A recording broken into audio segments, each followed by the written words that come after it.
As the country witnessed the KGB offensive against this plague, and as the siege around Brezhnev's family and other heavyweights tightened, a shot was heard that shook the political arena. On January 19, 1982, Andropov's assistant Seaman Zvigun, the man Brezhnev had placed to watch Andropov's steps, committed suicide. This was not the only detonation. A few days later, the second most influential member of the conservative wing of the party, Sislov, the Grey Brain, died of natural causes. The sum of these events was the key that altered the balance of forces within the Politburo, to the detriment of the swamp. It certainly seems like the script for a political thriller, so let's continue down this path. Within the KGB, Zvigun, supervised by Sislov, dealt with major corruption cases, involving well-placed people, including Brezhnev's family. Irreproachable in this sense, Sislov forbade him from using these files or showing them to anyone. In theory, therefore, Andropov had no access to them. When Zvigun and Sislov died, Andropov got hold of the documents and continued investigating, until he discovered that Zvigun himself, along with other people related to members of the Politburo, was involved in some shady dealings. We will ignore the details of this episode, since they are numerous. Brezhnev died in 1982, at the right time. The offensive to end corruption had put an end to the ability of the swamp to maintain a favorable balance of forces in the Politburo and the Central Committee. And it was like this, almost accidentally, that Andropov, that head of the KGB who was on his own, reached the General Secretariat. He was in power for only 15 months, another accident, but this short period of time raises interesting problems that we can only approach timidly, and partly as an exercise in history fiction. What if? The different characters I have alluded to so far were dynamic and prepared types. We have omitted the inept and the obtuse who made up the swamp, as well as the characters who hindered the regime. However, it is worth focusing for a moment on one aspect of the internal goings-on of the Politburo. The Secretary General had decision-making power over all appointments. He could co-opt or exclude whoever he wanted. It was up to his supporters to ensure that the Politburo or the Central Committee endorsed these decisions. There was another possibility, which already had a precedent. A group wishing to appoint a new General Secretary could overthrow the incumbent politician if it had sufficient support from the Central Committee and the backing of the Army and the KGB. In fact, the Army would suffice, even if the KGB was against it, since the latter could not be compared in such circumstances to the armed forces. Conversely, and also paradoxically, weak leaders like Brezhnev or Chernenko could block the situation if the leadership was dominated by mediocre types who depended on a weakened General Secretary to maintain their position. Brezhnev, a cunning but without malice character, established himself as the pillar and guarantor of the status quo ante. He was not a threat, and the heavyweights of the past felt safe. But the paradox of the situation was accentuated when, while the General Secretary was nominally in office, he had in practice been absent for several years due to his illness. Mikoyan put his finger on the issue by criticizing Khrushchev's erratic measures, but not everything was attributable solely to Khrushchev's character. The leader's defects were due, in part, to the absence of constitutional rules within the Politburo, the all-powerful summit of a hyper-centralized system. In the absence of a constitution, a Secretary General determined to gain or regain the capacity to carry out a given policy, or who wanted to remain in office, had to conspire to achieve total control with the help of his acolytes, who were not always completely reliable. The old model of personal dictatorship re-emerged, as if only one man could fill the institutional vacuum. This situation led the members of the Politburo to support an autocratic position, or to aspire to occupy that position, as if no other possibility crossed their minds. All this allowed the election of the impossible Khrushchev, who could have played an important role in a team that worked within the rules of a constitutionally regulated system. This quasi-structural weakness, which led the Secretary General to behave practically like a dictator, or at least allowed him to do so, was a trait inherited from Stalinism, a part of the dictator's legacy that they had not eliminated. However, not all the cards were marked in the deck with which the leadership, the Politburo, the Central Committee and the ministries, played.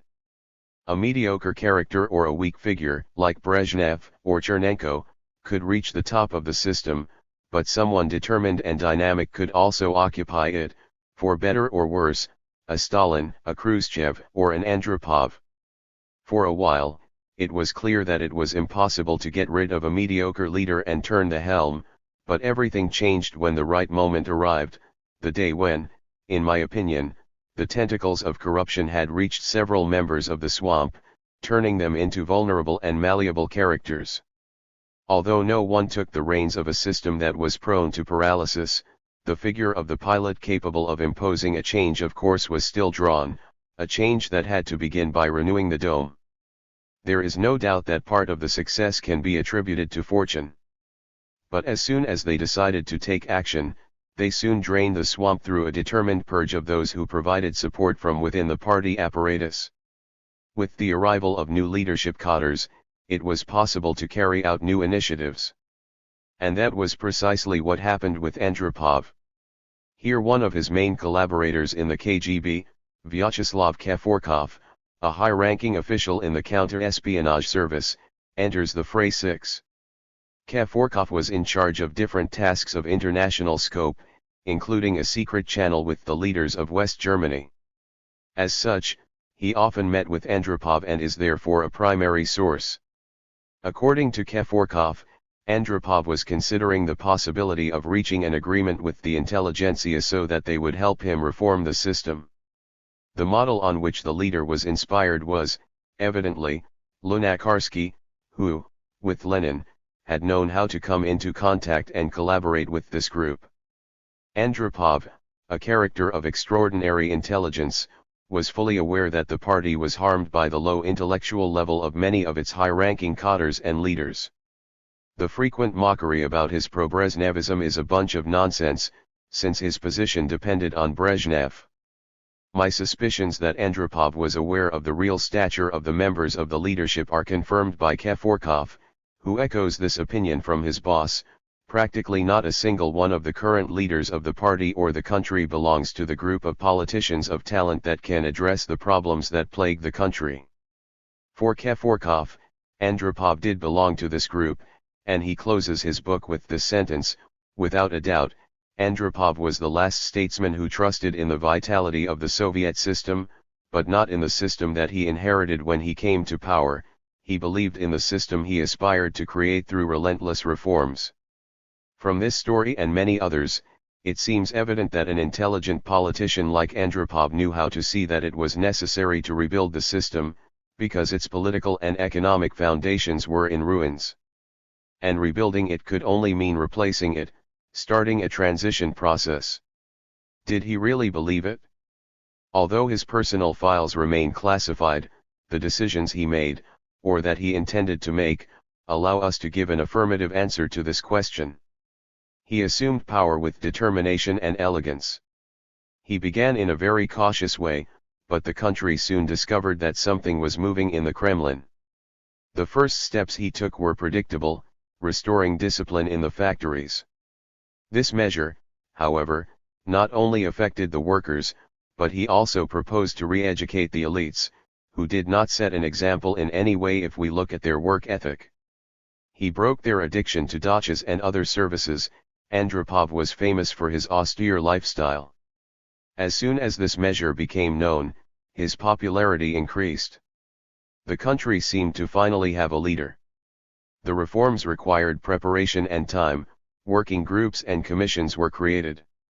Some decisions were temporary, others, irreversible, such as the purge of an entire contingent of officials of the apparatus with a certain power and nostalgic who had been the link with the previous leadership. The story offered by one of those designated to replace him provides some more details. 7. The dismissal of N.H. Shalokov, a Brezhnev protégé who headed the Ministry of the Interior, was greeted with great joy. In the apparatus of the Central Committee, the leaders of departments such as business organization, party organizations, academic institutions and research, and the General Department, which formed what was known as the Small Cabinet, or even the Shadow Cabinet, were in charge of designing many of the important policies. Andropov ended his omnipotence. The intelligentsia fervently welcomed the retirement of Trapeznikov, another Brezhnev protégé who was considered the ideological luminary of the party. A great inquisitor and inveterate Stalinist, he dedicated himself to persecuting writers and academics whose statements he disliked. Characters like this formed the hardcore of the party leadership. Getting rid of them in one fell swoop was a show of strength. With Andropov, the figure of Gorbachev became more and more important. New blood took over key positions in the party apparatus. Andropov invited Vadim Medvedev to head the Department of Academic Institutions and Research. Medvedev had been harshly criticized by the previous head of said department for having been insubordinate by wanting to convert the Academy of Social Sciences, of which he was director, into a serious research center. Andropov told him that it was necessary to change the approach to accelerate scientific and technological progress, and to also improve the situation of the social sciences, an area that Trapeznikov had mistreated. The Academy had to focus on research and abandon the production of empty ideological texts. In 1983, Andropov appointed V. I. Voronikov, Deputy Prime Minister of the Russian Federation, Prime Minister and member of the Politburo. The private diary that he wrote is added to the list of materials that allow us to complete Andropov's profile. Voronikov was pleasantly surprised by his intelligence, evident from the talks they had. His notes, taken during Politburo meetings, show us a determined, incisive, and courageous Andropov when it comes to addressing more complex problems, from labor discipline to the functioning of the economy and the search for a new model. He conceived the change in a highly pragmatic way. He wanted to gradually expand the scope of the reforms. The first important step he took in the economic field was to allow the factories to be completely self-financing, that is, to manage the costs and profits themselves. However, Voronikov, a novice who was not yet fully accustomed to the practices of the Politburo, did not mention the committees of senior officials that were created to design these measures, and he was unaware of Andropov's plans for party reform. In this sense, we must look for other sources of information. While Andropov was putting his first modest projects on the table, he continued planning other initiatives and talked about them. We have to change the economic machinery and the planning system. A working group that may have already existed before he became General Secretary got to work. Meanwhile, the conspiracies, which Khrushchev had reduced or outlawed, re-emerged. And from the top a warning was sent to the state administration. The ministerial departments had not set an example of being effective organizations and had not managed to create the conditions for a normal and extremely productive work environment. 9. These measures were important, if predictable, and seemed to be just the tip of the iceberg.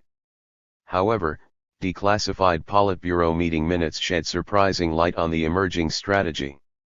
As the campaign for the re-election of the party organs approached, and at the same time as the reports that were usually delivered at such meetings arrived, Andropov promulgated, in August 1983 and to everyone's surprise, an official party resolution. The party electoral assemblies take place according to a script prepared in advance, without there being a serious and sincere debate. Candidates read statements that have been edited, and any initiative or criticism is suppressed. From now on, none of this will be tolerated. 10. That statement fell like a bomb. The criticism of the leaders of the party, some careless and selfish types, and the fact that he stated, coinciding with the beginning of the campaign for his re-election, openly that they could be dismissed gave rise to a new situation for the entire leadership, mostly ex officio members of party organs at all levels, from party agencies to committees, through regional committees to the Central Committee itself. Changing that situation was going to be a decisive step, which would modify the situation from top to bottom. The election had ceased to be simply a nomination. Andropov stated that he wanted real elections, a sentence that was equivalent to declaring that he knew that the so-called party was a corpse whose resurrection was impossible and that, therefore, it had to be put an end to. And the affected politicians understood it. The famous Cotter security, that is, the security of maintaining one's job regardless of one's performance, was about to disappear, and with it the impunity of the old days. The accommodative and parasitic power of the group of leaders of the party state was coming to an end. Real elections within the party opened the door to the reappearance of political factions and new leaders, which in turn could lead to the emergence of a new party, whatever it was called. This party, which remained in power despite all the reforms it planned, could have assumed the task of leading the country during the difficult transition to a new model. Of course, all of this is nothing more than hypotheses. Andropov, affected by an incurable liver disease, left the scene in 1984. He was replaced by another sick man, Chernenko, an anonymous operatic who remained in office for only 13 months. After this period, the party opted for a new and spectacular line. First came, in 1985, a young General Secretary, Gorbachev, Andropov's heir, and who championed a good number of the right initiatives, although he also faced a fall as miserable as his rise had been meteoric. After him, the party state, or the party state, would disappear without bloodshed, in an episode in which the formidable security forces, intact, were ordered not to open fire. This was another of Gorbachev's achievements, but this did not prevent impotence from taking over him and the leader lost control. In fact, there was no one to shoot at, as the system had not yielded to the wrath of an angry mass. Next came the reforms that have led Russia to a new form of underdevelopment. Diagnosis. Terms like paradox or irony are most appropriate to describe the historical destiny of Russia. But so is the image of his people carrying a heavy load on their backs, in the manner of the Volga boatmen who carried the packages on their backs while singing. The English, who are clever, make it easy, they use machines to load the bales. The Russians, however, could only resort to song to cheer them up. This turbulent history, with all its drifts, has caused deep existential anguish in many Russians or, more specifically, in many inhabitants of Russia, a feeling perfectly expressed by the word toska and all its nuances, from melancholy to depression, going through sadness and anguish. We can add to this image the concept of ennui, despair, and a pinch of self-pity, of course. A powerful mixture of sorrows, a mixture that only another combination of sensations can eliminate. These feelings, plus an unbearable dose of cynicism, permeate popular songs that talk about the underworld and its attachment to knives, an ideal tool to settle disputes and the symbol of an entire lifestyle.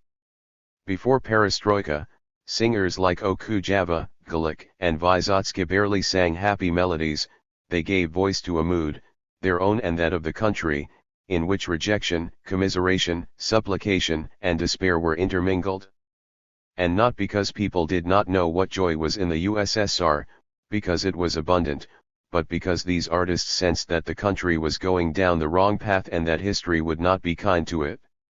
In times of decline, crisis, and stagnation, the rich and the bards lose faith.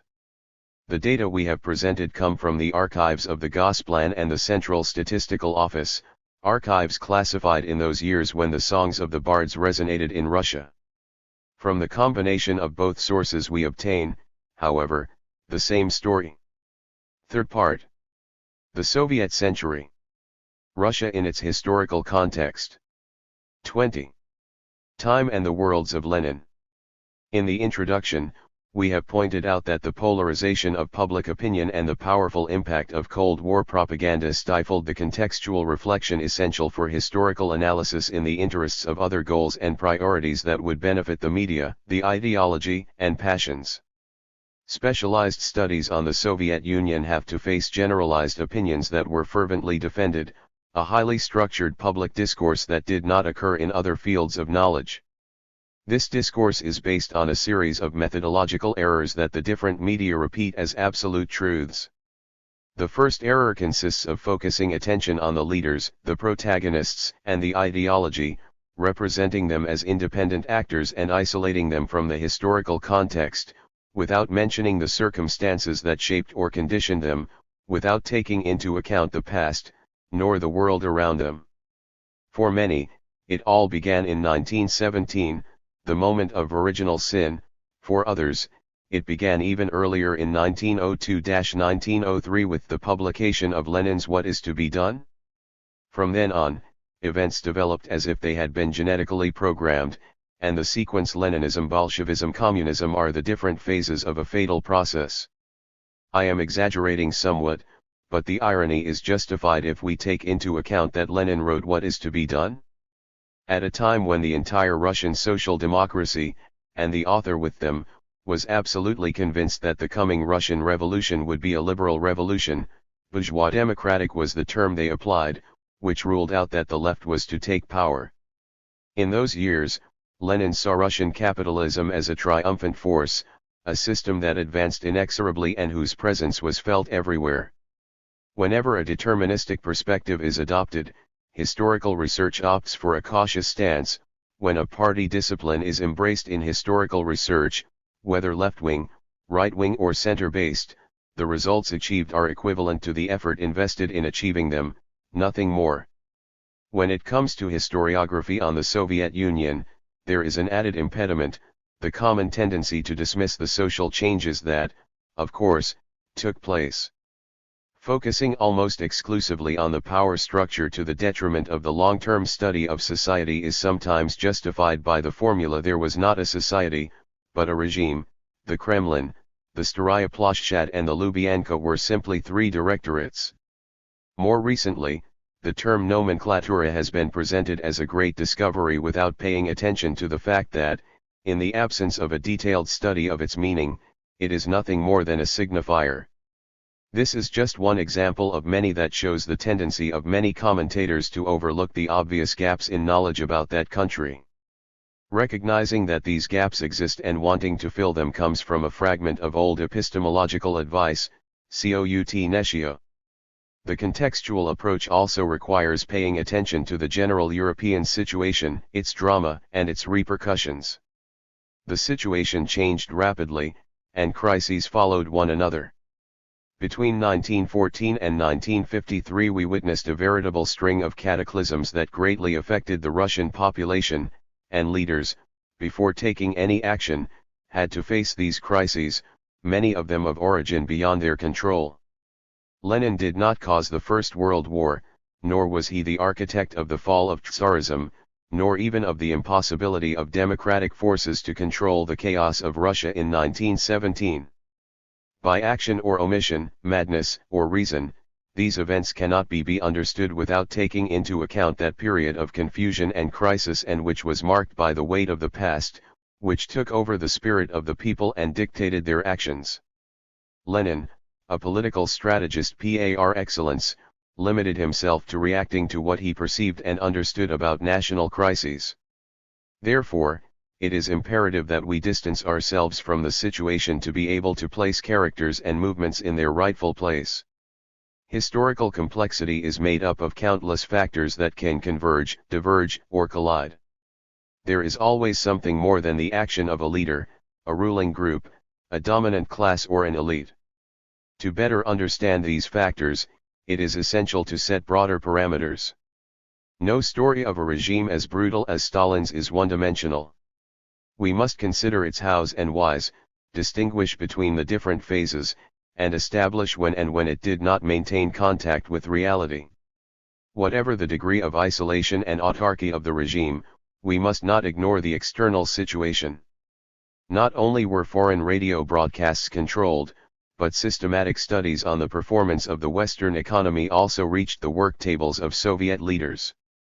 The intelligence services, diplomats, and officials of the Ministry of Foreign Trade were sources of information about what was happening abroad, although only the elite were aware of their revelations.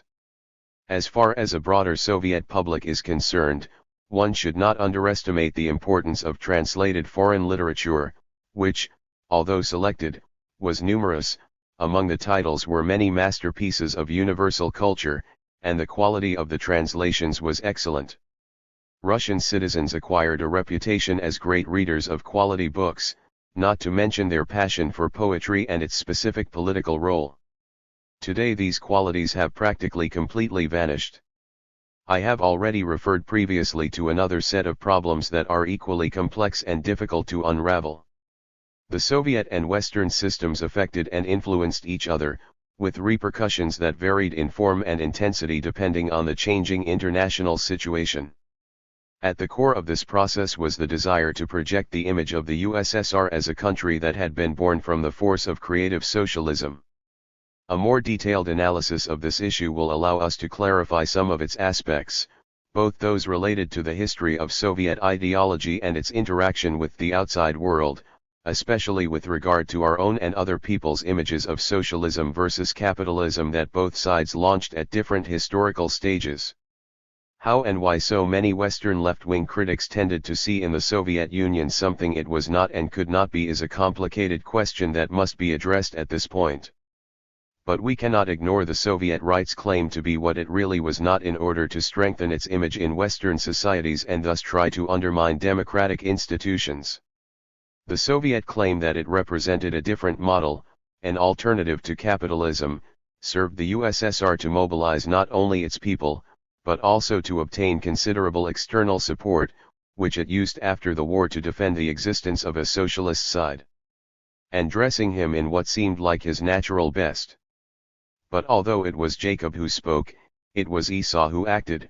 Looking closer, the reality was far from idyllic, although it was a phenomenon in itself, much more similar to the Chinese system, which today is a power that must be taken into account. The last of the impediments worth mentioning here is the massive use of concepts such as totalitarianism, which I will return to later, which has led to ignoring the important changes that occurred in the Soviet system. The flagrant disregard of the social dimension was clear evidence of the conceptual inadequacy of the ideology of totalitarianism, focusing attention on the regime, as if society were malleable by definition, neglected the profound structural changes in society that were crucial to understanding the regime's achievements, internal changes, crises, and downfall. These omissions, fostered by the tension of ideological confrontation and by propaganda war, are in themselves a legitimate object of historical investigation, as is the damage that the Soviet regime inflicted on itself by prohibiting freedom in research and in the debate. The arguments and ideological postulates, wherever they come from, cannot be established as a guide to the investigation, they can only function as themes of the investigation through a vision that unravels the unjustified claims and the understanding of their origin and purpose. But the truly important task lies in developing the conceptual tools and research strategies that make it possible to clarify what the Soviet system really was, how it evolved, including ideology, and where it should be placed on the map of political systems. I repeat, the past, actually several pasts, were, and continue to be, active, given that in Russia the realities, and not simple relics, inherited from previous centuries coexisted simultaneously. Unlike periods in which the pace of change is slow, in periods of crisis, phenomena and social strata belonging to different eras violently collide and found and refound institutions and political behavior at the moment of greatest confusion. Tsarist Russia experienced a good portion of its upheavals in the 20th century, and they continued well into the Soviet era with a wide range of phenomena related to political and social changes, crises, revolutions, civil war, uprisings, expansion, decline, and, finally, its collapse. This show is not necessarily tedious, although it is somewhat depressing. We also have to find the right terms for each episode, since we cannot use the same qualifiers for the Stalinist phase of rapid industrialization before the war, which combined social development and a cancerous political pathology, and for the Stalinist period after to war, rapid economic recovery and retrograde ideological and political campaigns. Finally, we must not ignore Russia's own pendulum movement, an important European power in 1913 that, in 1920, had become a devastated country, mobilized in an impressive war effort between 1941 and 1945, it became a victorious superpower in 1945, although again devastated. Some 10 years later, it was once again a superpower, thanks to its Sputniks and intercontinental missiles, and the consequences were no less surprising. Frantic historical processes abound in this setting, and offer a considerable range of possibilities for students of social change. We are not going to play the role of prosecutor or defense attorney. Any historical study worth the name is dedicated to making a case. If it is something positive progress, it will emerge clearly. If it hides a pathology, history is full of them, it will also come to the surface. The widespread opinions of political circles, the media, and people's impressions are an obstacle to a rigorous study of the USSR. Academic works dedicated to this country and its system generally belong to another category, and must be considered in a different way, even though some scholars have contributed to the elaboration of a homogenized public discourse about the Soviet Union.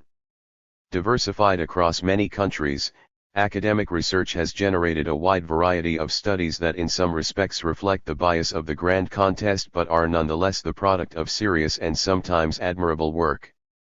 Lacking access to Soviet sources, these studies took different approaches and gave rise to various schools of thought.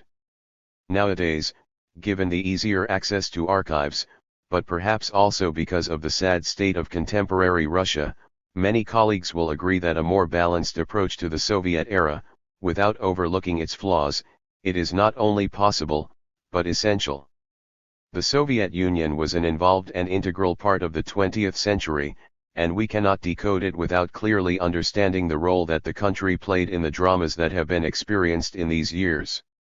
This returns us to a virtual commonplace: the influence of world events on Russia was constant and influenced the future of the state.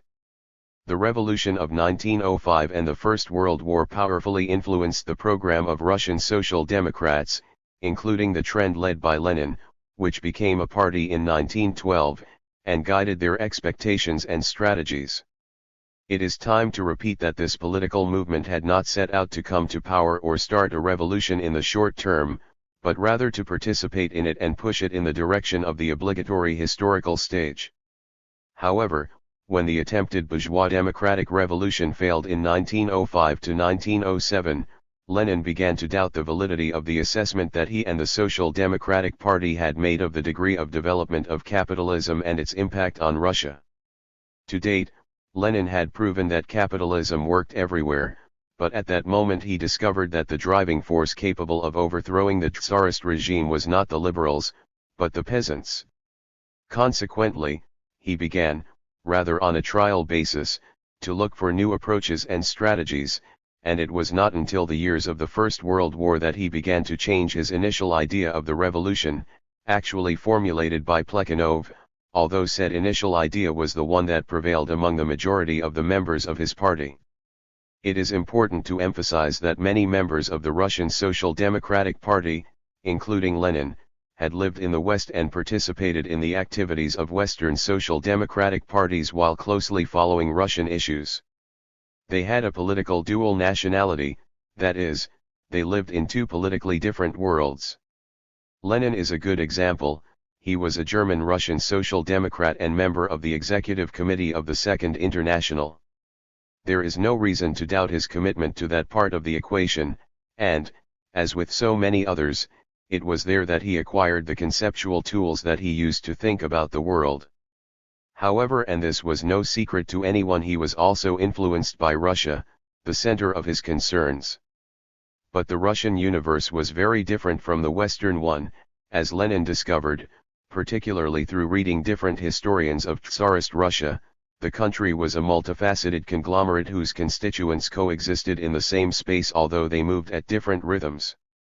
Both worlds were entering a long period of turmoil that would begin with the First World War and continue with different crises and revolutions.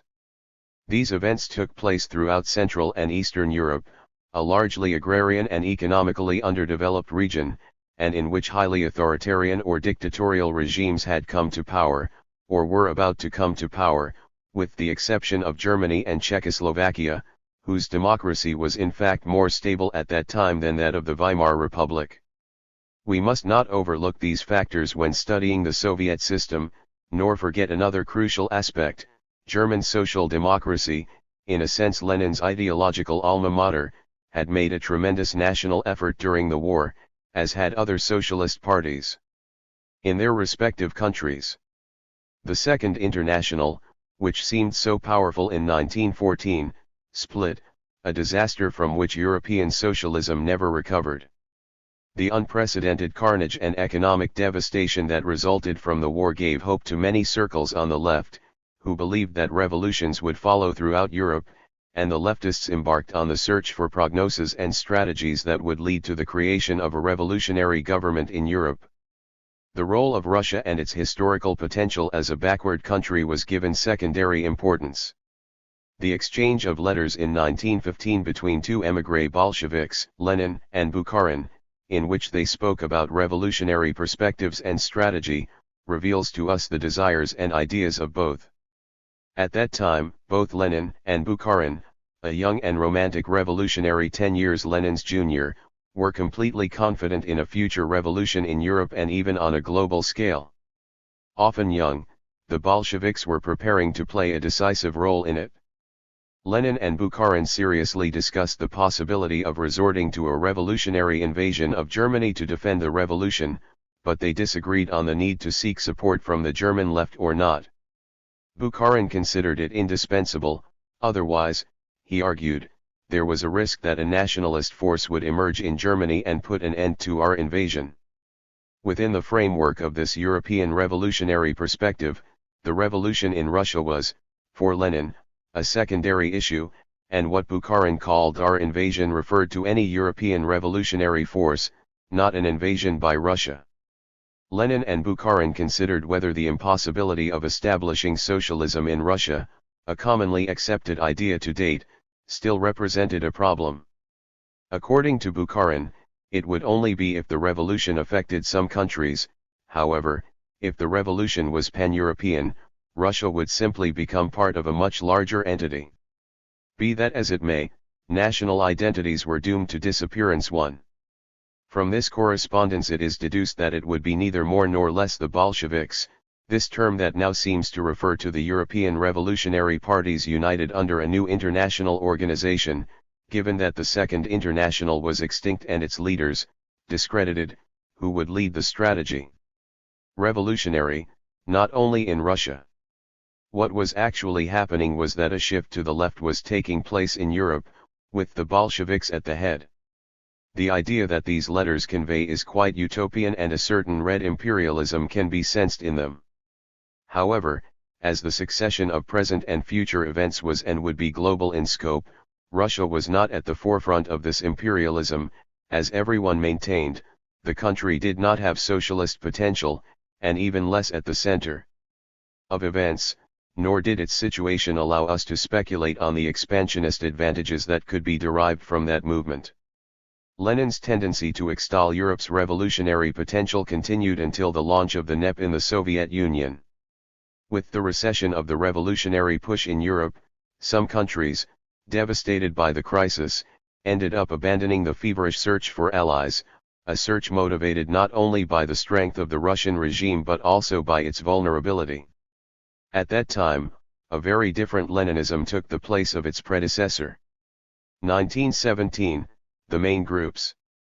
Without losing sight of all the above, we must jump to 1917, a year in which the spring was glorious and the autumn, rigorous. The brevity and intensity of the two seasons and the contrast between them are disconcerting, but the truth is that, obviously, there were more than 2 chapters in this highly compressed stage of history. The extraordinary revolution that broke out in Russia between February and March 1917 was characterized by a host of unusual features. In reality, no one overthrew the Tsarist autocracy. It disappeared from the scene in the middle of the war without any obvious initiative being able to take its place. The Duma, a discredited institution, was not able to replace it. He simply formed a provisional government to later withdraw from the political scene. The government was not responsible for the situation, and did not resist. From then on, a new government was formed every 2 months. Since we are not only concerned here with what is strictly essential, it is convenient to reflect on the appearance and subsequent disappearance of 3 main actors. First, the Soviets, whose leaders, socialist and Menshevik revolutionaries, converted, with or without the help of the liberals, in the central figures of the successive provisional governments starting in May 1917, then the Bolsheviks appeared, who at first played a purely secondary role in the Soviets, but whose strength grew rapidly. Finally, the future Whites, almost non-existent at the beginning, began to join forces and soon became the third main protagonist. As for the liberals, they had their own program and changed allies as it suited them. The Soviets, a unique phenomenon that emerged in 1905, were actually the only structure with any resemblance to state power. However, its leaders did not dare to take power, because, according to their analysis and ideology, the future regime was going to be liberal. The two socialist parties gained a place in the government thanks to the Soviets, but they felt rather uncomfortable about it. The Mensheviks, mostly orthodox Marxists, based, for example, their entire strategy on the impossibility of socialism in Russia. For them, the only path ahead was capitalism and democracy, therefore, its only indispensable ally was the wealthy class, the middle class in today's terms. As Zivagalili has explained, the Mensheviks divided into several currents. Once in government, some revised their pre-revolutionary position, others worked in the Soviets or remained faithful to their original ideas. There was also a minority, the internationalist current, led by Martov, who opted for an exclusively socialist government supported by the Soviets and who opposed socialist participation in the provisional government, as they considered it to be too high a price too. The Cadets, led by the historian and politician Pavel Miliukov, initially sought to preserve the monarchy to avoid a revolution. However, as of May they withdrew, in the words of Miliukov, declining any responsibility as a party in the face of the evolution of events, and sympathized with General Kornilov when he attempted to stage a coup against Kerensky's government.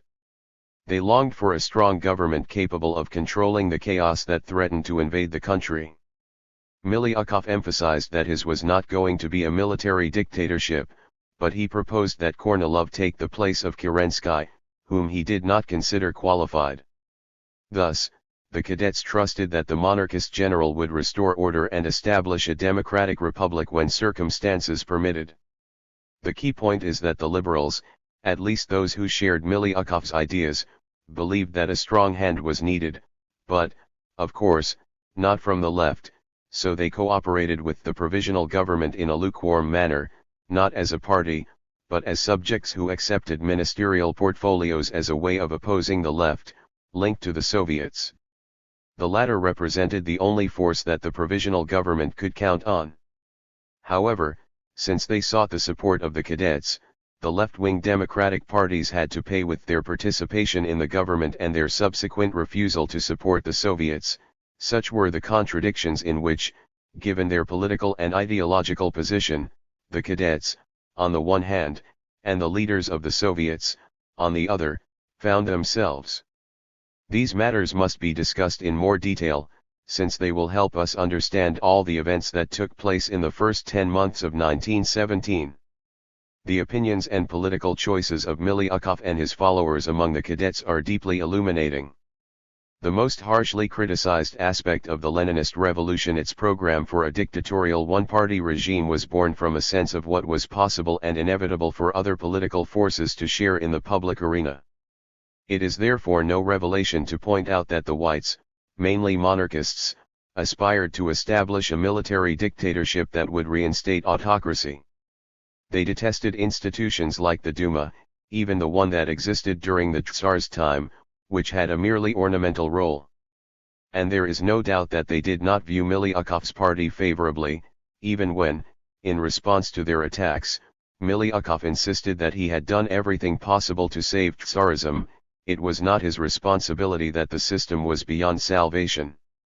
But, although supporters of the constitutional monarchy, the Cadets, the Liberal Party, considered that Russia was not yet prepared for such a degree of liberalization in the immediate future and, for that reason, they opted for dictatorship. The third main actor also thought this way, Lenin and the Bolsheviks. This unexpected parallel between Miliukov's assessment of Russia and Lenin's may prove illuminating.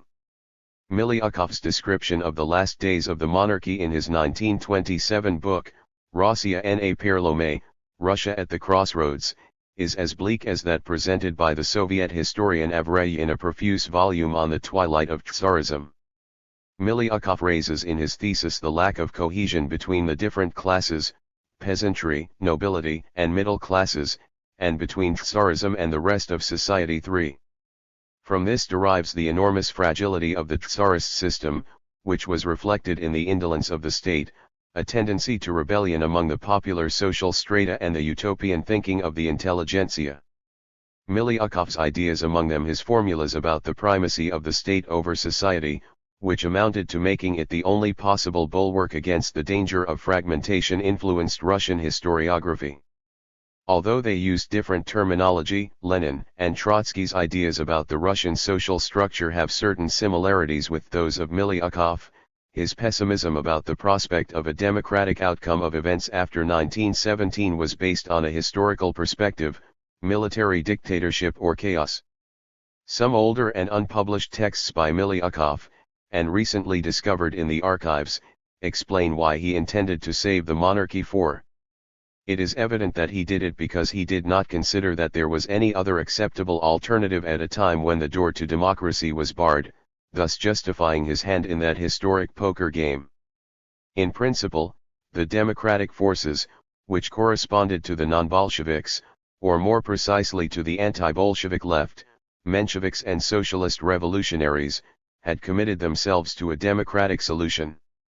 However, faced with the reality of a country in disintegration, some of its members, especially several ministers of the provisional government, were forced, although without being too convinced at first, to accept measures associated with a state of emergency, price controls, rationing, mandatory purchases of cereals, sending political and military units to quell unrest in rural areas. Inadvertently at first, but then deliberately, many of these members became champions of a tough state, a stance that contradicted their previous orientation and ideology. Furthermore, although they were closer to a truly democratic vision and categorically rejected the conclusions of Miliukov and Lenin, they never stopped longing for Miliukov, which was a mirage, given that Miliukov longed for the iron fist of a monarchist, another mirage. No wonder nothing seemed viable. The government had headed toward financial bankruptcy. Economy Minister Shingarev described the coming catastrophe as follows. Before the war, money in circulation amounted to 1.6 billion rubles in banknotes and 400 million in gold. However, during the war, instead of the planned 6 billion rubles, 12 billion had been printed, which led to high inflation that he defined as a sweet poison. The revolution had unleashed enormous expectations among the population, everyone had seen their salaries and pensions increase. Expenses continued to grow, but the state coffers were empty. 30 million rubles were issued per day, which required 8,000 workers. How should this chaos be ended? It was impossible to print more than 1 billion rubles a month and, given inflation, the cost of the operation amounted to 1.5 billion. 10 million people were enrolled in the army, blood flows at the front, but in the rear we have what we could call a feast in the midst of this plague. The country is on the brink of ruin. The homeland is in danger. 5. Police reports from across the country attested to growing unrest in rural areas, deteriorating food supplies and the poor state of the army. In this gloomy context, the provisional government, composed mainly of socialist and Menshevik revolutionaries, and with the symbolic participation of some property owners, realized that it no longer controlled anything, that its legitimacy was diminishing with each passing day and that it was running out of room to maneuver. The need for a new and revitalized coalition led him to convene, on September 14, a democratic assembly that would have to elect an unofficial pre-parliament in charge of negotiating the creation of a new strong provisional government with some prestige, or so they hoped. However, anyone who observed the debates and positions of the previous parliament elected by the assembly concluded that it completely lacked the desire and political ability to create a new state. All he could offer was an endless string of speeches. September-October 1917, The previous parliament. The reality of the previous parliament is clearly described in the memoirs of Nikolai Avksentyv, one of the leaders of the faction closest to the right-wing current of the Socialist Revolutionaries 6. Beginning in February 1917, he was the chairman of the Executive Committee of the Peasants' Soviets. In July, he was appointed Minister of the Interior and, in September, he became President of the Provisional Soviet of the Russian Republic, previous parliament.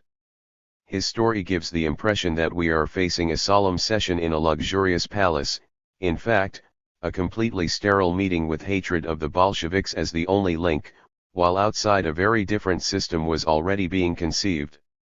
With great sadness, Avksentyv vividly describes the internal divisions of all the groups, they all split.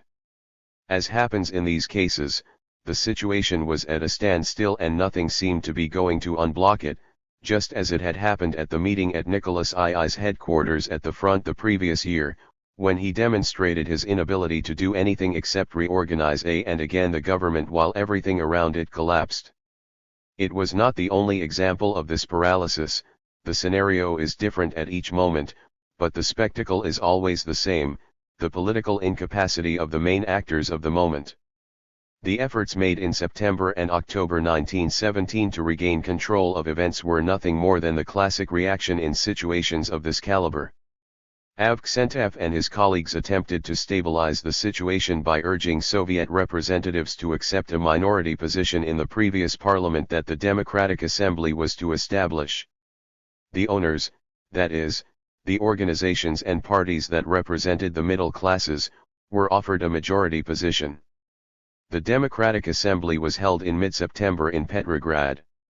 The Bolsheviks, who were represented from the first moment, intended to completely exclude the owners and create an exclusively socialist government, which they agreed to support. This position was interesting only for a small group on the left wing of the Menshevik Party, led by Martov. The Democratic Assembly elected the 250 members according to the relative weight of each party within the assembly, and then appointed another 250 people from the middle classes and the business environment. These representatives had to provide their political and moral support to the government. According to Avksentyv, it was necessary because the government lacked any other support. The situation that Avksentyv describes is a succession of paradoxes. The Democratic side offered the owners a majority to ensure the legitimacy of the government, ignoring the fact that the Soviets, which they led, were the only possible source of legitimate support. In this way, they sought endorsement from other groups that lacked power comparable to that of the Soviets. Avksentyv understood this perfectly. He praised the efforts made by the leaders of the Soviets to organize the bourgeoisie and introduce it into the political arena and pointed out, this serves only to reveal the weakness of the bourgeoisie, something of which they were not. Neither the Bolsheviks nor the democratic forces are responsible. In the coalition government, the Democrats, that is, the socialists, had the support of the masses, while their bourgeois allies did not have any support. Even so, the democratic forces offered an agreement on an equal footing, and even accepted that a majority balance of forces be given, to the bourgeois constituents of the assembly, who had nothing to offer except for their weakness and who, however, they demanded a high price for it. Avksentyv emphasizes the weakness of the entire process in its successive attempts to establish a totally artificial coalition. This produced only petty fights that did not create unity or the type of help that the government needed. The rest of the ministers of the provisional government, Kerensky, Turchenko and others, then embarked on negotiations with different protagonists in the Winter Palace. All parties were aware that the country was on the road to ruin and that what was urgently needed was unity. However, everyone remained firm in their sacrosanct formula, fearing that the masses outside would feel betrayed if they failed to comply with their magic words. Discussions focused on minor questions of dogma or simple grammatical aspects. While the fussy remarks were being made between the walls of the palace, the storm that would soon sweep them all away was brewing outside. Meanwhile, a coalition government was created and another body, the Provisional Council of the Republic, was established. The latter was inaugurated in early October to give cadets and owners sufficient time to select their representatives. Negotiations continued on the composition of the Presidium. Avksentiev narrates the process in great detail until reaching, finally, the solemn meeting of the Provisional Government on October 7 at 3 in the afternoon in the Mariinsky Palace, in the same room where the Tsar convened the Council of the Great State. The room was full, the diplomatic corps was present in their lodges. Kerensky, who opened the session, was received with applause. Avksentiev continues, there was no real conviction that something new was brewing. A unitary institution had been created for the Democrats and the bourgeoisie, but it lacked unity, and the contradictions remained enormous. They were more concerned with words than with actions. The left insisted on peace and the agrarian question, points that the cadets could not accept. Avksentiev agreed with the latter and tried to convince the Mensheviks to remove the controversial points from the final document to be adopted. According to Avksentiev, it was the Soviets, in other words, the Menshevik leaders and the socialist revolutionaries, who, at the key moment, demonstrated their inability and did not support the government. Avksentiev accused the democratic left of programmatic inflexibility. In fact, they lacked an independent political program that reflected their current strength. Their representatives placed all their hopes on the cadets and the bourgeois constituents, while the cadets only had eyes for the monarchists. Like the socialist revolutionaries, the Mensheviks were divided, and none of the groups contributed anything clear or accepted anything that came from the other forces. When Martov promoted a solely socialist government based on the Soviets, at least his position had the merit of being clear, but he only had a small minority of his group. As everyone told the Bolsheviks, socialism was not possible. The Mensheviks and the rest of the forces were absolutely right. However, although they already had considerable power, the situation did not fit their formula. The latter tried to convince the middle classes to opt for a democratic system, but the bourgeoisie was disorganized and did not want to participate in a government of this type, so the question arises, how were the Mensheviks right? As Miliukov clearly understood, the middle classes that everyone counted on were nothing more than a phantom political army, and the liberals, who should have been their political leaders, dreamed only of taming the beast and finding someone with a heavy hand. The country was falling apart and there was no central government capable of preventing total chaos. The monarchical right saw no other way to resolve matters than through military force and terror, and it did not hide it. But what system were they going to establish once they had hanged the troublemakers from the streetlights? Some of the white generals looked to the past for a model, a return to monarchy that they still considered plausible. In the first months of 1917 it seemed that these stalwarts of the old regime had found their way. However, Kornilov's thwarted coup in August and the fact that the liberals had supported him should have set off alarm bells. Kornilov's target was not only the Bolsheviks, but the entire left, the provisional government and the forces that supported it. For the military and other right-wing circles, the leaders of the Soviets were guilty of a crime, the equivalent of what the German right would denounce after the defeat of 1918 or the myth of the stab in the back by the enemy. The introduction of the Soviets into the army at the initiative of their civilian leaders was an affront to the officer corps and, in their opinion, undermined the troops' fighting capacity. Future white forces, including the Black Hundred, would need time to regroup. They dreamed of retaking Moscow, ringing the bells of its hundreds of churches and restoring the empire with a Tsar at its head. However, during that time, beginning in September 1917, the country was without a government and seemed ungovernable. Only a movement that supported the construction of a strong state could save it, but one of the candidates to take the reins, the Democratic left, had entered into a crisis. It did not have armed forces and did not carry out any initiatives. Convinced in the past that the country was ready for a liberal democracy, and nothing more, and unable to realize that not even liberals believed in its future, the Democratic left failed to recognize its mistake or ask itself an obvious question: what was Russia prepared for? For their part, the liberals were very weak and did not see that their common cause with the whites, for whom the country's salvation lay solely in a strong hand, could materialize. I do not mean to denigrate these people, many of them honorable men trapped in a historical dead end.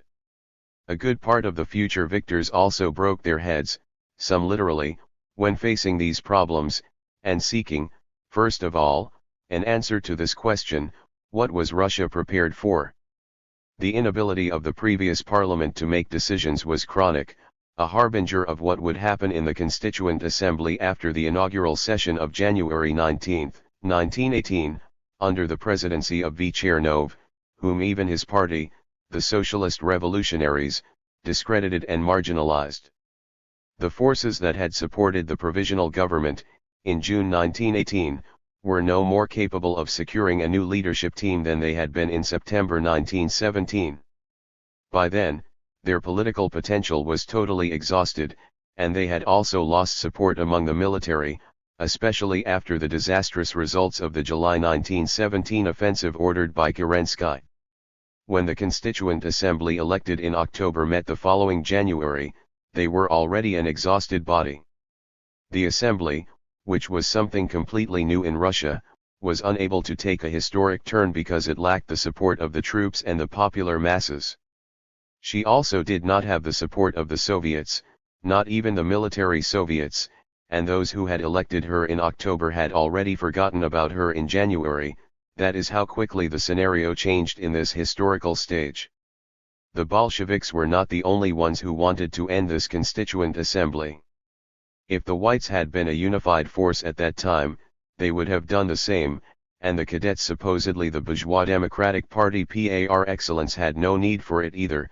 They only had 17 of the 800 seats, and the divided left that dominated the assembly did not interest them. 7. In January 1918, the Central Committee of the Cadets adopted a resolution stating that it is neither necessary nor advisable to ask for the restoration of the dissolved Constituent Assembly, since it was incapable of handling the affairs assigned to it, and therefore, to restore order to Russia. 8. This was the logic of those who longed for a strong hand. The Cadets looked for an authority figure among the most right-wing military, because they no longer believed in a democratic solution at a time when Russia had to continue fighting with its allies and when, in any case, it was not ready for change. Therefore, his response to the needs of a disintegrating country at that time was to begin the search for a promising general. As we have commented, the basis for this analysis is Milyukov's ideas about the structural weakness of Russia. Its character as a social amalgam made it prone to crises that threatened to disintegrate it. But this analysis should have led its author to dwell on the causes of the fall of Tsarism and to be more skeptical when analyzing the potential of a right-wing military dictator. One of Milyukov's reasons for trying to keep Nicholas II on the throne in 1917 was that we cannot afford to change national symbols in times of turmoil. However, the Tsar had disappointed him. Therefore, his decision to opt for a right-wing dictator was based on an erroneous socio-political analysis of what such a figure implied. Dictators are generally not in contact with social reality during the duration of their restorative mission. The social forces that supported the generals in whom Milyukov successively placed his hopes were already practically exhausted. Milyukov later described the predicament his party found itself in when it came to cooperating with the Whites. Some of its members were out of place, while others were proficient in this field, an obvious reason for giving up their membership. Loyalties and divide the party. In September 1917, some Bolshevik leaders thought the situation was desperate and the provisional government bankrupt, but they were still debating what course of action to take. After some hesitation, in September 1917 Lenin declared that Russia was experiencing a revolutionary situation that should not be missed. This concept, that is, Lenin's definition of the type of crisis, turned out to be crucial to his thinking. In the absence of visible symptoms of a revolutionary crisis, the attempt to seize power turned out to be absolutely daring. Evaluating this type of situation in detail is not easy, and Lenin had been wrong on several occasions. When all of Europe was shaking on its foundations, you could find all the revolutionary situations you wanted and more. However, Lenin admitted his mistakes and attempted to rectify them. In the autumn of 1917, Things seemed to be clear in Russia. The formula for revolutionary crisis had been obtained, that is, a situation in which the ruling classes could no longer govern and the popular classes would no longer resign themselves to their fate. The growing power vacuum could only be filled by the force or forces of the left, a conclusion that, as we have seen, Mensheviks and socialist revolutionaries categorically rejected. Otherwise, the monarchical right could break in. An important group of Bolshevik leaders, led by Zinoviev and Kamina, agreed in the analysis of the crisis, but were in favor of a coalition government in which the parties that were active in the Soviets would be represented. They saw this condition as a sine qua non requirement for the assault on power by the socialists. However, they were as successful in achieving the collaboration of the Mensheviks and the socialist revolutionaries as the latter had been in their approach to a bourgeoisie that seemed distant. Lenin and Trotsky did not believe that it was enough to proclaim a socialist revolution to establish a post-capitalist regime. The starting point of Trotsky's theory of permanent revolution was that, by itself, Russia was far from ready for socialism. Lenin also believed this, for whom socialism could only be considered on a European scale. After October, the question of how to define the new regime and how it could and should evolve remained unanswered. Be that as it may, the truth is that as a result of the initial disillusionment with the prospect of a rapid development of capitalism in Tsarist Russia, Lenin went on to embrace a much more solid thesis about the combined development of Russia. The expression is from Trotsky, with the coexistence of a backward agriculture and rural world and a most advanced industry and financial capitalism. 9. Evidently, the starting point was not the best for any socialist project. Even after having taken over the bastions of industrial and financial capitalism, the bulk of the population would still be far from the first steps that would bring them closer to post-capitalism. Lenin's second analysis of Russia's socio-economic system as a succession of layers, a reflection perhaps inspired by Miliukov's historiography, did not make things easier. Socialism remained as remote a goal as before. The proclamation of a socialist revolution in October meant, above all, that the socialists would seize power and that they believed that the international situation would lean towards revolution. In the Russian case, it was a declaration of intent that alluded to a distant future in a different international environment. Although utopian, the declaration was imbued with genuine political force, turning the seizure of power into a socialist revolution, despite the difficulties that might arise in the future, played a decisive role, giving shape to the Leninist notion that a country as backward as Russia could become the trigger or catalyst in a very turbulent international theater. The predictions were not confirmed, but at that time there was nothing to suggest that it was an absurd possibility. The second crucial advantage of this utopian vision came from the fact that the idea of socialism implied a commitment to social justice and equal rights for different nationalities, an essential component of this creed and one that these groups enthusiastically embraced. The absence of a Russian nationalist orientation proved to be a powerful weapon against the whites, who promoted a philosophy based on the traditional dominance that Great Russia had exercised, a total defect in a country where several nationalities coexisted. The socialist vision also allowed them to get closer to the peasantry, since they were already familiar with the language of class. Seize the land of the landlords and the rich was not a call to do so, but rather a retrospective acceptance of the fact that the peasants were already acting in precisely this way and that no one could stop them. The peasants got rid of the landlords, a class in themselves, and the rich peasants, the kulaks, whom they also considered another class, although this view poses no problem in a more rigorous class analysis. The Bolshevik approach brought to the fore a reality with which the peasants were familiar and which echoed the demands for social justice that they had so much in common with their interests. They perfectly understood the meaning of the word socialist without having to read Marx. And this was another advantage over the whites. In the territories they conquered, they returned the land to the nobility and its owners, a fatal but far from accidental oversight.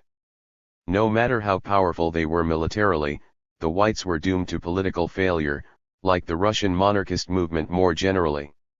However, a few months after the October Revolution and the arrival of the Bolsheviks to power, the alternative that Russia had before it was evident.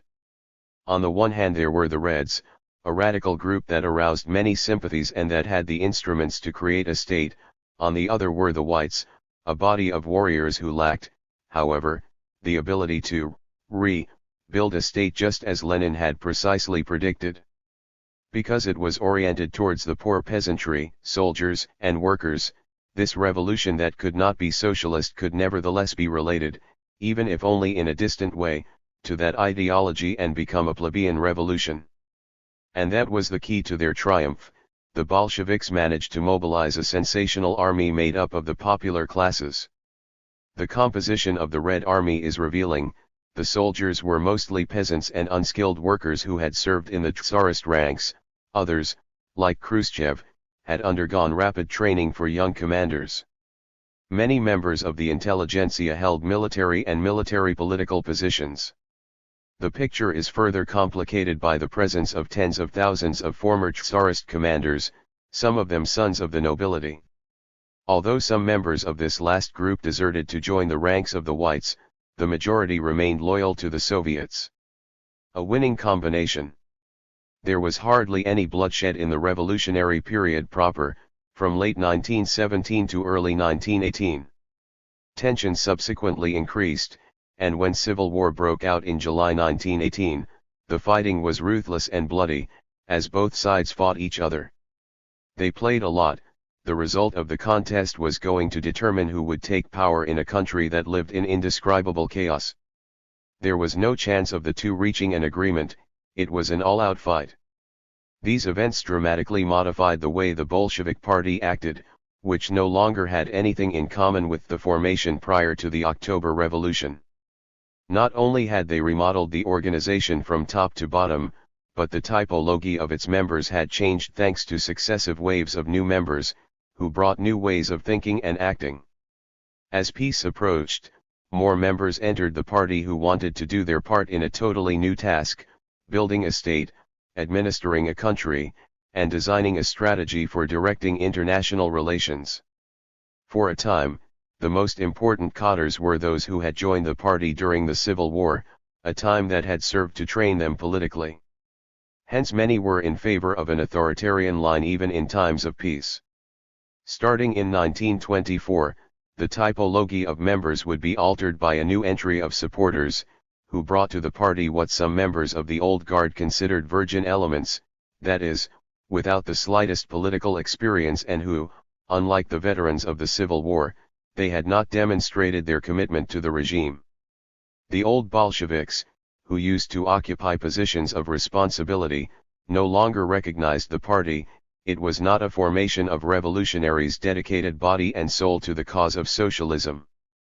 The new members did not share their values, nor their past, and would lead the organization to become something different from what it had been, even though they still referred to it as the party. It is worth noting here that the mainly plebeian orientation of the members continued to be, during the 1920s, an inexhaustible source of human resources. The exhaustive industrialization policy of the 1930s brought more members of the popular classes into the ranks of the party, who had interests in the regime and who were vital to the victory of 1945. We must make a clarification here: a well-off person who acquires yet another privilege and someone who is at the bottom of the social ladder and who, suddenly, can access what was previously unattainable to them, no matter how modest it may be, are nothing alike. This goal. Although power did not belong to the commoners as a popular class, they and their children, many of them, now had before them the opportunity to reach positions that were previously prohibited to them. For the regime, this arrival of individuals from the popular classes to the lower and middle levels of administration and the specialized professions became a continuous source of popular strength and support.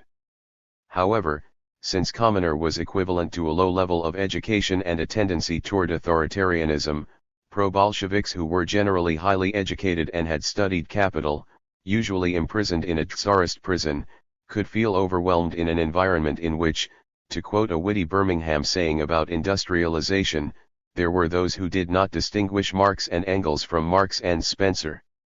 In fact, this predominance of plebeian attitudes and origins, together with the pride of the new specialists, generally trained in the same job or in accelerated courses, opened the door to a darker possibility. This preponderance could become a focus of Stalinist politics and ideology, before the NEP began and, massively, for the following decade. For those who had benefited from social mobility, and who agreed with it, the power of the state and the leader were not only acceptable, but necessary. Even so, this phenomenon was not solely due to the social base of Stalinism, which had the apparent support of the masses that it already enjoyed in the 1930s and onwards. As I already stated in the first part, the seed of Stalinism resided in the curious statist ideology that arose among the ranks of the Civil War combatants, who swarmed around Stalin at the same time that the NEP began to be applied. 21. Delay and relapse. We have already established a relationship between the Russian Revolution and the general crisis that devastated Europe caused by the First World War. It has been said, even categorically, that the Tsarist system would have survived if it had not been for the war. This argument gains strength if we remember that the revolution of 1905 seems to be the response to the Russian defeat against the Japanese. We do not know what would have happened in Russia if the World War had not broken out, or if Russia had been able to stay out of it. There is little point in exploring this second possibility. The only thing we can categorically affirm is that, although a war is not the determining cause, it does accelerate the fall of the regime that has been unable to emerge victorious. Tsarist Russia had already lost several wars in the 19th century, and the defeat in 1905 against Japan, a power that seemed much weaker, immediately gave way to a revolution. The examination of the causes of these defeats leads us to conclude that Russia was experiencing a crisis situation that only worsened before and during the Great Cataclysm of 1914 to 1918. After 1905, nothing was done to right the ship and the country did not prepare for a possible future war. Social problems were increasing and the regime itself, or rather its way of governing, was mired in a state of advanced decadence and had lost contact with reality. If this diagnosis is correct, the war was not the cause that ended Tsarism, since it was already going through a crisis that led to military defeats and subsequent decomposition. The failure of other social groups and more modern political parties, which should have taken over the reins of the state, in preventing the collapse of the regime is further proof of the existence of a serious crisis of the system that condemned the country to impotence. Small Tsarist circle, to the elites that represented the middle class as an alternative and that also symbolized the sympathy aroused by the different classes, and to the embryonic multi-party system that had emerged from the advances that had occurred in Russia since the beginning of the century. In a situation of military defeat and with a completely weakened government, the dissatisfied soldiers and the humiliated commanders of a defeated army played a decisive role in the civil war and in the victory of the Reds. This was one of the main factors of the revolution from 1917 to 1921, leaving aside the fact that the majority of the soldiers came from the peasantry. It is important to highlight the influence of the military component in those years. The effects of the First World War and the Civil War were the subject of a roundtable discussion held in Moscow in 1993 with the presence of various academics and in which new data from the archives came to light. Your conclusions are interesting. The first paradox that is detected is that the World War, an initially unifying factor between many sectors of society, was also an event that, if it had not existed, would not have caused the revolution of February 1917. At first, the war sent millions of soldiers to the trenches, but, as the war progressed, the fracture it caused in the social fabric became more accentuated. By creating 2 million deserters and putting weapons within the reach of the nation, the World War was the spark without which the fire of the Civil War would not have been lit. In this sense, it makes no sense to blame the Bolsheviks, since it is true that they contributed to the fall of the regime, but they were not responsible for the objective conditions that made its collapse possible. More than 15 million soldiers were on the Eastern Front and about 3 million worked in auxiliary tasks. The figure exceeded that of the French and British armies combined and represented the bulk of a country's workforce, people between 20 and 40 years old and from different social classes. In a word, the driving force of the country.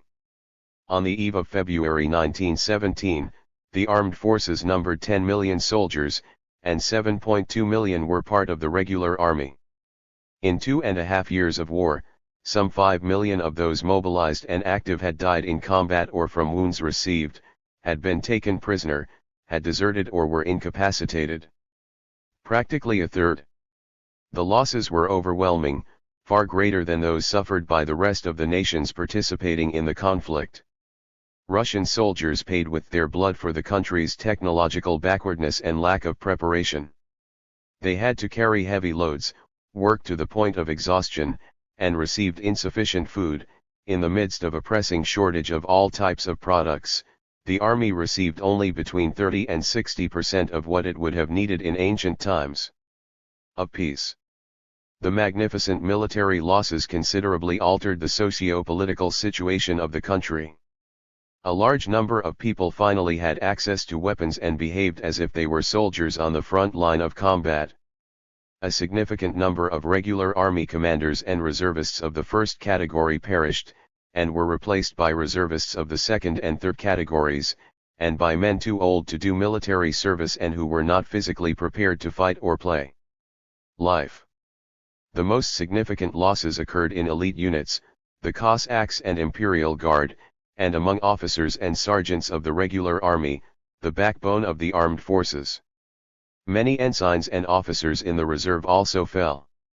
Their Tsarism lost its main pillar, the army. Kerensky's monumental error in July 1917 when ordering the troops to launch a new offensive further aggravated the demoralization of that group of armed peasants, who would soon disperse throughout the country, taking their weapons with them or increasing their numbers. The ranks of all types of gangs, of the Greens, who were neither white nor red, or simple groups of bandits. That rout put weapons within the reach of the peasantry and turned the fugitives into the leaders they needed to take the land from its owners and redistribute it. This was his main contribution when it came to turning the crisis into a larger catastrophe one. The aspects mentioned here are important. There is nothing more dangerous and devastating than a demoralized army that turns to banditry. Both sides would turn to these groups of deserting soldiers to recruit the men who would fight in the Civil War. If, as we have seen, the non-commissioned officers were workers, and the soldiers mainly peasants, the commanders came from the middle classes, the intelligentsia, and the nobility. The whites managed to attract officers, cadets, and the remains of the Cossack units to their ranks. The Reds, for their part, counterattacked with the members of the party, the workers, a not inconsiderable number of non-commissioned officers of the Tsarist army and even, surprising as it may seem, with a good number of officers. That the defeated soldiers played such an important role in the decomposition of the old regime and the creation of a new one is further proof of the influence on the outcome of the war of the fallen regime, and not of misfortune, and also confirms the popular character of the revolution. It is surprising that the authors I have relied on here speak of soldiers without mentioning that they belong to the peasantry. In the introduction to his History of the Russian Revolution, Trotsky refers to it as a fundamentally peasant phenomenon, in which the rural masses participated, with or without military uniform. The backward of Russia and Leninism. The picture of post-revolutionary Russia that we have drawn in the first part, Marxist intellectuals, a large mass of party members and even semi-literate cadres, accelerated industrialization, and a cult of the leader directly emerging from an old political repertoire, leads us to focus our attention to the issue of the country's backwardness. The fundamental syndrome of this underdevelopment was the schism, the historical abyss, between the elites and the bulk of a still rural population. A destabilizing factor in itself, this distance, deeply rooted in Russian history, could only exacerbate the ongoing socio-political crisis. The tendency of the state to respond to problems by resorting to repression instead of opting for more flexible measures and seeking agreements should not surprise us, and it is not unreasonable to think that Stalin also believed this. The other side of that same problem was the historical distance between an underdeveloped empire and developed countries. In such a situation, the problems to be resolved are defined by both the advanced countries and those that must recover ground. The more pressing the need to speed up the pace, the greater the importance of the role that the state has to play, especially when the situation is already long-standing. In the case of Russia, this problem was especially serious due to the lack of cohesion, splini, a term used by Miliukov, between the different layers of society, which shared the same territory but lived in different centuries from a point of view. Economic, social, and cultural view. Lenin had clearly identified this issue by differentiating 5 layers or socio-economic structures, ranging from the landless peasants who still used wooden plows to the ultra-modern financial and industrial groups of Moscow or Petrograd. Critical historians of the USSR used these structures, ukladai, to call into question the theses defended by the most conservative members of the party in the 60s, and more specifically that the 1917 revolution had been a socialist revolution and the system, a socialism, developed in good faith. These historians, who proposed a different interpretation of the events of 1917, started from Lenin's structures to demonstrate that the Russian Revolution had not been, and could not be, a socialist revolution, thus affirming that the conservatives in the power were making false claims. These discussions took place at a conference in Sverdlovsk, and readers will not be surprised to learn that the historians lost their jobs because of pressure from Trapeznikov, a figure we have already discussed. If we consider that one of the main features of the Russian economic and social reality of 1917 is the fact that the vast majority of the population had not yet entered the industrial age, there is no other choice but to highlight the extraordinary importance of backwardness and underdevelopment that brought with it the Civil War. In conditions in which staying alive was difficult enough, it was not surprising that the most sophisticated forms of human organization were the most vulnerable, and that the most basic forms of activity, which served at least to procure food and fuel, were those with a higher rate of survivors. With regard to economic, demographic, political, and cultural indicators, the regime's starting point in 1921 was, in fact, 50 years late. Many landowners and businessmen had been killed during the Civil War, and many others had emigrated. The landowners, who totaled about 500,000 people, including their relatives, and the big bourgeoisie, about 125,000 people, had disappeared. Only between 11 and 12% of the former agricultural owners, mostly small owners, remained in rural areas and worked as farmers. The losses in the ranks of the intellectual professions had also been important. On the eve of the First World War, some 136,000 people with a university degree worked in the economy, and a higher number worked as semi-professionals. The vast majority were against the new regime, and it is believed that a large proportion emigrated, although we lack concrete figures.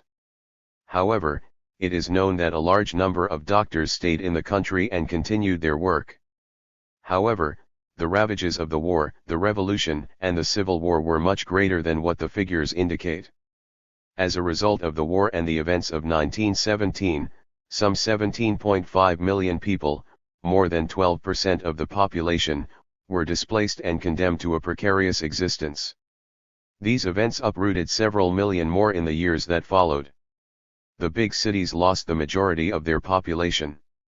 Between 1917 and 1920, the total number of inhabitants of Petrograd and Moscow increased from 4.3 million to 1.96 million, more than 2 million people had emigrated. During the famine of 1921 to 1922, many of those who had remained became refugees in search of food. Around 3 million soldiers died in combat or from wounds or disease. Some 13 million civilians died prematurely, mainly due to the famine of 1921 to 1922 and a series of epidemics that broke out in Russia, such as the Spanish flu that devastated all of Europe. In January 1923, the population of the USSR reached its lowest point, and was between 6 and 9 million below the numbers of January 1914. The combination of the events of 1914 and 1921 plunged the population of Russia in misery and caused colossal losses. Of course, these effects were also felt in the economy. The production of large-scale industry represented only 13% of the 1913 total, steel and iron barely reached 4%. Cereal production represented two-thirds of production during the period from 1909 to 1913, a miracle whose explanation can only be sought in the stubbornness and resistance of the peasantry. Foreign trade had collapsed, and at the beginning of 1921 there was a disastrous crisis that affected fuel, transportation, and food. Among workers in the industrial sector, considered the pillar of the regime, protests increased and nervousness spread too. Never in the history of the country had such a low point been reached. The political effects of this extraordinary regression caused an archaization of society, with the destruction of many elements of civilization that had been accumulated in the past. The consequences were transcendental. There is no doubt that these conditions brought the country closer to the formation of a primitive autocracy. However, in the short term they gave rise to the new economic policy, a success in many ways and the driving force behind a redefinition of the regime's strategy. In 1917 to 1919, Lenin, who, as we have already said, was straddling two worlds, reacted to the crisis of socialism in the West by creating the Third International in 1919 in response to the disappointment that the Second International had caused him. 2 years later, they faced a West that had begun to regain its momentum and a Russia that was more backward than ever and that was by no means the commanding bridge from which to direct a revolution on a global scale. Another burden hindered the country's progress, the challenge posed to East and West by revolutionary slogans and the creation of the Comintern. Be that as it may, everything had to be called into question and it was necessary to relocate such postulates in their historical perspective. True to his character, Lenin recognized the importance of the changes occurring in Russia and the world and set out to reformulate many aspects of his old strategy, to the point of designing a completely new one. Forced to react to dramatic historical events, he modified his perspective and his plan of action. All this eliminates the possibility of considering his ism as an inflexible ideology, despite widespread opinion to the contrary, which claims that it was an extremely rigid philosophy. Leninisms and the latest revision. The ism that interests us was taking shape thanks to historical conditions that changed suddenly. The pre-war period, when it was believed that the revolution that was to come would be liberal, the crisis that triggered the First World War, the events of 1917 and their different interpretations, the Civil War and war communism and, finally, the NPE each represented situations that were sufficiently different from each other that they forced, in each phase, not only to carry out a new diagnosis of the situation, but also to design a new strategy and define its objectives.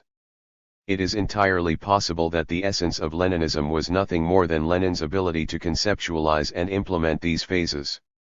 If so, we can distinguish at least 3 Leninisms, the last being particularly interesting. In 1921, with the arrival of a period of peace in the country, Lenin's review and adaptation of his postulates covered all aspects of the system that had to be built, and even his ideology. On March 27, 1922, he declared before the 11th Congress of the party, the last in which he would participate, that the car does not travel in the direction that the driver believes he has taken, a typically Leninist statement, especially when adding, "We must rethink our ideas about socialism." Following these words were other statements of the same nature during 1922 and until May 1923, in what is known as his Will 3. However, during the 11th Congress, despite his fragile health due to illness, Lenin had already put on the table a few new ideas that paved the way for an in-depth review of past concepts and practices. Lenin now issued a general recommendation: we must learn from everyone who knows more than us on any subject, national or international capitalists, humble workers in a commercial company or even former members of the White Guard, as long as they were people. Competent. The important thing was to demonstrate to the peasantry that the new lords of the country were willing to learn, that they knew how to govern it so that the peasants would benefit. This statement was preceded by a blunt warning: either we pass the competition test with the private sector, or we will fail miserably. Evidently, he then went on to refer to the idea of state capitalism with which he had already flirted in 1918 and which seemed to him the best solution as long as the new state contained the system within certain limits. This concept allowed for a certain degree of realism while remaining within the socialist perspective, even while postponing the system to the distant future. In his speech at the Fourth Congress of the Comintern, on November 13, 1922, Lenin reminded the public that he had already presented this idea in 1918, inspired by the war economy launched in Germany by Walter Rathenau. However, it was now necessary to seek to satisfy the needs of a social alliance. Lenin still saw Russia's socio-economic system as an edifice made up of 5 structures, from peasants' private farms to state-owned enterprises, called socialist. However, what the politician was asking was whether state capitalism, which appeared second on the list of progressive socio-economic systems, should take precedence over socialism in the immediate present and future. The issue was complex, but its objective was clear. Lenin was trying to chart a new long-term perspective along the lines announced in his call to reconsider our ideas about socialism. Given that the party was socialist, where did the need for this line of thought come from?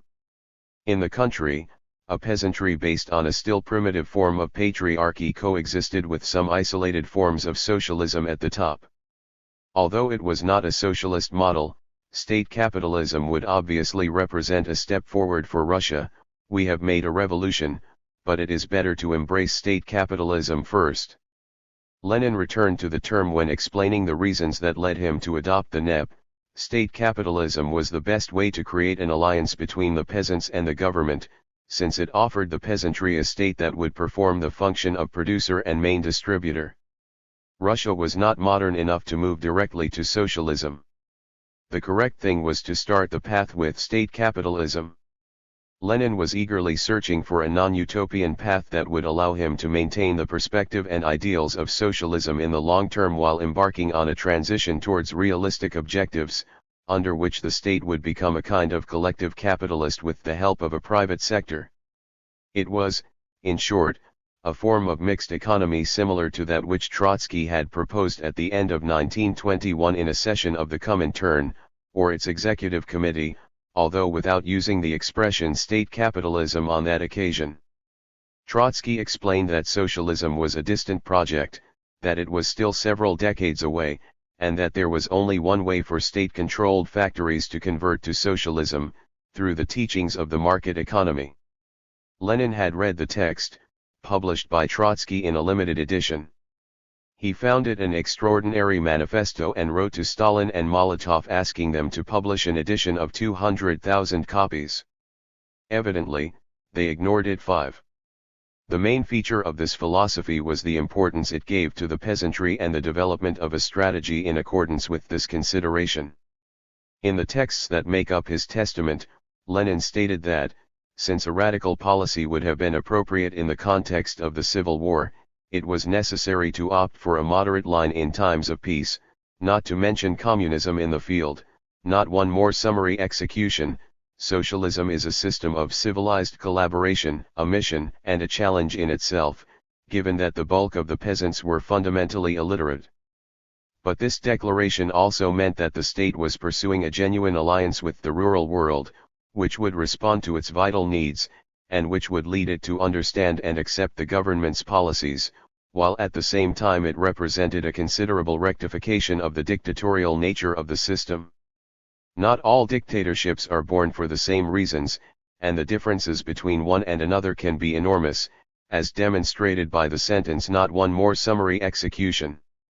At last all the pieces had been assembled, and Lenin was ready to redefine the concept of socialism in accordance with the reality of Russia, to change his strategy towards the peasantry. 6. And to make clear what kind of state he hoped to see. His plans for the functioning of the party, and the institutional framework necessary to guarantee the importance of the party congresses above the elected bodies, starting with the Politburo, are another of the fundamental points of this new doctrine. We must not forget in this context his dramatic, although still secret, call for Stalin to be removed from office. 7. To fully appreciate the scope and depth of this rethinking, we must look back at something we have already discussed in the first part in relation to the conflict between Lenin and Stalin over the creation of the USSR. This meant the confrontation between two political spheres, between what was still Bolshevism, a radical branch of Russian and European social democracy, and a new current that was born from the Bolshevik Party and that would receive the name Stalinism. It was a decisive struggle in which the very nature of the new state was at stake. Either it opted for a dictatorial variant that rejected autocracy and unequivocally addressed society, fundamentally peasant, and negotiated with it without belittling it, or he opted for an autocracy that prioritized violence. The two currents seemed to be two sides of the same coin. However, the truth is that they were extremely antagonistic, as demonstrated by the fact that the victor launched into the deliberate and systematic destruction of his opponents. The word Bolshevism did not disappear from the party's jargon, but its content did.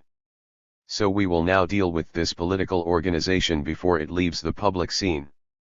What was Bolshevism? We can briefly answer the question after succinctly examining the political lurches that the system took and the mechanisms of action it adopted, including the ability to produce the program we have talked about. We will leave aside the clandestine activity that the Bolsheviks carried out before the revolution. As far as I know, there is no recent monograph on this. However, it was at that time an organized political party and continued to work as such during the Civil War and afterwards. It is impossible to understand the essence of Bolshevism without carefully examining how it worked. The comparison between the texts of the first congresses and those of the last allows us to get an idea of the depth of this metamorphosis. Leninism was a strategy, or rather a set of strategies, to transform society. Bolshevism was a party organization that had different structures that guaranteed its functioning as such. Its objective was to preserve the popular character of the incipient state and distance it from the conservative affinities it might have with any past form of despotism. Political discussions were a common procedure, exchanges were usually heated and decisions were made by majority. Virtually all of its major figures, and also some minor figures, had argued with Lenin, and sometimes angrily, about political strategy. Ideological debates were a normal feature of the way of acting of the party leadership, and not only in the restricted circle of the Politburo, but also during the sessions of the Central Committee and, more generally, in the congresses and conferences of the party. Even during the Civil War, when party cadres were mobilized and had to travel from the front to attend meetings, congresses and conferences were held on an annual basis, as required by the party's statutes. The minutes offer us a clear image of the course of those meetings. People not only talked about politics, but they discussed politics, presenting reports and counter-reports, and the presidency could order to silence a speaker from the majority faction so that a representative of the minority group could exercise its right to express its opinions or to refute the majority position. No matter how respected he was, Lenin was often the target of furious attacks and sometimes reacted angrily. But the blood did not reach the river, because those were the rules of the game. A few years later, no trace of these procedures remained. In view of how things would evolve, it is worth repeating that Lenin was not the object of a cult, neither before nor after the revolution. Still, if we could use the word charisma without connoting it metaphysically, we could claim that Lenin possessed charisma. The embalming of his body, and the subsequent beatification process, took place in a ceremony specially prepared for the occasion, despite the protests of his wife and his family. This fact contributed to killing him politically more than if he had been buried in a normal ceremony. Founder and leader of the party and the state, Lenin never behaved towards his people like a despot or a dictator. He liked genuine authority, although as much as other leaders who had more than one run-in with him and who did not see his career damaged by those clashes. In the famous episode of 1917 in which he wanted to expel two leaders, Zinoviev and Kamenev, from the Central Committee, Yakov Sverdlov, the president of the session, answered him without flinching, "Comrade Lenin, our party does not act like that." Quite a revelation.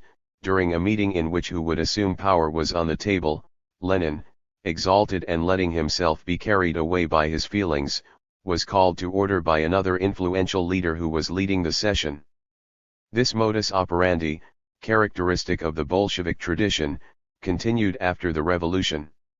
Lenin always acted within the party's procedures. He argued and protested heatedly, but he accepted that all important decisions be voted on, as the party statutes mandated, although he did not usually lose votes. He was a leader, not a despot. He was the main leader of the party, not the owner of it. Therefore, we cannot call him the dictator of Russia, and even less so when, during the Civil War, he shared the leadership with Trotsky in the eyes of the world and Russia itself, a curious phenomenon given that Lenin and only Lenin was the founder of the party. But Trotsky was co-responsible for the revolution, and both Lenin and the party accepted it. Bolshevism was a party, but it was also an ethos. The discussions could be about any issue and did not stop at the surface. Here we have some examples of the topics that were discussed in the party organs and in public. Thanks to the publication of the minutes of the Central Committee from August 1917 to February 1918, we have evidence of the discussions about the appropriateness of seizing power in 1917 and whether allies should be sought or not. Another example, in December 1920, Asinsky Obolensky, a leader of the opposition Democratic Centralist current, published an article in Pravda. The party was still militarized and the author of the text was deployed to the front. However, victory now seemed certain and Asinsky believed that the time had come to address some imminent problems, such as, for example, resurrecting the party as a political organization once the military phase had concluded. In this sense, it proposed constitutional norms that would allow the majority to carry out the political measures they believed appropriate, while the minority would be guaranteed the right to criticize and to take control of the situation if the previous line failed. If not, in what we can read as a warning to both the leadership and the militancy, the party would succumb as a political organization. Although paper shortages often reduced the party's main newspaper to a single sheet, Pravda published the article. Another example of these debates on important issues was the analysis of the failed coup in Warsaw, which took place during a party conference in late 1920. Some of the discussions took place behind closed doors, and therefore there are no minutes, but the other part was public and there a party leader like Radek was able to mock Lenin, and this is confirmed by the documents, with phrases like "we warned you." Together with other leaders, he had stated that the Polish workers would oppose the Russian troops and that the counter-offensive on Warsaw was a mistake. I do not know who the instigators of the Polish adventure were, but Lenin gave his support to the idea in the hope of spurring the German left. He certainly didn't find Radek's hostile comments amusing, but he had no choice but to listen to them. Trotsky also opposed the operation, hence perhaps the plural of Radek, and he expressed this at the 11th Party Congress, without anyone contradicting him, a completely accepted reaction in those years. The most leftist sector of the party was against the operation and Lenin had been wrong. But more important matters were also discussed in public or in the party press, as can be seen in the minutes of party congresses and conferences. Lenin was not the only one who reacted to the problems that affected the party. His organization was poor despite being in government, and he was fully aware of its weaknesses and the low level of the cadres and the press, although he also resented the proliferation of internal disputes and cliques, especially among the local and central hierarchies. One of the most important challenges it had to face was the growing chasm in terms of power and privileges that separated those at the top and the grassroots militants, a particularly disturbing phenomenon in an egalitarian party of comrades. Guys who mostly bordered on poverty. The problem was openly addressed in the party's organizations and press, and the leadership, aware of the level of unrest, tried to find a solution. But the complaints of the base were not the only discordant voice that a sometimes reticent leadership had to endure, since the leaders also raised social and political problems and discussed them openly, pointing out the dangers to which the party was exposed. An example is the reflection of Zinoviev, a member of the Politburo, at the 11th Congress. Shortly before, Lenin had sounded the alarm by referring to the disappearance of the working class during and after the Civil War. According to Zinoviev, the problem was different, since the working class was redefining itself, abandoning the countryside, where it had sought refuge, and showing its willingness to join the party. What worried him was the entry into it of untrained proletarians and the existence of an increasing number of members from other classes. Zinoviev was in favor of temporarily suspending admissions to exorcise the dangerous specter of a process of degeneration, something like a thermometer from within. The adjective is mine. In a gesture unthinkable a few years ago, Zinoviev cited the arguments of the émigré Mensheviks, who saw this scenario as an imminent possibility. The increase in social differences within the party, as a consequence of the arrival of new members, gave rise to the appearance of different political and ideological tendencies, a thesis defended by David Dahlin, Menshevik leader, in a book that had just been published. In Berlin 9. The author considered that there was no social or political life in Russia outside the party and the army, and it therefore seemed impossible to put an end to Bolshevism from the outside. However, it could be achieved if spontaneous processes occurred within the party. Dahlin announced the appearance of divisions, plots and intrigues. Various elements of the peasantry and various groups of workers and petty bourgeois were slowly becoming aware of their own interests, and the intelligentsia was recovering the capacity to create ideological, democratic, imperial, revisionist currents. All these elements would come to the scene in due time and political history will be filled with political battles. Zinoviev alluded to these reflections, as read in the minutes of the Congress. Dahlin scoffed at the naive idea that a purge, in the traditional sense of expulsion from the party, could alter the situation in the slightest when faced with the inevitable expression of the centrifugal forces of a society, and Zinoviev did not seem to agree.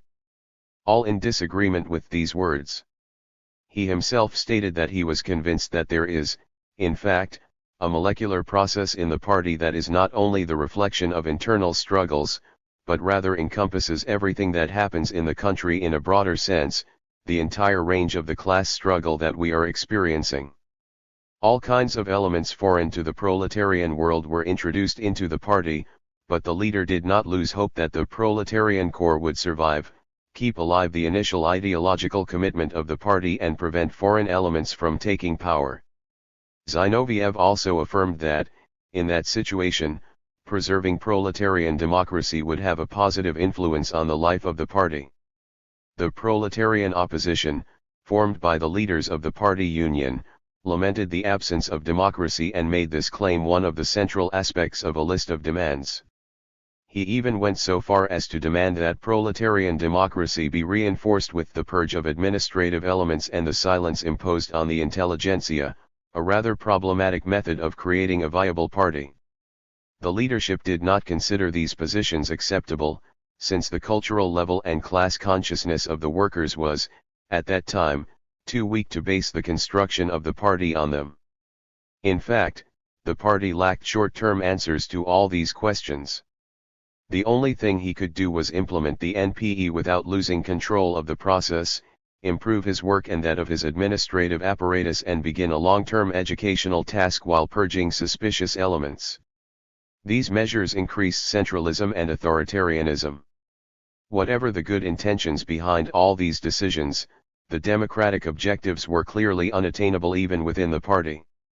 However, the old guard continued to hope to keep the democratic spirit and modus operandi alive in the upper echelons.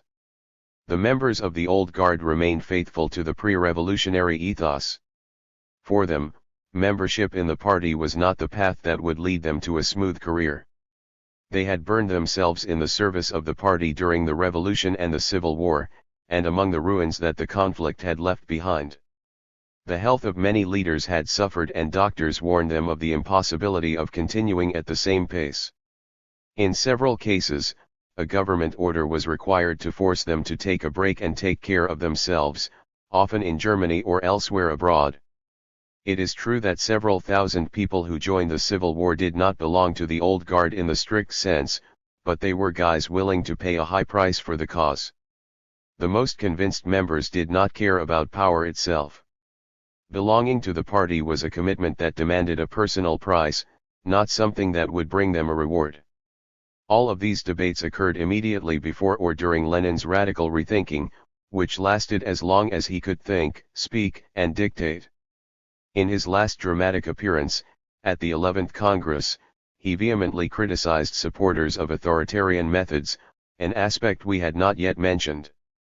During those years, party members participated in many public meetings in clubs throughout Moscow and possibly elsewhere, meetings in which the party's policies were openly criticized, and even denounced. Some conservative members cried out against this disloyal attitude and asked Lenin to put an end to such violations of party discipline.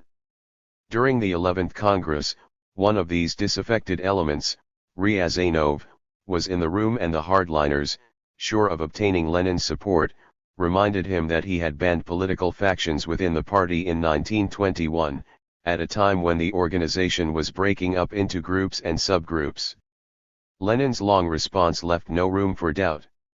He did not mention the 1921 episode, but offered a good number of examples from the past that reflected fundamental discussions within the party, and stated that it would not have survived, and would not do so in the future, if the possibility of debate freely. The point we want to make here is this: Bolshevism was a political party that offered its members the right to express their opinions and participate in the development of the political line, and Lenin wanted to keep things that way. In his speech at that same Congress, he also declared that the party should be exempt from administrative tasks and concentrate primarily on political leadership, leaving administration in the hands of professional bureaucrats, the forces of state capitalism and cooperative organizations. These were the fundamental aspects of the latest version of Leninism. It is clear that Lenin was alarmed by the situation. In his last appearances, statements, and writings, he attacked the style and essence of the policy that would be followed after his death with a resounding and lucid no. And this is something that we cannot erase from historical memory. As we know, the program of this great figure, who led a radical revolution and called for moderation after conquering power, did not come into force. The possibility of expressing oneself freely about the problems of the party, the different currents that coexisted or the threats that threatened it, was the exclusive property of this historically specific political formation that was baptized with the name Bolshevik. Since the different organs that composed it functioned and the decision-making process adhered to the rules that established the division of authority between them, we cannot speak of personal dictatorship either in Russia or in the party. The dictatorship was in the hands of the party, not in those of Lenin. When it fell into the hands of an individual, the party's share of power would soon disappear. A one-party system. Most of the cadres of the historic party remained members and continued to see themselves as such. However, sooner or later they were going to discover that, in fact, their place was elsewhere. Shortly after Lenin's death, they stopped recognizing the party and reacted by abandoning it, adapting to the new line or joining one of the opposition currents, and, therefore, perishing. The system remained intact but, over time, at the price of undergoing a radical transformation, which involved mass terror against the party and a profound change in its backbone and that of the system, which became dominated by the classes that they depended on the state. The Mensheviks, residents abroad, and various figures critical of the party continued to express their conviction that the political monopoly would end up coming into conflict with the inevitable social differentiation that was taking place both inside and outside the party. Stalin foreshadowed an implosion in the short or long term. And we could even say that something like this happened during Stalin's absolute dictatorship, although it was not an implosion derived from the internal contradictions of the party. It makes no sense to refer to it by resorting to the language and categories of the disputes that took place within the party in 1902 to 1903, or to those that occurred at the beginning of the Soviet period. The political scene had changed profoundly and, although words such as party, Bolshevik, socialist and even Leninist were still used, their meaning was very different. The pathological character of the supreme leader and the consolidation of his autocratic power, both phenomena foreign to Bolshevism, were the factors that defined the essence of the political order. Rapid industrialization and population flows moving to cities gave rise to major transformations, and increasingly accentuated social differences went hand in hand with the emergence of new trends and social interests. All this complicated the task of the rulers. Stalin detected a constant threat in these advances and in natural differentiation, otherwise positive phenomena, and throughout his long mandate he declared war on them, relying on terror against the cadres and against the most liberal layers of the population. Such was his irrational approach to politics, exacerbated by the paranoid nature of his personality. We can consider the 12th Congress, held in March 1923, as the last one in which the party could still legitimately use its revolutionary name, and affirm that the year 1924 marks the end of Bolshevism. For a few more years, group after group of old Bolsheviks sprang into action in a last attempt to rectify the course of events, but their political tradition and organization, anchored in the history of Russian and European social democracy, quickly fell apart. Relegated to the background as a result of the number of new members and the new organizational structures that made this formation adopt a totally different configuration. The process of converting the party into an apparatus, with careers, discipline, ranks, and the abolition of political rights, was a major scandal for the opposition movements that emerged between 1924 and 1928. The old party that they knew was dead. People must be careful not to let the names and ideologies of the past confuse them. In a dynamic political context, names outlive essences. That Russia was not ready for any form of Marxist socialism was a temple-like truth for Marxists. However, the new members did not attach the slightest importance to these theoretical considerations. They had joined the party to serve the cause presented to them, including the total elimination of the original Bolshevism. For a time, impossible socialism was a smokescreen, but we cannot call it a failure of socialism to describe the events and currents we are studying, because socialism did not exist in the first place. Russia, a devastated country, was not in a position to embrace democracy, as Miliukov saw, or socialism, as Trotsky and Lenin recognized. Under those conditions, the historical paintings were buried by a legion of newcomers who did not share their ideology or their ethos. The party in power, denounced throughout the world by the enemies of socialism and Bolshevism, reinvented itself to face new tasks and new realities, without however losing the qualifiers of the past. From this perspective, Lenin's last texts are an attempt to refound Bolshevism to avoid the emergence of a totally different creature. Lenin warned that his opponents were inspired by the pre-capitalist forms of an absolutist state, and that the political culture of Russia, the disposition of the cadres formed during the Civil War and the arrival to the ranks of the party of new members with little or no culture, or no political experience, were the factors that had motivated this regression. The country's backwardness and the need to accelerate its economic growth paved the way for building a strong and firm state, which could win people dedicated to their country to the cause, or become its ideal model, regardless of their political affiliation. Something all the more true since the specter of backwardness sometimes haunts a country with an imperial past and a certain potential, and the pressure exerted on it by other more developed countries is such that the people mobilize in its defense. Given this situation, the formation of a despotic regime did not ultimately seem to differ from the construction of a strong state. But Lenin had noticed the difference, had typified it, and had identified the culprits. However, many of his former companions from the heroic years did not take notice. And Bolshevism left the scene shortly after the death of its founder. 22. A sui generis modernity. We have already dealt with the institutional decay of the supposed pillar of the system. We will dedicate this entire chapter to social dynamics, change, and progress. Different conflicts will arise here too, and we will address them in due time. In previous pages we have referred to the fact that the dimensions of the inherited delay and the complexity of the task that the hierarchs had before them were aggravated by the harsh regression that occurred as a consequence of the First World War and the Civil War. In a country that was already on the verge of a crisis, this regression made the tasks of reconstruction and recovery extremely difficult, and increased anxiety about turning to Big Brother, the state. However, it is necessary to qualify the statement somewhat in view of the NEP, its vitality, and the interest that could exist in keeping it alive for a while longer, a hope shared by Lenin and Trotsky at the time of launching it. The brief NEP continues to fuel all kinds of discussions about the alternatives that Russia had at that time. During Perestroika, some came to believe that it could serve as a model for the post-Soviet period.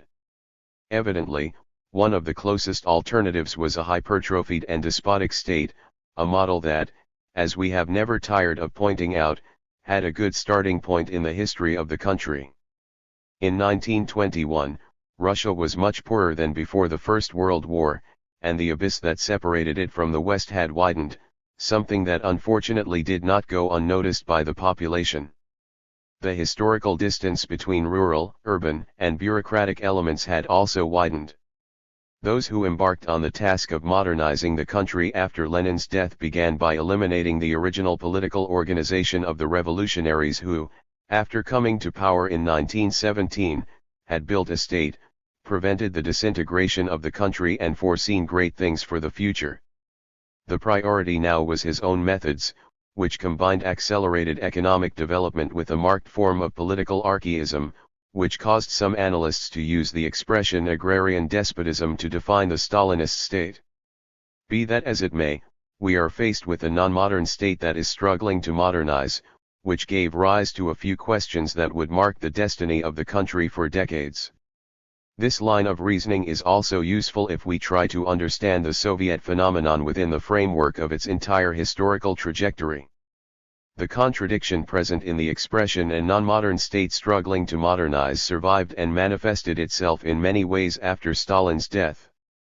The modernizing aspect of state activity, that is, industrialization, produced a series of advances, such as urbanization, education, or increased social mobility, which had an eminently emancipatory effect on the mass of the affected population, even when this emancipation would have to resolve some considerable obstacles.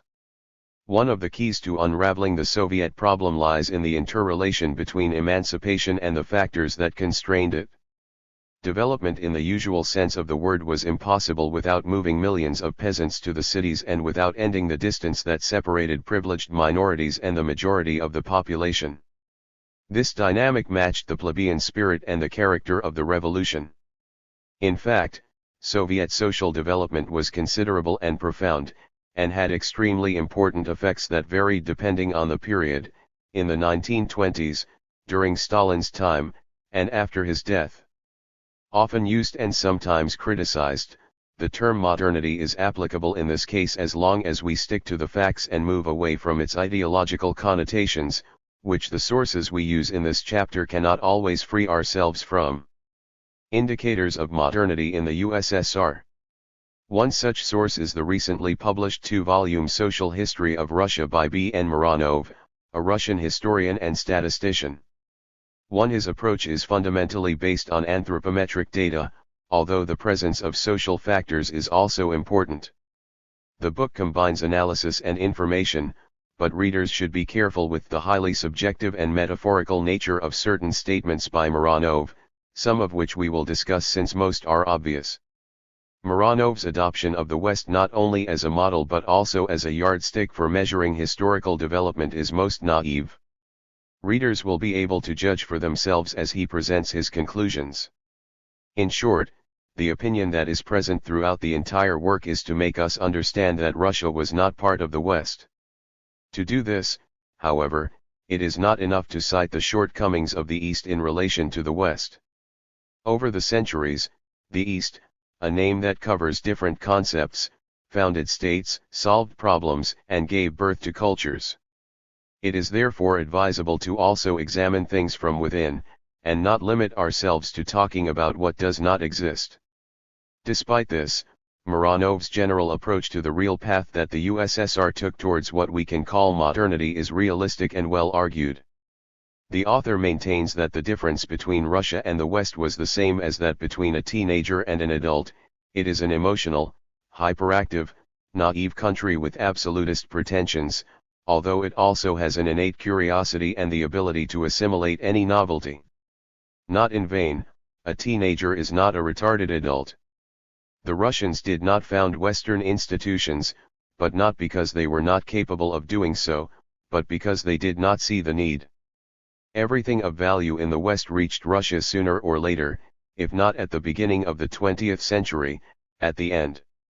Mironov highlights the secularization of social consciousness, which far exceeds the phenomenon that occurred in the West. The Russian value system became fully secular and temporary. The demographic revolution freed women from the heavy burden of giving birth to children condemned to die young. The social structure changed its appearance, social mobility reached high levels and social classes were no longer stagnant. Society as a whole was opening up to the influence of Western values and their standards of conduct. A nuclear family model emerged, in which more attention was paid to children, and women managed to legally become equal to men, while their social consideration improved. Urbanization continued its course, the country became basically urban and its inhabitants embraced urban consumption patterns, automatically changing from rural and community forms of social organization to more complex and different ones, even in the rural environments themselves. By the end of the Soviet era, modernization had come very close to Western models. A solid system of social coverage was implemented: pensions, healthcare, subsidies for women in status, family assistance, and we cannot close this inventory without mentioning the notable development that occurred in education and culture. To all this we must add that this empire was transformed into a de jure confederation and that nations of non-Slavic origin also experienced their own development. Only during the Soviet period did a disciplined society emerge in Russia. Mironov uses the term coined by Foucault, which prevented the outbreak of revolution during the transition to the post-Soviet regime. In a general sense, the distance between Russia and the West had narrowed, and the country was no longer part of the developing world. Of course, Mironov is aware of the means that were initially used to carry out this modernization, but he is right to emphasize the importance of the result. However, I would like to add some more features: personal physical security, libraries, the increase in the reading public, interest in the arts in general and poetry in particular, or the importance of science. For reasons that escape me, Mironov overlooks the fact that, since 1991, all these elementary indicators have ostensibly regressed, an essential aspect to better understand the Soviet phenomenon and its heritage. Mironov then borrows a method typical of Western researchers, the use of anthropometric criteria, for example, when evaluating the increase in recruits during compulsory military service, which, in his opinion, served to give a good image of the state of socio-economic fluctuation of the country. In this way, we know that the average height of men began to decrease from the 50s of the 19th century, due to the Crimean War, and that it continued to fall until the emancipation of the serfs. The crisis lasted 30 years and mainly affected the peasants, a group that was already on the verge of disappearance because they had been the most affected by the war and taxes. In the 80s of the 19th century, the biological condition of the population improved somewhat. As indicated by various data, although not reliable as a whole, nutrition worsened between 1850 and 1890, but improved later, until 1910. The mortality rate between 1850 and 1890 was high and unstable, but medical advances made it possible to reduce it. Starting in 1890, much was said about the degeneration of the Russian people after the reforms of Alexander II, precisely as a result of the physical condition of the young recruits. These rumors continued until the end of the century, despite the fact that the situation had begun to rebound from the 1880s onwards. The figures given by P.R. Gregory for national income between the years 1885 and 1913, cited by Mironov, show a growth in per capita consumption starting in the mid-1980s. In 1927, as we know thanks to reliable data that were subsequently published, the population had already recovered from the ravages of the First World War and the Civil War. In the cities, the average height of recruits was 1,676 meters, while in the countryside it was 1,675 meters. Their average weight was 61.6 kilos and 61.9 kilos, respectively. Therefore, the body mass index, that is, the ratio between weight and height, was 22 and 22.54, proof of what Mironov describes as a good biostatus. Contrary to what might be expected, the height of newborns continued to grow between the end of the Civil War, 1920, and the end of the 1960s, and even between 1985 and 1991, we can conclude, therefore, that neither the 1930s nor the Second World War had consequences in this sense. Starting with the generation of 1936 to 1940, the increase in average height was as rapid in the cities as in the countryside.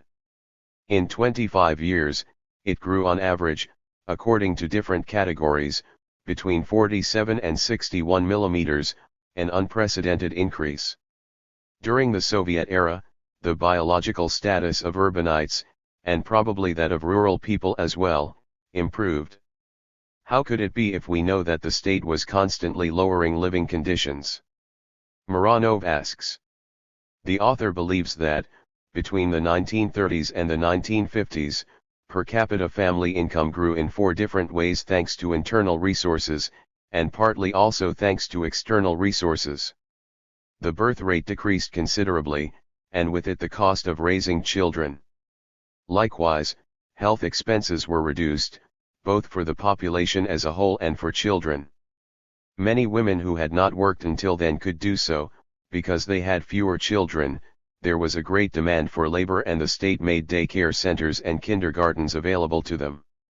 Finally, the improvement in biological status was also made possible by a better distribution of wealth. For all this we can affirm that we are faced with a fascinating and barely studied topic. These data should be seen in the context of the demographic revolution that occurred in Russia between 1920 and 1961, therefore later than in the West, which had already overcome it at the beginning of the century.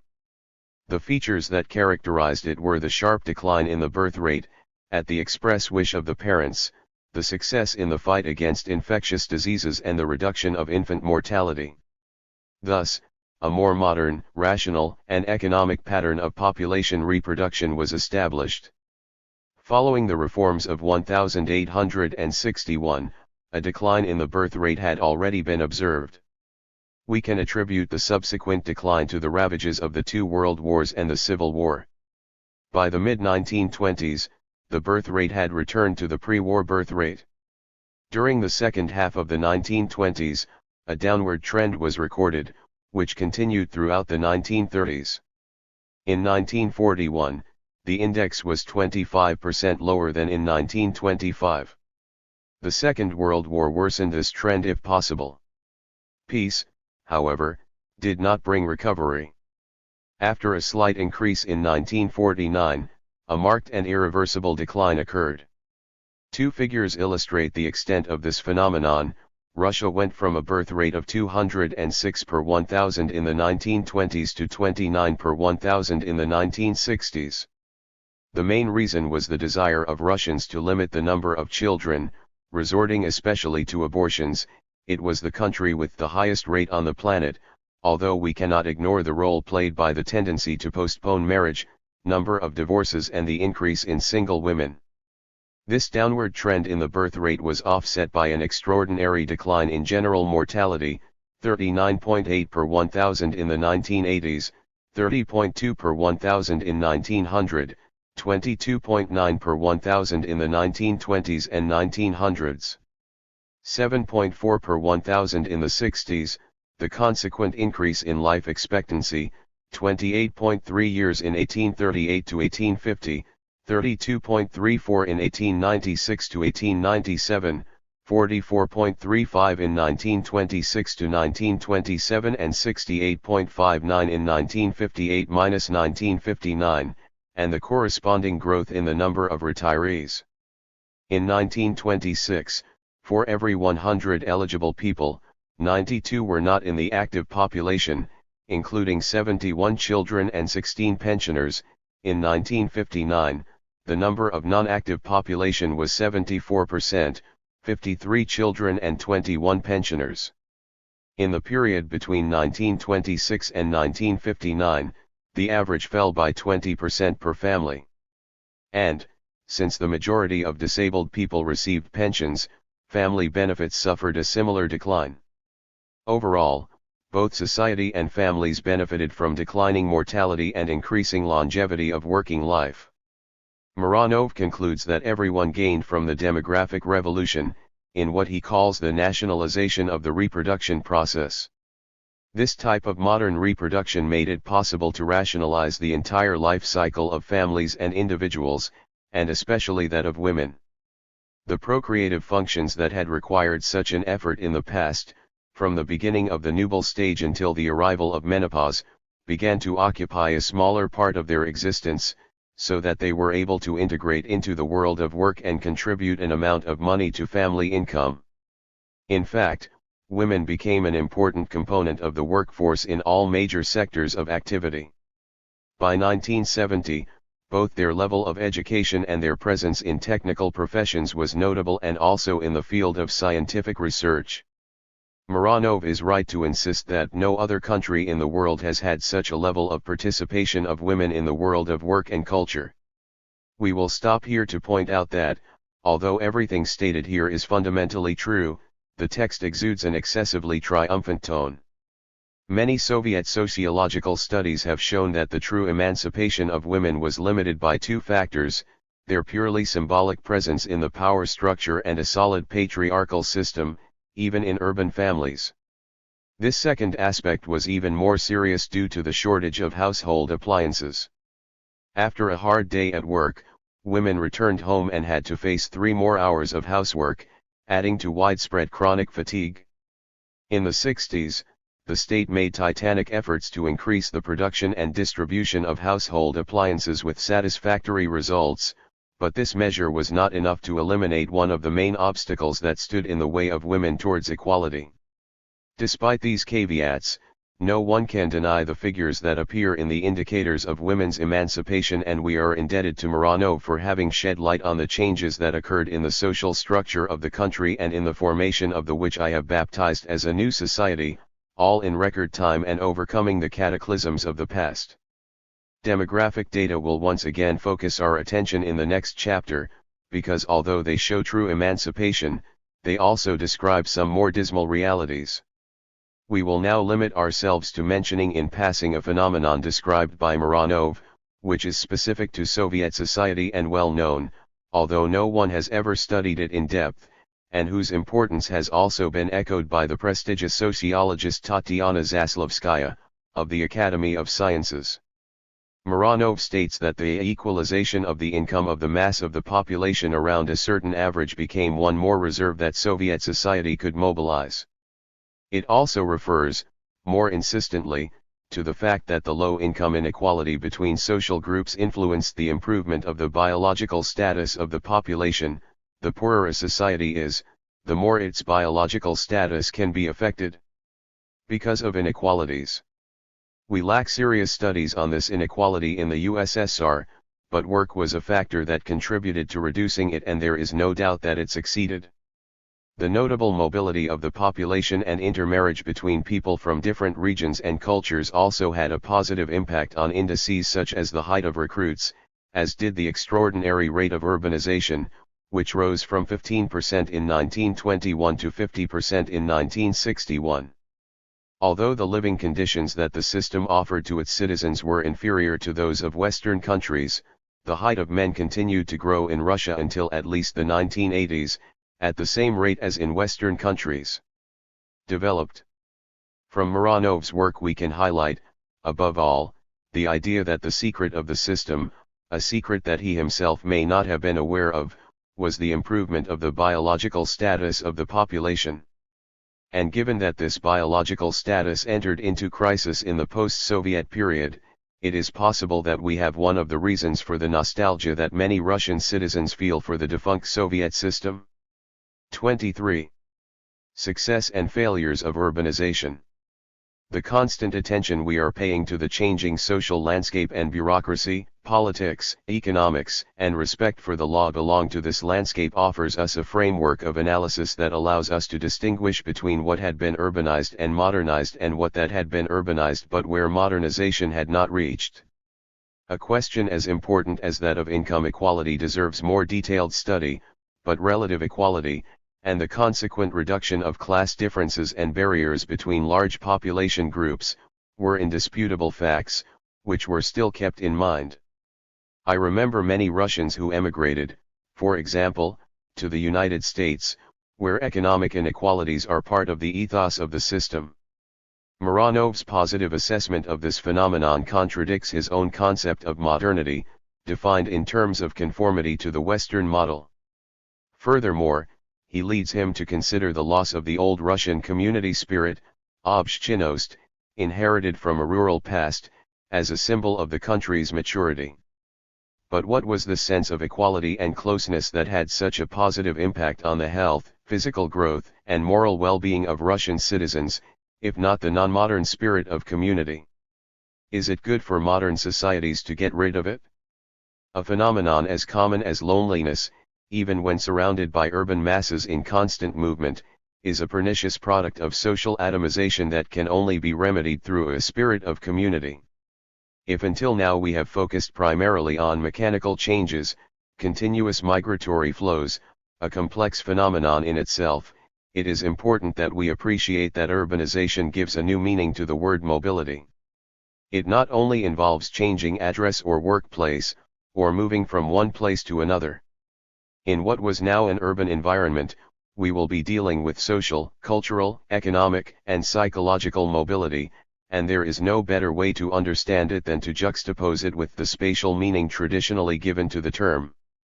The complexity of urbanization and its power to transform consisted of generating a quantity of ideas that circulated through new communication channels, that presented the population with large amounts of information, that gave priority to inventiveness, education, and creativity. Intellectual and, finally, gave rise to new conceptions of existence and generated new needs in people's lives. All this was light years away from the rural rhythm of traditional Russia, where change was slow and the social world tended to stick to a village, and it was easy to keep it under control. Everyone knew every detail of their neighbor's life, which created an intense feeling of familiarity with social reality and induced fatalism regarding the whims of nature. The rules were simple: cling to tradition, limit mobility, and narrow horizons, often in the literal sense of the words. Lacking adequate literacy and oblivious to various stages of transition, this rural civilization was not prepared to face large cities and urban settlements, where it was essential to have an education, improve one's skills or change professions. The newcomer was exposed to a bewildering variety of creeds, personalities, fashions, information and values, which constantly disrupted all manner of social and family conventions. The concentration of influences, as well as the incentives to enter the different networks of new social, political, economic and cultural relations, posed a challenge to the traditional socio-cultural universe, and sometimes ended its stubborn resistance. However, not only the rural world found itself between a rock and a hard place. Urban society also exerted considerable pressure on the state, initially because it was a new and totally different entity to govern. Furthermore, this society was still young, inexperienced in regulating itself, and placed a heavy burden on old traditions. This being the case, it is convenient, and even obvious at this point, to see the urbanization process as the equivalent of the formation of a new society. Because, to the extent that the transition period made it possible to speak of an intermediate stage, the coexistence of the old rural world and the new urban world meant that the traditions and mentality of the former mixed with the commotion that assailed the capitals and with the complexity of scientific cities. The state and its main institutions governed different centuries at the same time and were subject to ideological and political pressure exerted by totally heterogeneous groups. The complex interrelation between culture and mentality, which at that time was projected in the sphere of politics and the state, resulted in a mixture of religious and secular elements perceptible in the symbolism of the state and in how it exercised power, but also in the population's reaction to said power. The cult of Stalin, the outbreak of popular pain after his death, the internal acceptance of an authoritarian government, or the phenomenon that Nikita Khrushchev represented, not only because of how he governed, but because of the massive protests that he provoked among the population and the intelligentsia, were the indicators of a social and cultural landscape that was facing profound changes. Urbanization continued its course, and urban society was becoming the dominant lifestyle. Whatever elements survived from the traditions and practices of the past, urbanization transformed society and forced the government to adapt to this new entity, since there was no other alternative if they wanted to legislate or the country to move forward. In other words, the state and the system of government had to exhibit a certain degree of flexibility and respond to a quite different historical agenda. The changes that we have already indicated, especially in the area of repression, were a reaction to the complexity of the tasks that the new realities imposed on the state. The old methods of coercion and mobilization were no longer valid, new means and new, more thorough strategies were needed. Problems often arose suddenly and their resolution required acting with the left hand and displaying a certain ability to negotiate with the population. However, bureaucratic authorities still lacked experience in dealing with the urban labyrinth, an often independent and intractable universe. Urbanization, which went hand in hand with the modernization process, created new trends in social behavior and a stock of specific resources that far escaped the policies of the state. There was no way to control this extraordinary dynamic energy with the methods and devices that had been used to date to subdue a predominantly rural population and a relatively small urban sector. In this specific case, the call of history forced the state to adapt to the new reality and to transform itself enough to be able to release the dynamic forces of urban society and concentrate on those issues in which it was truly competent. In this sense, the changes that occurred at the beginning of the Khrushchev period in the penal, labor, educational and social spheres, which we have dealt with in the second part, were promising steps in the right direction. They managed to extract from the system the recognition of the change that was affecting society as a whole and gave rise to new forms of relationship between society and the state apparatus. This process was parallel to a demilitarization of society and the regime. The interweaving of social and economic factors had reached a considerable degree of complexity and the state was struggling to respond to it by adapting to new needs and changes in mood. The relationship between the world of work and the state was generally summarized taking as a measuring stick the point of view of the workers based on a sentence that we have already cited, "You pretend that you pay us and we will pretend that we work." Some took it literally, and although it was nothing more than a witty comment, it was not without truth, as it reflected a tacit social contract that had never been signed or ratified and by virtue of which the affected parties reached an agreement on the way in which a low-intensity, low-productivity economy had to be carried out. The consequences of this agreement were numerous. Firstly, it hardly caused conflicts in the workplace, nor in society in a broader sense. However, it also resulted in poor living conditions, which encouraged people to look for other ways to supplement their income by resorting to all kinds of private, legal, or semi-legal activities, cultivation of private plots, other informal work, part-time. And this, in turn, brought consequences that did not have to be negative for those affected. For their part, the administrative circles, whose level of education was better and enjoyed greater job security, resorted to a range of initiatives, tolerated or illegal, but essential for the success of the official side of the operation. Sometimes they opted for purely criminal, corruption and black market actions. In order to get closer to the goals set by the authorities, ministerial agencies and management companies learned to protect themselves with a whole arsenal of countermeasures. In fact, they created a system based on informal rules, obtaining unauthorized reserves of stocks, means of production and labor, using tolkeke, entrepreneurs, and other intermediaries to obtain the necessary supplies outside the channels. Officials, sabotage or escape from investigations and official policies or, lastly, establish powerful networks of allies and lobbies in high places. These administrative bodies evaded the real control of the party, or any other body, and, to a certain extent, had the reins of state power in their hands. The reality of urban society and a nationalized economy also explains these changes in the modus operandi of the party, supposedly the bastion of the system, and in its relations with the upper echelons of the bureaucracy. Its lower-ranking cadres, the employees, were part of the bulk of society and the administrative network for which they worked. As such, they were senders and receivers of social opinions, changes in mood, practices, and interests.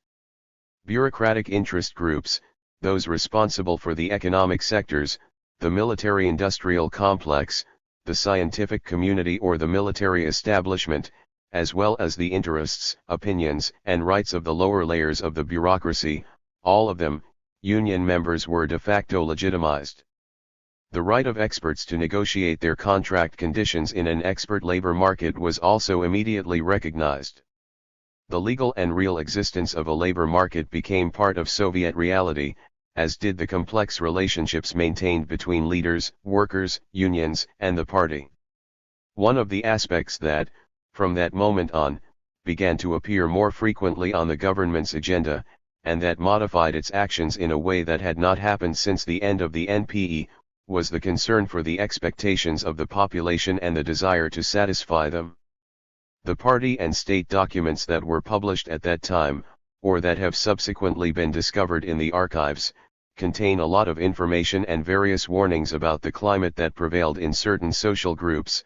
The party and government organs express their discomfort with respect to a specific political measure, or with respect to the lack of measures, that may generate discontent.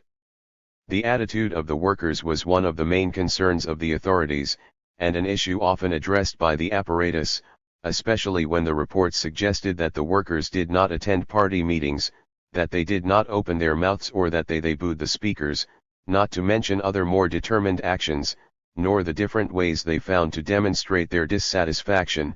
The number of strikes was increasing. The currents and opinions among students, intellectuals, and administrative staff also reached the ears of the party and were part of these discussions. The discouragement that had spread among these groups produced a decline in their performance and, often, a hostile reaction towards the party. Therefore, when a decision caused discontent among the population, it was moderated, withdrawn, or abandoned completely. If women refused to accept a job unless there was daycare for their children, the authorities responded by reprimanding those responsible for the situation, redressing the situation, taking steps to improve social policy, and making concessions. The result of these actions was a real and even legal recognition of all kinds of rights on a large scale. Taking public opinion into account and negotiating with citizens had become part of the socio-political situation. And when this scenario was interrupted by political measures resulting from impetus, as happened occasionally during Khrushchev's time, the people immediately paid the political price for those decisions. In view of the efforts that were made to improve the civil and criminal codes and to modernize the judicial system, can we talk about Rechtsstaat? No. To do this, the leadership would also have had to submit, partially but unequivocally, to the law, and the system would have had to extend the rights to critics, or at least guarantee opponents the right to a fair trial. But it wasn't like that. On the other hand, we can speak of a growing importance of the law and the legal system following the abolition of secret extrajudicial procedures and the end of arbitrary executions. Large-scale riots like those in Novokirksk had the KGB on tenterhooks, because it did not know how to stop them. In that specific example, the military intervention had claimed a considerable number of casualties. A recent book based on research conducted in the archives offers some data on these types of episodes, which worried Semishastny 1. In Brezhnev's time, there were 9 cases of popular revolts, 7 during the first 2 years. Under Khrushchev, the figure had been 2.5 times higher. Between 1957 and 1964, he resorted to weapons 8 times, with Brezhnev, 3, and all of them in 1967.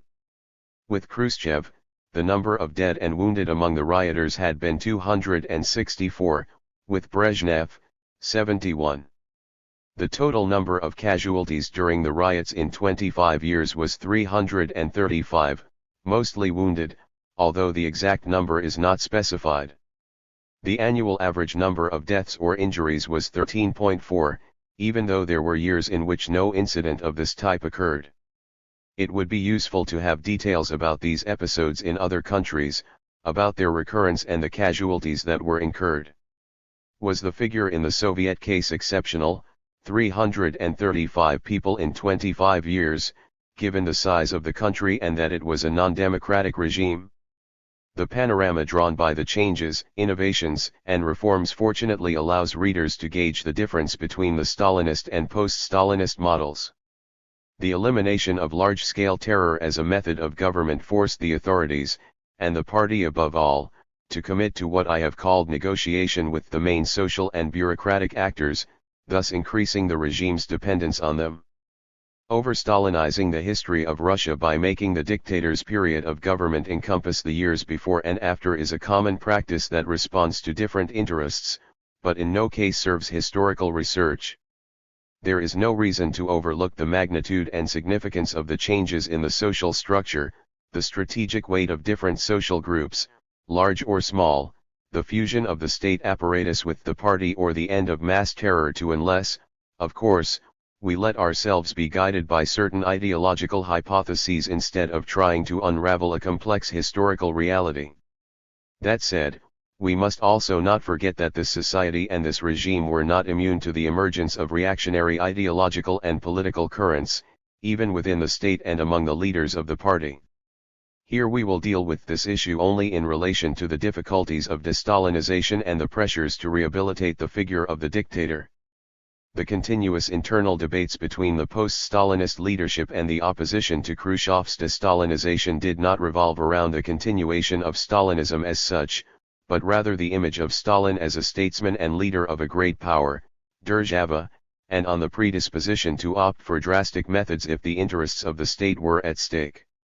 Without a doubt, and it should not surprise us in the least, some of the leaders of a dictatorial regime were in favor of this position. However, it is important to note that, despite all the probe balloons and threats of measures with the purpose of rehabilitating the image of Stalin as a great leader, this did not happen because it no longer made sense. Even among the Stalinists, no one justified the bloody purges anymore. It is true that there were still arrests for political reasons, but their victims were real critics and they targeted authentic political activities, not imaginary crimes or crimes that were the result of hallucinations and that people were forced to confess. Neither in appearance nor in size did the situation resemble the Stalinist period in the least. However, this verdict on what the system was no longer would remain suspended in the void if we did not offer a more generic image of what it had become. Seen from above, it was quite a labyrinth. Masses of people and agencies did whatever they wanted, while the number of decrees and laws promulgated by the Central Committee or, in a more solemn way, by it and the Council of Ministers they were disobeyed or only half obeyed. Mass phenomena such as absenteeism from work were still as evident as in the past. Civil servants did not lose their jobs even if they were fired. Judges who disagreed with the harshness of some laws looked for ways to reduce charges when they considered punishment meaningless, others did the opposite, believing that the new measures were too liberal. All this only indicates that a history that dealt exclusively with government policies would be misleading. The historical events analyzed here were processes that only partially depended on political measures. In fact, they derived mainly or even entirely from spontaneous episodes, the stagia we mentioned above. Those at the top were not only the standard bearers of a voluntarist policy. The Politburo ruled with the help of a powerful layer of nakolniki, chiefs in the broadest sense of the word, made up of between 2 and 4 million people. 1 million held positions of responsibility, another million performed less important functions and another million ran industrial companies. These constituted a broad social layer that had its own history and its own sociology. Its members were aware of the interests that guided them, such as the workers, peasants, or intellectuals they had at their command. Hence we see that those responsible for industrial companies built factories in perfectly developed areas even though it was formally prohibited, and that they maintained a reserve of labor and amassed other surpluses, actions that were also prohibited and, worse still, for which there was no financing. Where did the money come from? Secret funds. The laws of the nomenclatura were not even respected when it came to offering a good position or a good promotion, thus allowing the emergence of a network of cronies around the boss, with their circles, their cliques, and the corresponding clientelism, as any sociologist would imagine. These spontaneous events were repeated in all social strata, regardless of the regime. The commanders took care of their affairs while their subordinates did everything they could, legal or illegal, to further their own interests. Therefore, when so many factors intervene, we can recognize various simultaneous dynamics that make reality much more complex than it seems according to official clichés. The social changes that occurred during the feverish stage of urbanization marked the beginning of a new stage of social complexity, which manifested itself in a renewed impetus of the social factor, greater freedom in the mobility of labor and the creation of a labor market for experts that allowed the role of the intelligentsia to be enhanced. This complexity would end up testing the limits of this political system. Focusing on the social factor, as we have done throughout the work, helps us appreciate a complex social reality and the profound changes that accompanied it. The existence of the Soviet regime in the post-Stalinist period was relatively short, but it was characterized by a historical experience of exceptional intensity. After the death of Stalin, we witnessed not only the abandonment of large-scale terror, but also the disappearance of other typical features of the serfdom of the population. The changes that resulted from the end of the state of servitude are especially significant, and represented an increase in personal freedom that we should not dismiss on the grounds that it is greater than that offered by a democratic system. The fate that awaited the regime would be incomprehensible without this oxygen bomb that, among others, the popular classes received. The improvement of social conditions and safety at work, the reduction of the working day, the possibility of enjoying longer vacations in more accessible summer resorts and the salary increase, even if it were not spectacular, are some of the factors that must be taken into account when reflecting on the system. Thus, as we have already said in the second part, labor relations became governed by a labor code and by legal guarantees that guaranteed workers the right to change their workplace. The rights of workers and employers were better defined and better protected. Legal provisions made it possible to oppose the decisions of bosses and take cases to the courts or to special instances created to resolve labor disputes, courts where workers they had a good chance of winning. The improvement in the educational level of the workers undoubtedly contributed to all this, due in part to the influx of students from secondary schools who entered the factories, which motivated an increase in social pressure on the directors and on the government when it noticed the abyss that existed between their educational level and their aspirations and the relatively primitive working conditions of the industrial sector, among others, which was slowly introducing the technological innovations that young workers expected. While many workers of past generations had adapted without difficulty to a low-intensity system, this group of educated workers did not hide their disappointment. Dissatisfied with their monotonous, archaic, and often manual work, they were willing to seek more interesting occupations in other sectors, and now they had the right to do so. The only possibility for them not to leave was to improve the technological level of the companies, but to do this it was necessary to review the entire incentive system in the industry, and in the economy in general, a condition that posed extraordinarily complicated economic problems and that it became a nightmare for the leadership. We use the term sociology here to refer to the set of interests, interactions, and practices of social groups, but we can also apply it to the production and circulation of ideas, ideologies, political currents, and opinions, whose intensity was considerable at that time. All this was closely related to the renewed role of the intelligentsia, the increasing weight of public opinion and the prevailing attitudes among the bureaucratic class, the party apparatus, young people, and the working class. There are those who believe that there can be no political history, and even less ideological history, in a country that does not recognize the right of different political opinions to exist, demonstrate, and organize. However, there were other political and ideological tendencies in the USSR, and they found a way to make themselves heard, even if they did not organize or seek to overthrow the regime. Those who acted in this way ran the risk of attracting the attention of the secret police, but the latter, no matter how powerful, could do nothing when it had to confront ideas that were spreading among young people and among important sectors of the population, the bureaucracy, the army, or the intelligentsia. When these imprecise ideas emerge, history, or, if we prefer, political sociology, picks up the baton and the secret police can do nothing, especially when these opinions circulate among the ruling classes, and even among the ranks of the police.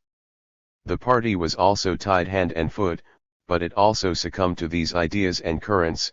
Different variants, sometimes virulent, of nationalism or statism, deeply rooted in those circles, were manifested with impunity, despite the fact that they did not do anything but to undermine the regime that tolerated them. However, the frontally anti-government forces were not a serious threat to the executive. The regime did not fall, but died after its strength was exhausted and it collapsed under its own weight, a special case in the history of the fall of empires. Evidently, there were nuclei of people and forces that wanted to overthrow him, but they lacked sufficient popular support. We have already seen that Andropov's agencies raised the number of potential opponents and conspirators to about 8.5 million people, mainly in southeastern Russia and among the intelligentsia of the capitals. These elements, however, never managed to combine to form a coherent political force too. The presence of police controls and informants, stochastica, is not enough to explain the robustness of the regime. There is no doubt that citizens saw in this solidity something desirable or appreciable, whether it was the international importance of the country, the relative social homogeneity of its population, the many opportunities for social promotion for the less favored classes, or the relative novelty of the freedoms granted. Legal or real, during the revitalization of the system after Stalin's death and even in its final phase. All these freedoms derived from a new urban reality, probably too young for new and clearly defined political aspirations to crystallize, capable of gaining the support of a large sector of the population. In the context of an expanding urban society, the emergence of sociology as a field of academic knowledge is a natural and highly significant step. The pressure to allow the development of a hitherto prohibited discipline came not only from academics, but also from different officials and analysts of the Gosplan, the Ministry of Finance, the Central Statistical Office and the State Labor Committee, bodies whose sphere of activity was not limited to a single branch but encompassed the economy, society, and the government machinery. Not to be outdone, the KGB, with the collaboration of the Academy of Sciences, created an institute to promote sociological studies in various areas, mainly the student universe, which placed emphasis on antisocial behavior that was actually or potentially hostile to the regime. Sociology experienced rapid development. Deliberately or not, sociologists became a pressure group, supported by academic institutions and their members, and it soon seemed like an indispensable body to improve knowledge of society, workplaces, youth, and their aspirations or the condition of women, for example. The articles by sociologists, and especially their field of study, offered an image of reality that had hardly anything to do with the clichés and rhetoric of the official ideology. They imposed this reality on the imagination of ordinary people, but also on that of party and state officials, opening their eyes to new realities, new tasks, and new points of view. Government agencies began commissioning sociological studies. Several figures stood out, such as Tatiana Zaslavskaya and her colleagues from the Innovative Academic Center in Novosibirsk, or different figures from institutions in Leningrad and Moscow. Without beating around the bush, they prepared truthful studies on living conditions in the rural world, in factories, and in offices. Economists from various institutions, and more specifically those from the Central Institute of Economic Mathematics, busy with their research, disseminated their studies, unpublished or not, which were transferred to the government. Some of them had been commissioned, but others had been born from the initiative of the researchers. Political scientists also expressed their opinion, even though no one had asked them, and sent unsolicited memos to the leaders, complaining about some specific measures, such as, for example, the intervention in Afghanistan. The government and the party apparatus chose a group of academic experts as permanent or temporary advisors. These made up the sector of the intelligentsia that best knew urban reality in all its complexity and insisted on developing a new type of analysis, far removed from the official ideological discourse or conservative agitprop. In this sense, some government circles were more open than the party apparatus, which was full of Brezhnevites, although the influence was counteracted by the tendency of some departments and secretariats to have their own group of experts. Andropov, possibly the initiator of this trend, brought some extremely brilliant and progressive characters to his Department 3. After the fall of the empire, many demonstrated a moral and intellectual capacity that adds credibility to their accounts of the past. There was much more in that educated urban society than the encouraging phenomena we have cited. Politically, not only enlightened reformists emerged, but also reactionaries and hardliners of all stripes.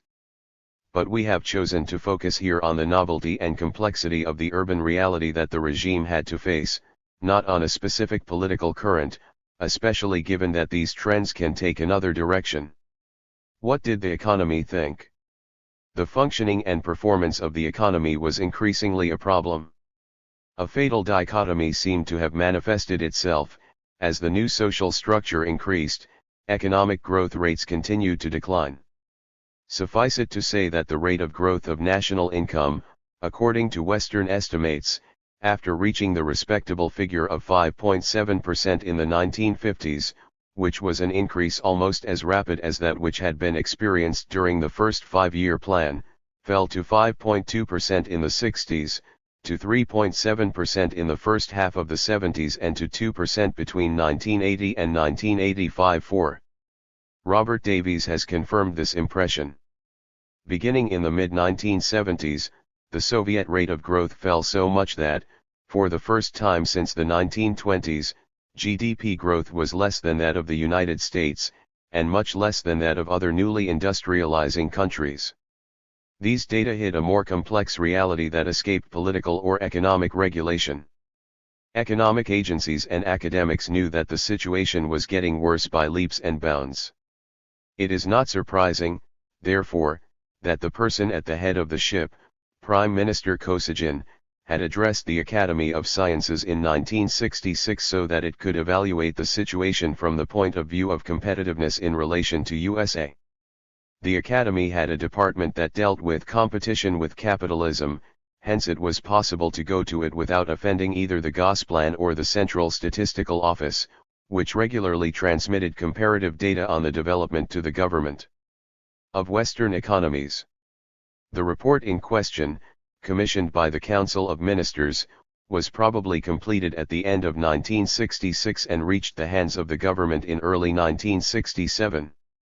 The study, in line with the Kosygin economic reforms, officially initiated in 1965 and which were the center of a heated debate, it was intended to draw a somewhat alarmist situation that would serve to reinforce the position of the reformists.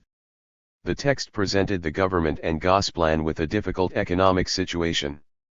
Since it is impossible to access Kosygin's files, we cannot unravel what he thought of the situation, but this text is the best clue at our disposal to intuit the anxiety that the vitality of the system caused him. The report also said nothing about the burden of military spending, which hampered economic development.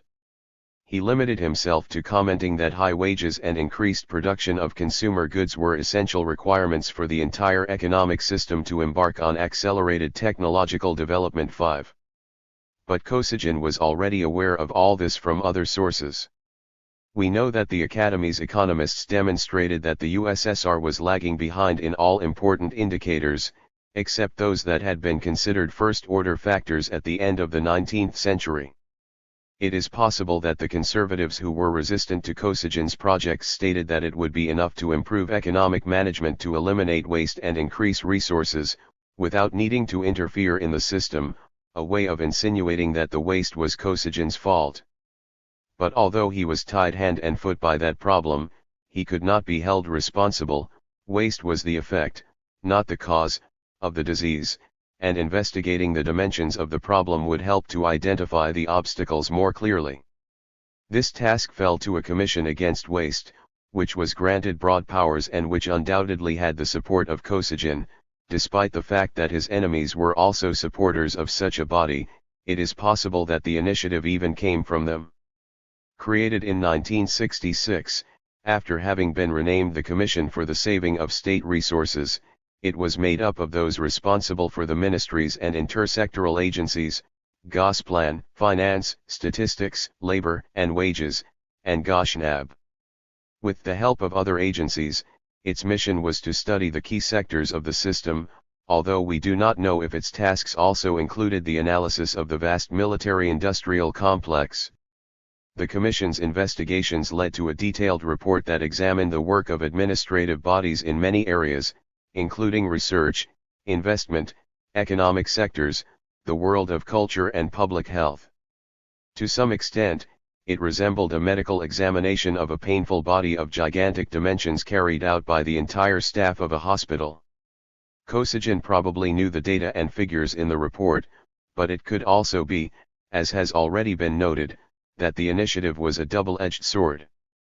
Furthermore, the doctors had no say in proposing a remedy to cure the patient. Among many other data, the Commission used materials from the State Control Commission, which detailed, for example, the waste and loss of raw materials, the significant damage suffered by materials during transportation, the waste of fuel and electricity, the accumulation of non-venal products, the production of goods that are too heavy or too primitive due to production techniques and methods that are too obsolete, and the disproportionate use of coal from remote regions whenever it could be extracted from closer at a lower cost. 6. Here we have some examples.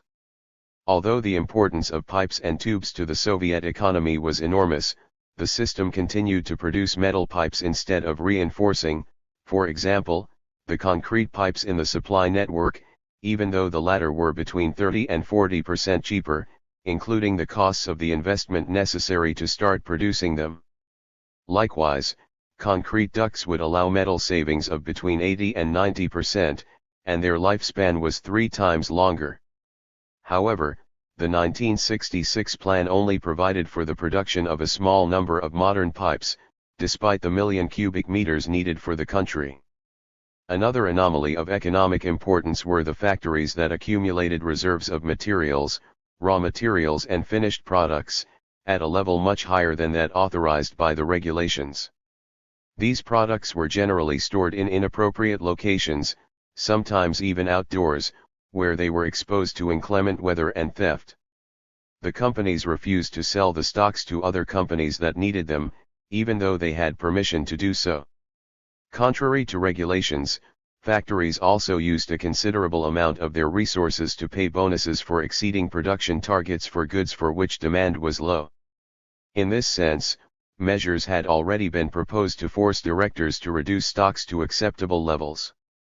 Another problem was the increase in distribution costs, which accounted for 5.31% of the retail price in 1958 and 6.25% in 1965.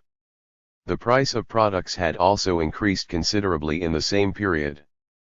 Factory canteens, due to loss of goods during transport or storage, poor quality packaging and excessive remuneration of staff, and also because of the high fines imposed. Many companies offered wage increases that outweighed improvements in productivity. During the first half of 1966, 11% of industrial, commercial and transport companies behaved this way, causing a wage overdraft of about 200 million rubles. The unfair dismissal of workers represented a tremendous economic effort for the government. In 1965, the courts ordered the reinstatement of the worker in 60% of the cases they had to judge. Paying back wages meant about 2 million rubles a year, but the managers responsible for unfair dismissals did not suffer any punishment. According to estimates, losses attributable to stock shortages and misappropriation of goods in commercial organizations and the food industry were around 300 million rubles. The culprits were brought to justice, but the cases were endless and the repair of damages was very slow. Many companies were in no hurry to report the culprits. The situation in the world of commerce was identical to that in the field of research and culture, where facilities were underused and there was an excess of personnel. Furthermore, companies did not have the slightest urgency when it came to applying technological advances to production processes. The report contained a list of products and equipment that had been developed in previous years and were not yet in operation. Once again, the losses resulting from this situation were spectacular. For its part, the People's Control Commission had investigated a large number of industrial companies and added its 2 cents to this litany of complaints. Specifically, he had discovered that the plan invariably stipulated inflated production costs, which did not take into account the fact that the costs of previous years, which served as a starting point, were already inflated as a result of waste, poor management, overproduction, and misuse of production possibilities. The Commission did not shy away from referring to the waste or inefficiency of companies, but it is worth highlighting the elegance of the recommendations to the ministries that devoured resources, since it was limited to drawing their attention to the need to plan more carefully a reduction in production costs. But did they have any incentive to do so? As used to happen every time a control commission or a working group was created to analyze a problem, an extremely chaotic image was obtained that showed that nothing was working as it should. It is necessary, therefore, to be clear that many companies were functioning relatively well, otherwise, the system would have collapsed much sooner. However, it was approaching a critical point where the waste was about to cause a historical aberration, a system that had more costs than goods produced.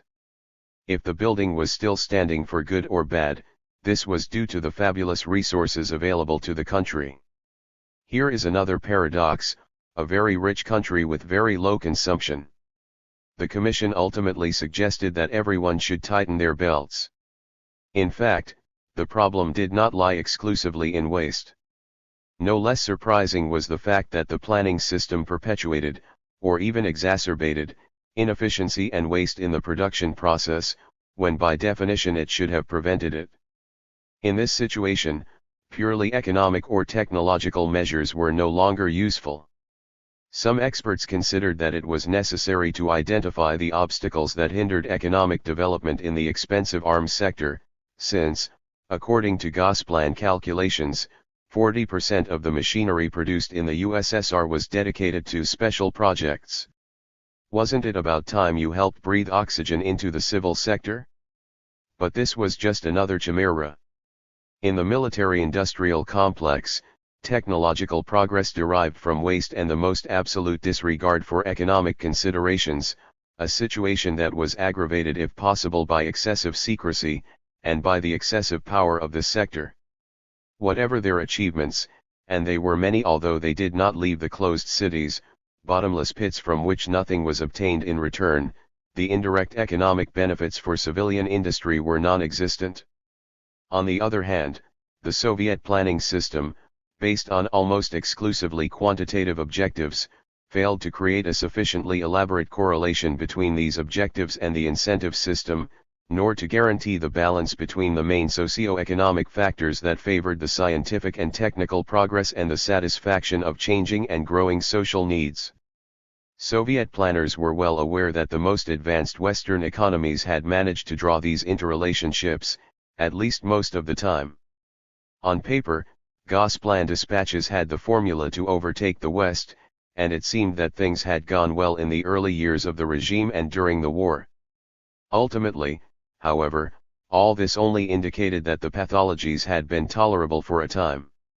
With a growing and changing economy, the same old planning methods were a shambles, and only perpetuated, and even aggravated, the problems.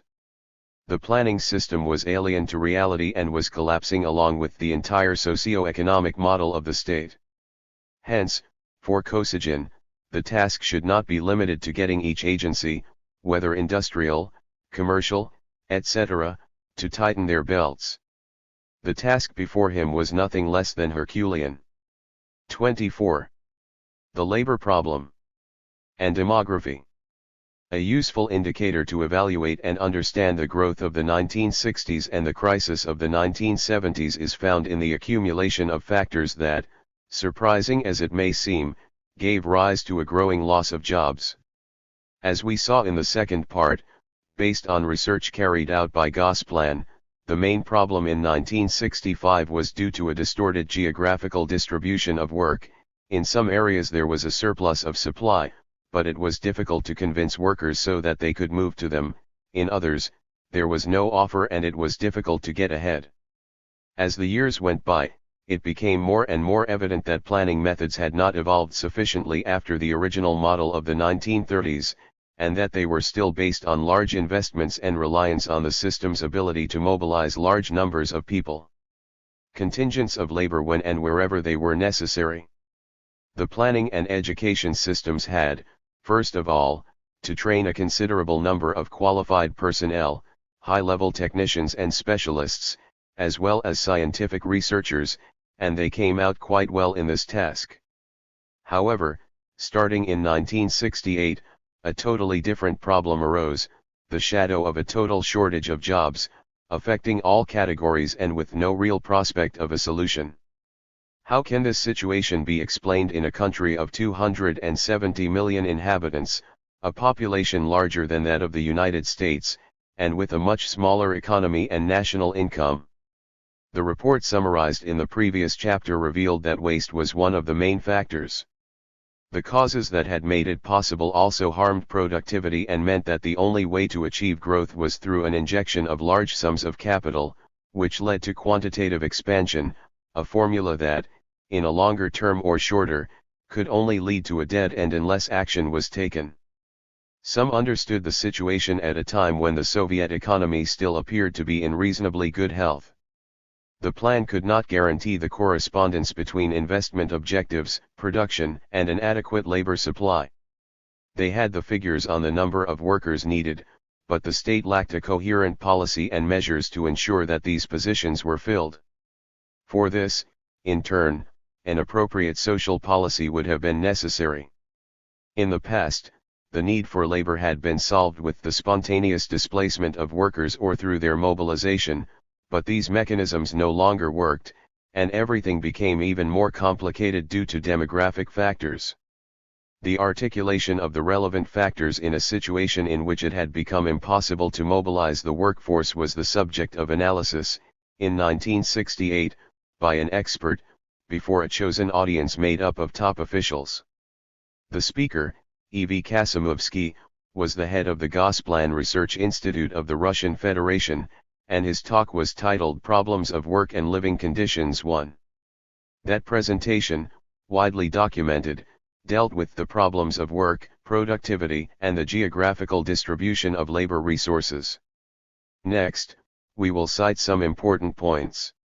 In recent years, large urban centers had experienced labor shortages of the order of tens of thousands of workers, not only in Leningrad, but also in Moscow, Kuyabyshev, Chelyabinsk, and Sverdlovsk. The situation was even worse in Siberia. "We are facing a new stage," said Kasimovsky. "We have never witnessed anything like this before."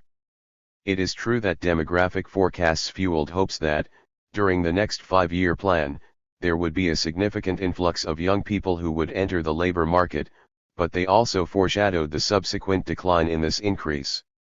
Between 1961 and 1965, 2.6 million young people entered the labor market. The 1966 to 1970 plan anticipated the arrival of another 4.6 million, and 6.3 million in the period between 1971 and 1975. But the numbers decreased to 4.6 million in the 1976 to 1980 plan. To this decrease in the number of young people entering the labor market, we had to add the introduction of compulsory secondary education, which would eliminate 14 and 15-year-olds from the production chains. In 1965, the Russian Federation had 287,000 workers of that age, and in 1970 there would still be 263,000. The number, however, fell to 130,000 in 1980. Evidently, demographic factors posed a new barrier. The expected reduction in the number of young people who were going to become part of the active population could be attributed to the decline in the birth rate, especially pronounced since the beginning of the 1960s. In 1950, this rate was still 27 births per 1,000 inhabitants, but in 1967 it did not exceed 17 per 1,000, the figure in the Russian Federation was 14.5 per 1,000. Despite the drop in the mortality rate during those same years, the decline in births considerably reduced the natural growth of the population, which went from 17% in 1950 to 10% in 1967, and to a figure of less than 8% in Russia. Birth rates fell in all 12 Soviet republics, and especially in Russia, Ukraine, Belarus, Moldova, and Kazakhstan. The phenomenon was especially worrying in the two metropolises of the Soviet Union. Between 1960 and 1966, the birth rate in Moscow went from 7 per 1,000 to 2.2 per 1,000, and in Leningrad, from 6.4 per 1,000 to 3 per 1,000. According to some estimates, the mortality rate in Moscow in 1972 would be 3% higher than the birth rate, and 2% higher in the case of Leningrad in 1973. In the year 2000, deaths would be 2.5% higher. Times births, which was equivalent to a population decline of several 100,000 people. In the Union as a whole, the fall in birth rates was greater in cities than in the countryside, although a new trend had appeared. The overall birth rate of the Russian Federation, where a quarter of the rural population lived of the USSR, it was lower in the cities.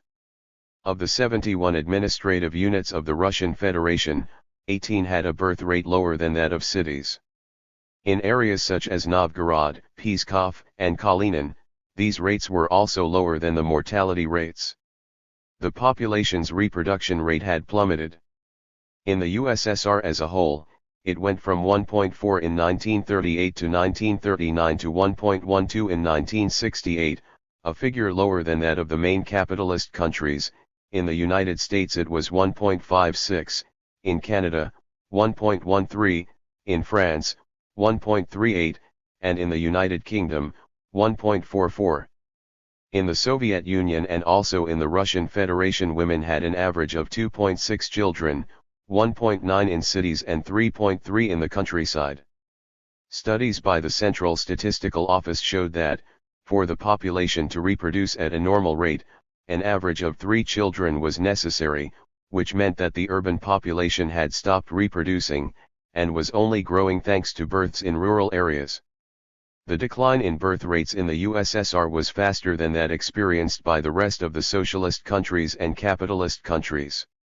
What effects would it have on the workforce? Some demographers claimed that it posed no threat to living conditions.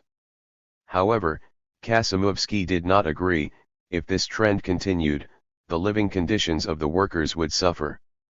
The population density in the USSR remained low, 32 inhabitants per square kilometer, and was even lower in Siberia. The decrease in the birth rate would also reduce the increase in population density and, therefore, the possibility of populating Siberia, one of the great problems facing the country. If the birth rate did not rebound, there would be stagnation or even a worsening of living conditions, which were already low. The causes of the decline in the birth rate.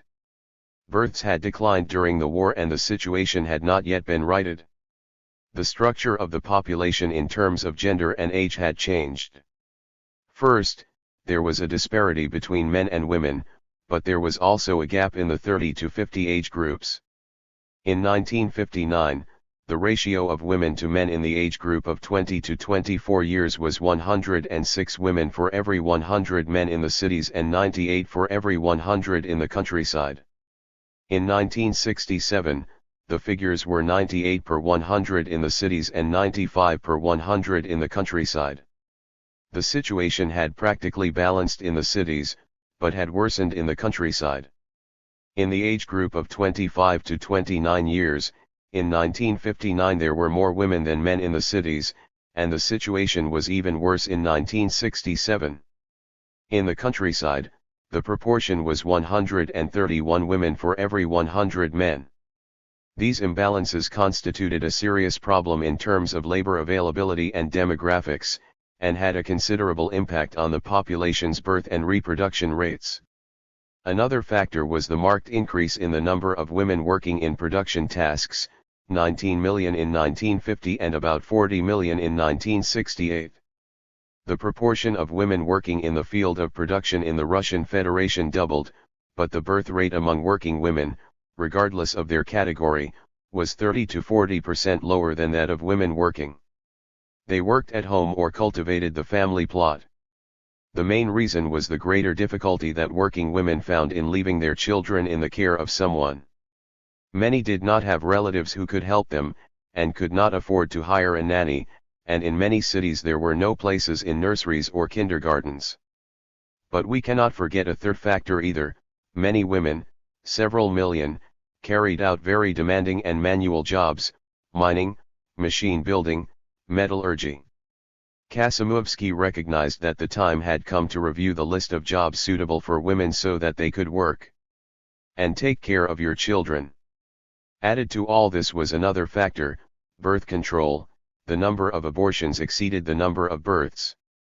In the first quarter of 1968, the Research Institute of the Gosplan of the Russian Federation, the Ministry of Health, the Ministry of Finance and the Central Statistical Office studied the reasons for the decline in the birth rate in 13 large cities and in 10 rural regions in Bashkiria, Krasnodarsky Krai, Koloniskaya and Pskov. The responses of the 1,600 women who were asked about the reasons that had led them to abort confirmed the results of a previous study carried out on 26,000 women.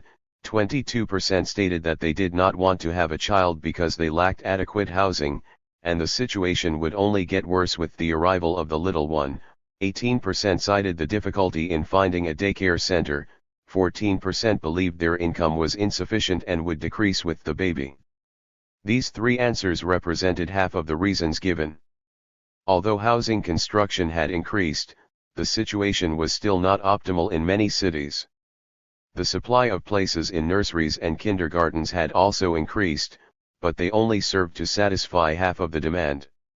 Likewise, despite the increase in the minimum wage by 60 or 70 rubles per month, household incomes remained too low, especially in the case of single-parent families, a fairly common phenomenon. Only a small percentage of the population benefited from subsidies, and only after the birth of the fifth child could women aspire to more substantial aid. In 1967, only 3.5 million women received family benefits. Of these, 2.1 million had 5 or more children. Many women had abortions for health reasons, often because of harsh working conditions. Because the convalescence period after an abortion was unpaid, many returned immediately to work, which led to complications and could lead to sterility. The birth rate was also affected by increased instability in marital relationships. In recent years, the number of divorces had skyrocketed, especially in the countryside. In 1960, the number of marriages per divorce was practically 9 to 1, by 1966, the ratio had dropped to 3 to 1. In the conclusions of the report, Kasimovsky indicated that, a few months before the investigation, an observatory for the study of population had been created at the University of Moscow. They had not yet reopened an institute of the Academy of Sciences that already existed before the war. The government and the Central Committee received a document with different measures to increase the birth rate and a study on the issue. We can attribute some of these problems to the living conditions in the USSR. An author like Mironov would be in favor of detecting the effects of modernization there, evident in all urban societies, but this would lead us to underestimate some deleterious effects of modernization, taking into account Soviet conditions. Therefore, we must conclude this unjustifiably positive picture by drawing attention to the dangerous side effects that Mironov overlooked. Was there a labor reserve? The decline in the birth rate was not the only thing that explained the labor problem. It was increasingly difficult to have the reserve of labor represented by the people who continued working at home or who dedicated themselves to cultivating their plots. In 1960, the percentage of the population dedicated to these activities represented between a quarter and a fifth of this reserve, in the case of Russia, 19%. In 1970, however, it no longer exceeded 8%. Likewise, it is important to distinguish between those who worked in that sector and those who were really part of the reserve. In fact, only half of those engaged in these activities accepted the idea of working outside their home, and half set conditions. Furthermore, the method used to calculate this potential labor force was flawed and caused distortions. In the Russian Federation, between 1960 and 1965, 5,700,000 people had been hired to work in the state administration, but the total figure for the next plan was 1 million. Forecasts for the future indicated that the maximum would be around 500,000, and that the number of people who would work their land would increase dramatically. It is also true that regional variation was considerable and that, incidentally, the majority of those who worked at home or in its surroundings, cultivating the land or raising animals, were women. All this shows, therefore, that the labor reserve was practically exhausted. There were still some local resources here and there, but it was difficult to take advantage of them. Many people preferred to work at home, since it seemed more feasible to improve their living conditions. Another possible source of labor was pensioners. The population was aging, and the proportion of retirees was increasing. In many areas where labor was scarce, different social services had been developed to attract this group, but this was a limited source. In 1965, the state economy employed 1.9 million retirees. The forecasts spoke of about 2 million in 1970 and 2.5 million in 1980. The authorities were aware that development depended not so much on the reserve of labor as on improving the productivity of workers. However, this indicator was also in crisis if analyzed in the long term. Productivity had increased annually by 7.7% between 1951 and 1960, but only by 5.6% between 1961 and 1965. In 1962, there was a temporary recovery, which placed the index at 6%. In 1967, however, a drop occurred again as a result of the sharp decline in agricultural growth. The growth rate of some of the main industrial sectors remained high, but the country as a whole was still far behind the main capitalist countries. In the United States, productivity was 2.5 times higher in industry and the service sector, and 4.5 times higher in agriculture, according to figures from the Soviet Central Statistical Office. Experts sounded the alarm: if productivity did not increase, the USSR would not even be able to catch up with the West in the year 2000. Improving this crucial indicator became an urgent need, and measures had to be found to achieve it. Population and labor migration. It was essential to encourage specialization and cooperation between companies and industrial sectors. Moscow and Leningrad had to take charge of making the necessary decisions in this regard, but it would be years before they were brought to port and began to bear fruit. The most urgent thing was to mobilize labor reserves. However, their geographical distribution posed an additional problem.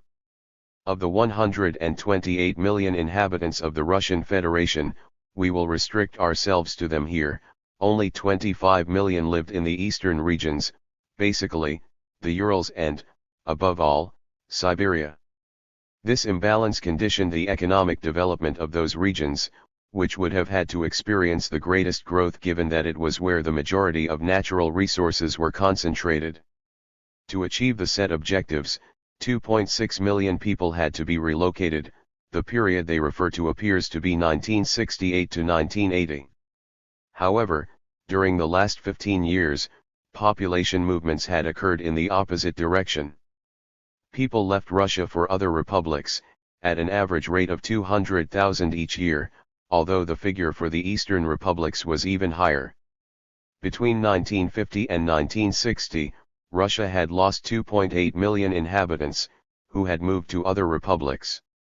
More disturbing, however, was the fact that in Russia itself its inhabitants were leaving those areas where there was hardly any labor and moving to regions that suffered from a surplus of workers.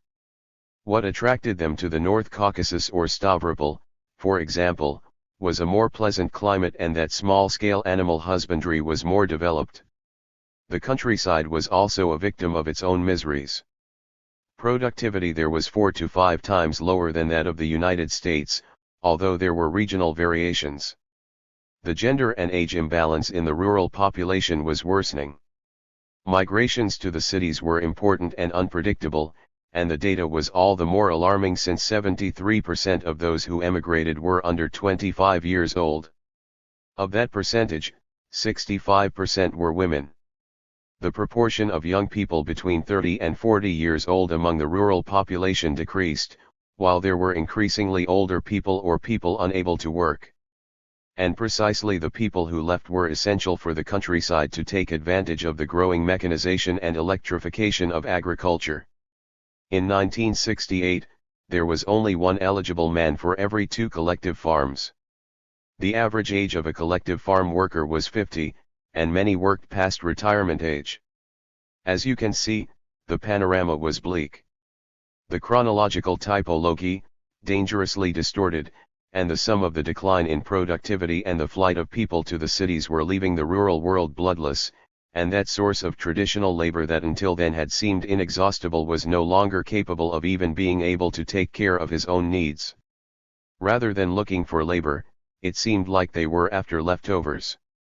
Among those who preferred to work their plots, especially women, many only accepted part-time jobs outside the home, but their numbers were also rapidly declining, not to mention the fact that jobs that took them away from their land, especially in the rural world, would cause an immediate drop in food production. Although we may not be able to classify the situation as a crisis, the truth is that the shadow of a regression was drawn on the horizon. The documents we have presented in the second part indicate that, according to Gosplan experts, the omens for the 5-year plan from 1971 to 1975 were by no means good. As labor became a scarce commodity, there was a proliferation of studies, research, and conferences. The flow of texts from the Gosplan to the Central Committee and from the State Labor Committee to the Council of Ministers was continuous. One expert spoke clearly, taking the country as a whole, I think we have practically lost our jobs. When we remember that, at that same time, many companies, if not all, were overcrowded with workers, the absurd nature of this dead end in which the labor problem had ended, not to mention other aspects of the system economic, it should have served to set off all the alarms at the top. And yet, despite all the flow of information and all the analyses, which painted a panorama governed by monumental mismanagement and which foreshadowed that this alleged superstate was approaching a cul-de-sac by leaps and bounds, it was not observed the slightest shock. The Politburo limited itself to issuing endless resolutions in which it urged the population to be more efficient. 25. The bureaucratic labyrinth. The time has come to return to those who ruled, we have not yet said owned, the economic and service sectors. It is impossible to approach any aspect of Soviet society, economy, or politics without constantly encountering the administrative establishment, whether state bureaucrats, party apparatchiks, or both, because of the intimate relations between the two groups. We speak again, therefore, about this phenomenon, and we will begin by referring to the conclusions of the Commission Against Waste, whose task extended to the bureaucracy. The history of the institutions of the party and the state is full of structuring and restructuring. A body was created that later split, was abolished and re-emerged. However, in the last 15 years of the regime there was great stability in this sense. The dissolution of more than 100 industrial ministries at a stroke by Khrushchev was the most spectacular anti-bureaucratic initiative and the only one of such proportions. And it bears repeating that they all re-emerged in 1965. The institutional problem we are referring to, a feature of the system itself, consisted of a kind of incessant tinkering, a kind of bureaucratic neurosis from which the system was cured. When he contracted another illness, the administration had a lot of weight, its influence had increased considerably and it was looking for a way to break the despotic power of the Politburo. Bureaucratic neurosis was a way of escaping from real reforms, by virtue of the idea, so dear to Stalin, that it was enough to correct the administrators. An explanation is appropriate. It is not a simple task to map out the vagaries of the administrative system. 1. Although the bureaucracy and its administrative networks had been first-order agents in Soviet history, the role they played has not been sufficiently explored, and their study takes us to the very heart of the system, thus demonstrating that the bureaucrats who carried out the reins of the state they practically became its owners. The changes in the structure, in the image they had of themselves and in their status must not only be examined in light of the parameters of administrative history, but also from a political perspective, unlike the general opinion that affirms that it was the party that exemplified the main political features of the system. With Stalin, the bureaucracy was already another indispensable ruler, although unstable and fragile in view of the relative youth of its structures and the novelty of the tasks that had been assigned to it. Likewise, its members were suspicious because Stalin knew and feared their potential for consolidation, and their desire for power. The situation changed radically in the post-Stalinist period, deeply marked at first by the country's plebeian and rural traditions. In the 1950s and 1960s, bureaucracy became a fully urban phenomenon within a society in the process of urbanization. In its highest echelons, it enjoyed solidly established and firmly anchored power. This emancipation from bureaucracy was one of the main factors of this period. The state and the party bureaucracy put an end to the arbitrary practices that had made their situation so precarious in Stalin's time, and replaced Stalinism with a fully bureaucratic model that quickly took over almost all strategic positions of power.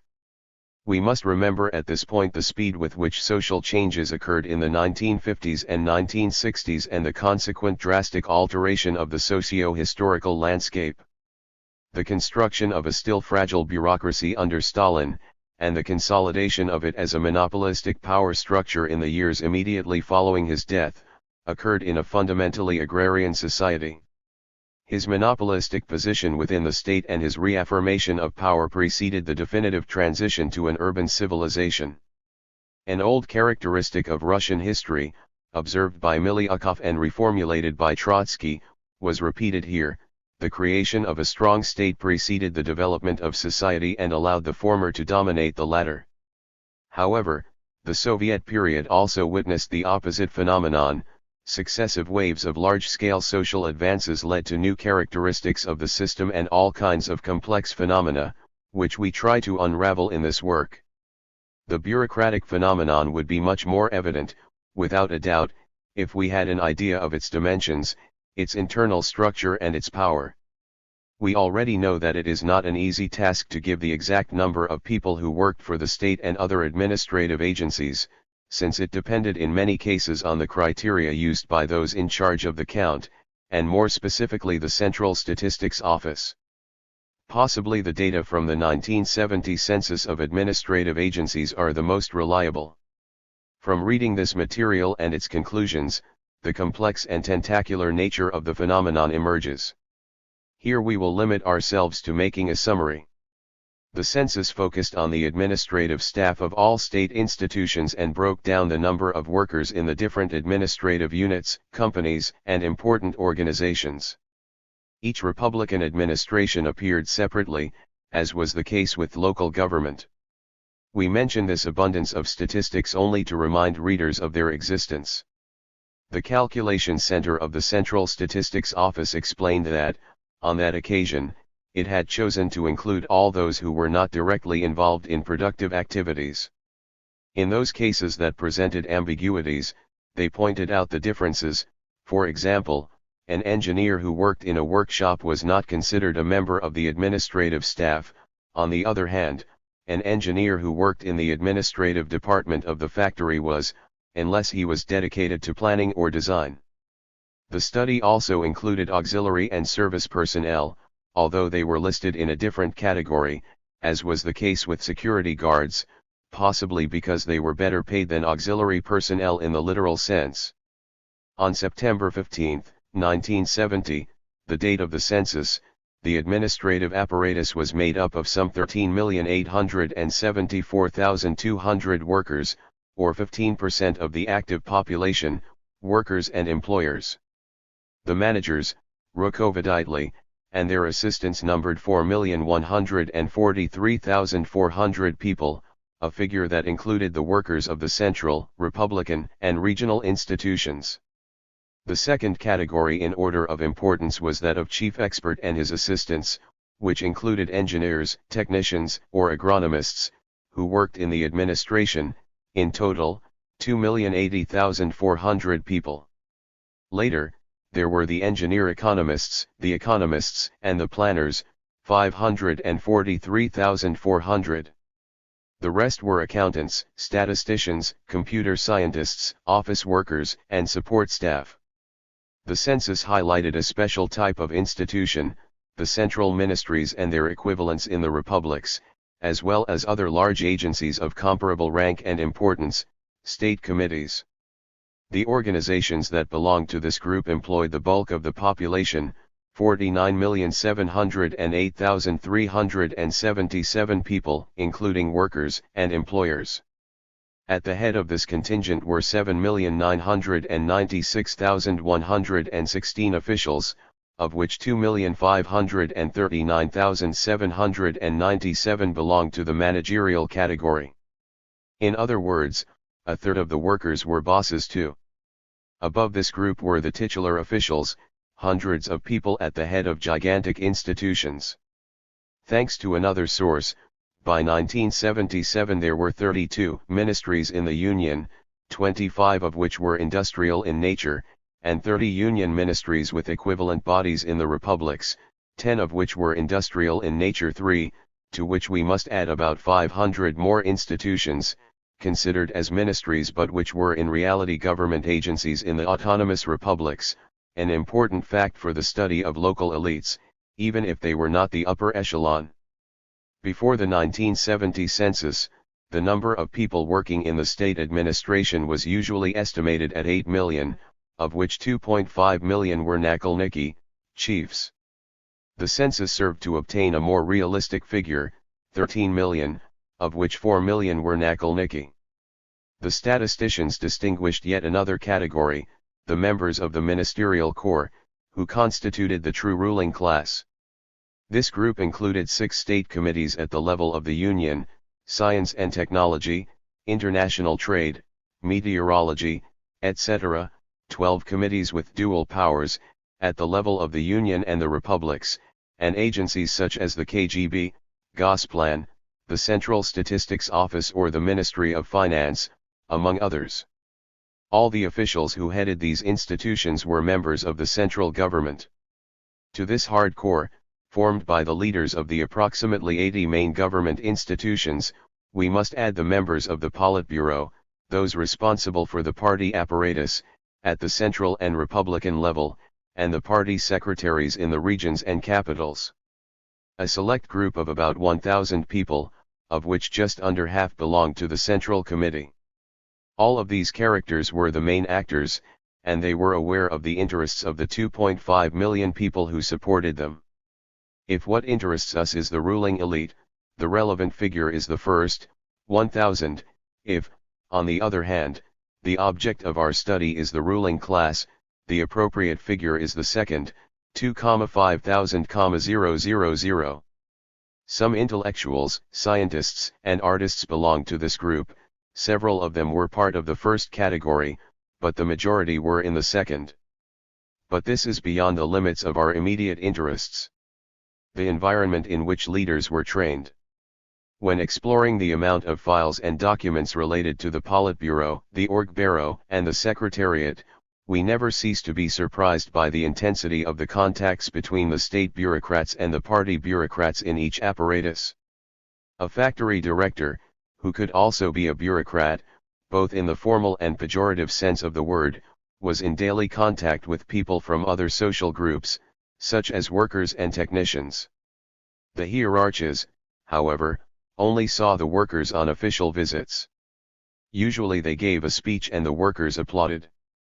The poverty of these contacts was normal in the eyes of the leaders, as was the fact that their environment was composed mainly of bureaucrats and that the entire political administrative process revolved around this structure. Within the party apparatus, from the Politburo to the cells, personal matters occupied most of the time, along with minor economic and administrative details. General issues were the domain of a very small group of people. This was the environment and activity in which Molotov, Malenkov, and Khrushchev were immersed, and that was the pattern that cut them off. A deeper knowledge of the ins and outs of power demonstrated their authority, and the three displayed it to impress their audience or their interlocutors. However, all of them ultimately lacked the ability to tackle big problems, a task that typically falls to the leader. They dedicated most of their time to resolving budgetary and salary issues, and to signing the tens of thousands of decrees prepared by the different agencies. These activities did not belong to the sphere of action of the political leadership in the strict sense, but to that of the fussy inspector who deceives himself by telling himself that he is in control of the situation, when the true power consists of apprehending much more generic realities. His other abilities, such as sagacity, cunning, or the ability to win over those around him, were above all at the service of his own power games. Behind them, and behind his passion for control, which consumed his skill and his efforts, one senses the decline of his political power and the long-awaited ability to pull all the strings. We can say, in passing, that in 1966 Brezhnev closed a very powerful state control agency, whose maintenance cost exceeded the sum of the budget of the Ministries of Health and Culture, with no other purpose than to counteract the influence of its head, Shelepin, a character of excessive ambition. The training of leaders in their environment was closely related to the Soviet principle that the national economy was property of the state. This adage was the source of the monopolistic power of the bureaucracy and the only type of leadership that such a state was capable of giving. The administrative strata, for their part, experienced various changes as a consequence of the urbanization process that the country was going through. The educational level, professionalism, living conditions, and cultural habits were factors that necessarily had an impact on the internal functioning of the bureaucracy and between one body and the other. Although the impression that the Secretary General was the supreme leader had not disappeared, the system was no longer truly autocracy. The General Secretary could dominate the party apparatus, but he also depended largely on it, although the actual exercise of power and the implementation of policies, as we have already said, were a constant give and take between the different agencies. Governments, prone to manipulate formal and informal lines of authority. Their rights, official and unofficial, continued to grow, so much so that the objections they made, as well as the counter-proposals and their demands, had become another component of the political and administrative procedure, and acquired almost a constitutional status about which we have hardly any information. For example, we have already seen that the center was incapable of forcing the ministries to comply with the stipulated processes since they acted, in many ways, motivated exclusively by their own interests. Since nothing could be done without the ministries and other similar agencies, the events, or, to be more exact, the deeply contradictory currents that were active, forced the rulers to adapt not only to a changing social reality, but also to the sociology of bureaucracy itself. At this point, we can qualify some characteristic behaviors of the world of bureaucracy as system traits. Not in vain, it was already very difficult to distinguish the state from the most important members of the administrative staff. The creation of complex structures in this stratum is a phenomenon of the first magnitude. As we have already seen, their number exceeded 2 million people in 1970, limited to the positions of greatest responsibility, and their power allowed them to dictate the rules of the game to satisfy their insatiable thirst for a more luxurious lifestyle. Perks, more power, and to increase the threshold of tolerance in relation to corruption. They were the pillar on which the regime rested. This allows us to guess another trend, which leads us to the de facto fusion of these upper echelons of the state and the party to form a single power. The most important ministers were members of the Central Committee, and some, KGB, Foreign Affairs, Defense, were also part of the Politburo. Paradoxically, the procedures of the nomenklatura facilitated this fusion. Restored after the war to put that bureaucratic monster in its place, it soon showed its other side, which pointed in the opposite direction. If the entire elite was made up of members of the nomenklatura, all of them high-ranking officials, although there were often high-ranking party officials as well, it makes no sense to ask who controlled whom. The terrible reality of Soviet politics was that the reins of the state were in the hands of the people designated by the nomenklatura and the different apparatuses. In such circumstances, what exactly was the role of the party or, more specifically, of its leaders? Evidently, it was a powerful apparatus that relied on the government administrative machinery to run the country. However, to think that, because the bureaucracy was its own nomenklatura, the former controlled the latter is a mistake. The Politburo and its apparatus were also an administration in themselves and, in the same way, were part of a larger bureaucracy. The state administration had bosses and workers, and the party had bosses and workers, so to insist that its members controlled nothing would be frivolous. Since this party had some curious features, it is not out of place to put the word in quotation marks. From a one-party system to a non-party system. As paradoxical as it may seem at first glance, let's assume that the party in government did not have power. It seems unreal, but Soviet history is full of myths and frauds, misdenominations, and delusions. Expressions as forceful as collectivization, dictatorship of the proletariat, communism, democratic centralism, Marxism-Leninism, or avant-garde barely had any relation to reality, at least most of the time. As the years went by, the regime's initial orientation towards the working and peasant classes and the masses gave way to a different orientation, towards the administration of the state, its organs and the different categories of officials. This global process of statesization, by virtue of which the central state is established as an absolute entity, culminated in the cult of the state, which represented the attitude of the upper layers of the bureaucracy. In private talks, but also in public, different senior party officials declared that the government ministries only dealt with sectoral issues, while the party addressed the major problems of the state. Evidently, this was the response they gave to ministerial circles, which in turn stated the opposite. This give and take helps us better understand the meaning of statesization. Party officials did not present themselves as the only people capable of representing the interests of society, they competed with other bureaucrats in their desire to become the best spokespersons for the state and to reaffirm their importance within that structure. By the 1930s, the organization that called itself the party had already lost its political character and had been transformed into an administrative network, where a hierarchy governed the rest of its members. The next step was to deprive even this administrative creature of its power. In Stalin's time, it made no sense to talk about a party in power, because its institutions did not function, no one was interested in the opinion of its members, and the rare congresses that were held were nothing more than a long session of applause. It is true that Khrushchev returned power over the party and the state to the most important organ of the party, the Central Committee, and its apparatus. However, some of its main features did not change at all, since the rank-and-file members still did not have political rights and the party was still governed in a hierarchical manner, and lacked political life. Under Stalin, the party had lost power, which passed into the hands of the supreme leader.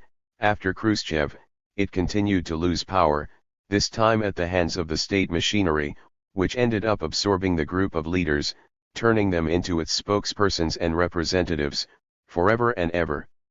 The process of statesization, so important in the Soviet phenomenon, and probably its main characteristic when we refer to the political system, thus reached its last stage.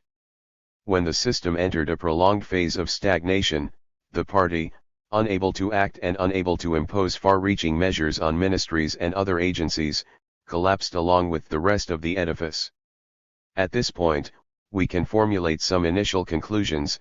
The party was not always in power and, at a certain point, it stopped being a political party and became just another agency, the link with the administration. For this reason it is convenient to put the term party in quotation marks.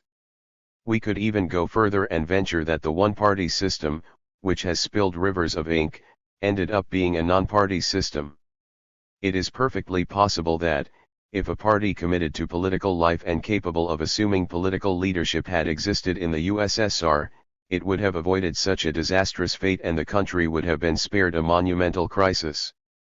But, after so many years and so many historical changes, this political structure, based on a powerful apparatus and members who lacked rights, was moth-eaten, and it is not surprising that it collapsed so easily, without the need for a cataclysm. What factors and what circumstances led the party system to an almost ghostly existence, despite the fascination that the Staraya Ploshchad provoked from time to time? The transformation of the party into an apparatus, an old phenomenon, led to its immediate absorption by the bureaucratic realities of the state, which ended up swallowing it. The process began when the party was directly immersed in economic issues, among others, matters that the government ministries were supposed to deal with. The ministerial staff rightly believed that the party was doubling its efforts instead of concentrating on its tasks. A good example of this problem is the almost unnoticed conflict between Brezhnev and Kosygin over who should be in charge of representing the country abroad. Let us now deal with the identity crisis of the party, a formula used in the first part to talk about the reformist enterprises of the period between 1946 and 1948. The restructuring of the apparatus occurred in 1946, and it sought to recover its political identity by ceasing intervene directly in economic life, according to the argument that the ministries were buying the apparatchiks, that the party had lost power and that it had to return to its initial functions if it wanted to regain it. 2 years later, however, there was a new restructuring driven by a diametrically opposite reasoning, to be able to interfere in economic affairs and control them. The contradiction he posed was the following: when the party dealt with political issues, it lost control over the economy and the bureaucracy; when it immersed itself in the control of the economy, and interfered in what the ministries did, it stopped fulfilling its specific functions, whatever they were. The second logic prevailed, and allowed the de facto absorption of the party by the bureaucratic colossus. It is worth remembering that Trotsky and Lenin, the former, in a letter to the Politburo immediately before the 11th Congress, had already addressed this problem, and had warned the Bolshevik leaders to get involved directly in the affairs of the economic agencies, instead of governing using of them, would encourage the bureaucratization of the party, and would increase the irresponsibility of the administration. Trotsky stated that, just as they had declared that the unions should not interfere in the planning of the economy, but should remain what they were, the party should also remain a party. But things took a different turn, so much so that they led Bukharin to lament, in 1928, in the face of what was practically a fait accompli, the party and the state apparatus have merged, and it is a calamity. After Stalin's death, this trend would become even more accentuated. The work of the Commission Against Waste. The increasing job shortage provoked an almost classical market response. Work is a product, and since the dependence on the state, its main employer, was greater, and after the option of forced labor had disappeared, it had to look for more alternatives to deal with shortages. As a result of the interaction of the different factors involved, a new climate in labor relations emerged, and new patterns were observed. All this, however, was not enough to cure the disease that affected the state's economy. The regime approved more measures to respond to the pressures and aspirations of different social groups, but, despite the urgent recommendations made by the Anti-Waste Commission, the State Control Committee and other agencies, the regime was unable to consolidate the increase of labor productivity, nor did it prevent companies from retaining jobs and raw materials, nor could it stimulate the negligible rate of technological innovation. The rulers faced a dilemma: on the one hand, they desperately needed to create jobs and had to win over the workers, but they also had to court the administrative bodies responsible for the workers. The situation was by no means simple, and there was no other way out than to seek a consensus solution, which forced negotiations with the ministries.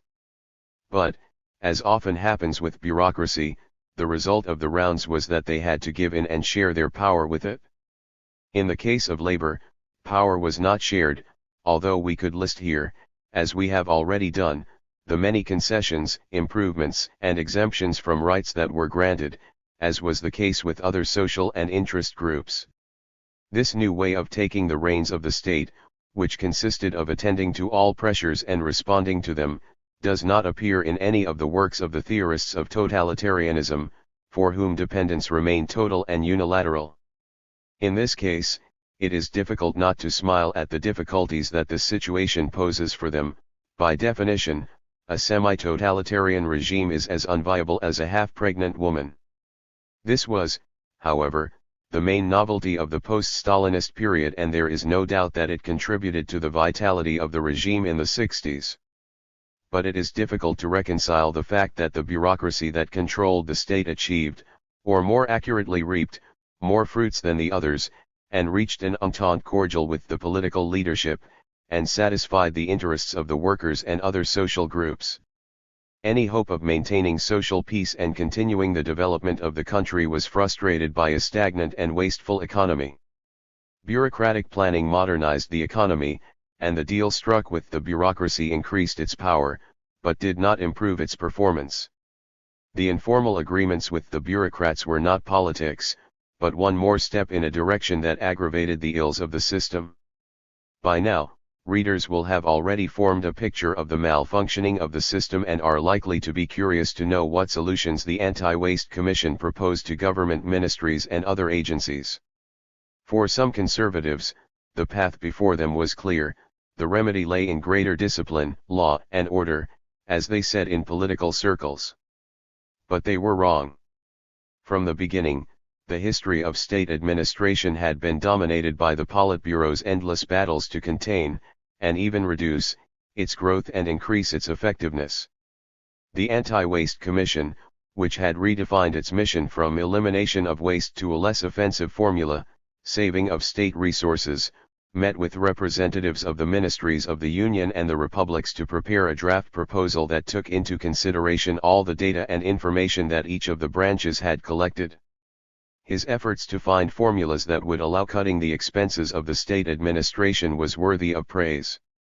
Until now, it had been practically impossible to reduce the growing number of employees of the bureaucratic bodies, since each administrative machine was controlled by the most powerful figures in the regime, and convincing them to accept the cuts was not easy. In addition, some members of the Anti-Waste Commission, its members are noted in Note 4, were also in charge of administrative departments of considerable size. N. Rogovsky, a renowned expert and head of the Gosplan Labor Department, was the author of the report on the discussions that took place during the Commission sessions, and in which more than one battle was actually fought for.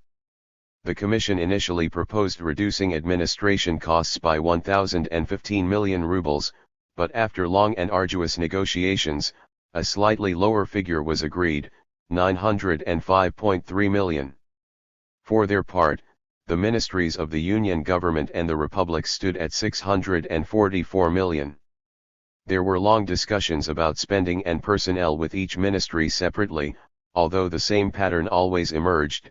In each case, the Anti-Waste Commission made concessions on the cuts demanded, while the other side barely budged. Of his posture, Rogovsky informed the government that most of the ministries of the Union government and the republics were opposed to any changes, preferring things to remain as they were. Regarding the number of state workers, another of the compromised points, the Commission Against Waste wanted to eliminate 512,700 positions, an important part of the total administrative workforce foreseen in the 1967 plan, which would have saved 590 million rubles in wages. Needless to say, the ministries concerned did not want to hear about the issue. In defense of the budget cuts that he proposed to the government, Rogovsky emphasized one of the main obstacles facing the Soviet economy, the problem of achieving a balance between the population's income and the supply of consumer goods. To achieve this, it would be useful to reduce administrative costs. We cannot, however, help but show a certain perplexity. It is evident that eliminating 500,000 jobs would reduce the total amount of monetary income, but it is also evident that those who lost their jobs would join the ranks of the poor. What happened? There were some job cuts, but most of the affected officials ended up finding work as administrators elsewhere or even in the same ministries. The hope that some entertained that the dismissed officials would dedicate themselves to manual jobs, where the shortage of workers was acute, especially in remote regions, remained an impossible dream. Another valuable source when studying the bureaucratic universe is the State Control Commission, which, in 1996, supervised and made its own contribution to Bibikov's Anti-Waste Commission, putting forward a series of proposals to reduce the administrative costs of the state.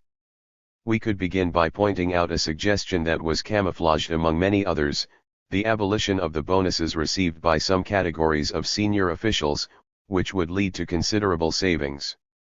The State Control Commission prepared a list of the different perks granted to officials, calculated in rubles in millions of rubles, evidently for each of the categories of service. The list speaks for itself. Civil servants and department heads received the so-called health diet, as well as a payment equivalent to the monthly salary for social needs, with vouchers for stays in sanatoriums and nursing homes at reduced prices. They had dachas at their disposal, the maintenance of which was the responsibility of the government. The State Control Commission proposed ending these perks and other more insulting ones with which military commanders and their families were rewarded, and was alarmed at the increase in administrative personnel, 24% in the last 5 years, which increased the total number of employees is 7 million. Let us not forget that this figure refers to the hardcore of the ministerial network, and the salary item is 13,000 million rubles. This growth rate exceeded the general occupancy rate, and if it had been reduced, 1 billion rubles could have easily been saved. A particularly busy sector in terms of personnel was that of the different supply agencies that were in charge of different ministries. The State Control Commission gave some examples, which we should not ignore if we want to get an idea of Soviet reality. Not counting those who worked in shops and refectory, the departments and directorates for the supply of workers employed 36,700 people, who received 40 million rubles a year. It would have been possible to close them and let the state's own commercial network deal with the supply. The Central Committee and the Council of Ministers decreed that a single unified system, under creation, would deal with the problem of workers' supply, in the hope that it would be less costly and more efficient. However, several ministries refused to put themselves in the hands of other organizations and preferred to preserve their supply channels for food, raw materials, and machines, which allowed warehouses and supply and marketing offices to continue. Some traded general industrial products from other companies and sold them through their own networks in other regions or republics. Let's take an example. The Ministry of Chemical Industry sent all kinds of equipment and semi-finished products from its Sverdlovsk office to Moscow, Kiev, Leningrad, and Donetsk, despite the fact that these items could be found in the local warehouses of the agencies in charge of the supplies. This system, which employed thousands of expendable workers who took advantage of such an irrational model, was an inexhaustible source of all kinds of jokes. We don't need the archives in this regard. We will return to these issues of supply and marketing, snabby SBYTY, when talking about one of its unforeseen consequences.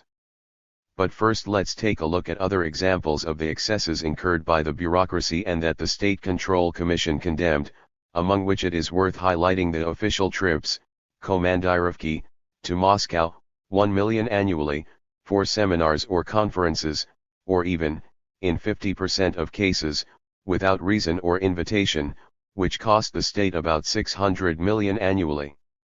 The State Control Commission proposed reducing these trips by 30%, although this would not be easy either, since going to Moscow and enjoying the pleasures that the city offered was one of the most coveted prizes.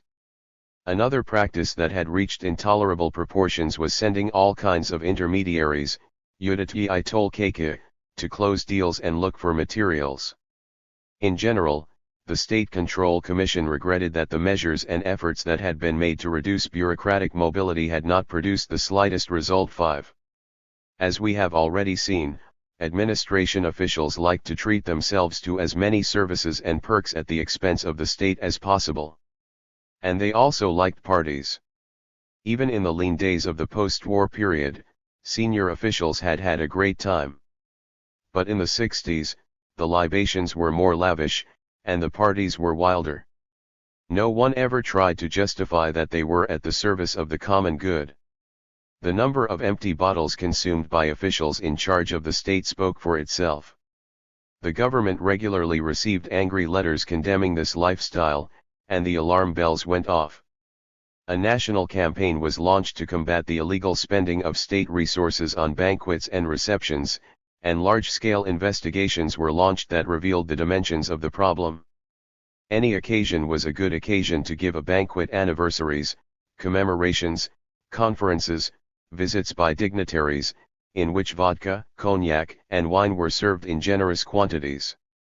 The finance and control agencies had discretionary material about these sprees, and were aware that those in charge and their accountants were passing off these expenses as production expenses, and that ministries and senior officials were turning a blind eye. The Council of Ministers prepared a decree stating that, in the future, ministries could only hold banquets on exceptional occasions, with prior authorization from the council or the local authorities of the republics, and that alcohol was prohibited. Any violation would be harshly punished and the guilty would have to pay the fine out of their own pockets. The draft decree was proposed jointly by the Minister of Finance, Garbuzov, and the chairman of the State Control Commission, Kovanov, after having presented to their government colleagues a photograph of such excesses. In 1968, 6,500 businesses and government agencies, whether national, republican or district in scope, were investigated, and more than 1,000 were found to have held lavish banquets during which large quantities of alcohol were consumed and gifts given in honor of the people that is here. In Izvest, 12 companies belonging to different ministries had each spent thousands of rubles on receptions and parties. Between October 1967 and July 1968, in one of them they consumed 350 bottles of cognac, 25 bottles of vodka and 80 bottles of champagne, with a total cost of 3,100 rubles. Banquets were sometimes held in restaurants, mentioned in the document along with invoices showing the price of the drinks. 6. As we see, information abounded about the lifestyle of officials run by the state, and the leaders were looking for a way to put an end to the situation. However, it is not entirely clear that the measures they took or proposed had any effect. The decree created a legal vacuum, as it authorized banquets in certain circumstances, since it was impossible to prohibit them completely, and we have no doubt that authorization was granted in such cases. Because that's how the system was, everything worked through personal contacts, exchanges of services, deals, promotions.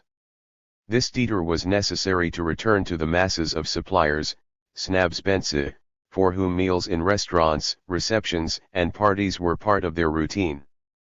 It was common knowledge that, for them, it was unthinkable to work without these agapes, and even less so without bribes. The KGB and the authorities had some juicy stories. Be that as it may, libations were nothing more than the prolegomena to an entire culture of intrigue and corruption. It was in the supply agencies where this culture was born, and from there it passed to administration, especially to economic agencies.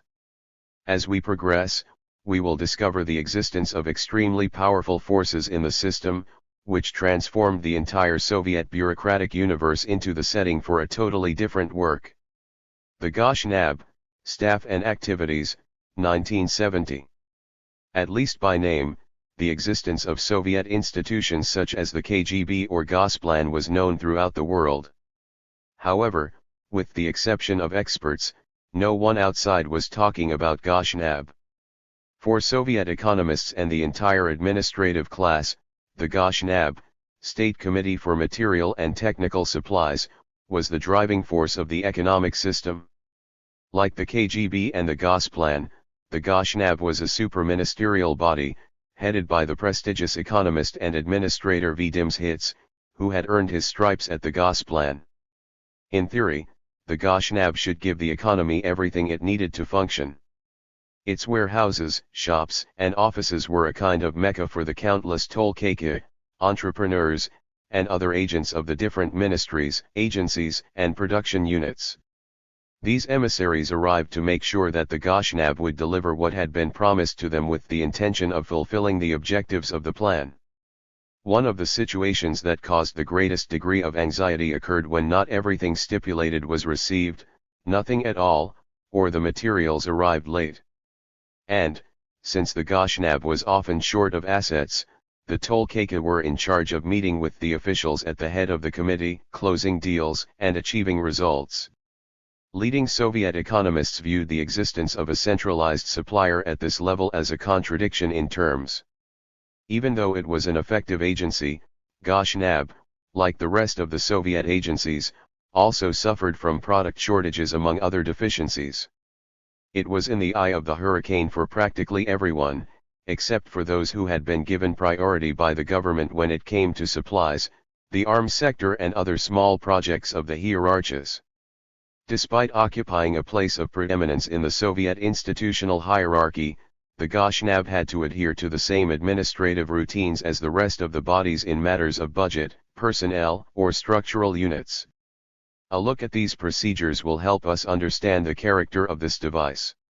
The budget negotiations with the Ministry of Finance were not particularly arduous, because it knew the complexity of the Goshnab's tasks and their importance. On August 8, 1970, Dimshits approved the list of Goshnab personnel and sent it to the Ministry of Finance for registration, as required by the protocols, to ensure the participation of the necessary personnel and the corresponding budget.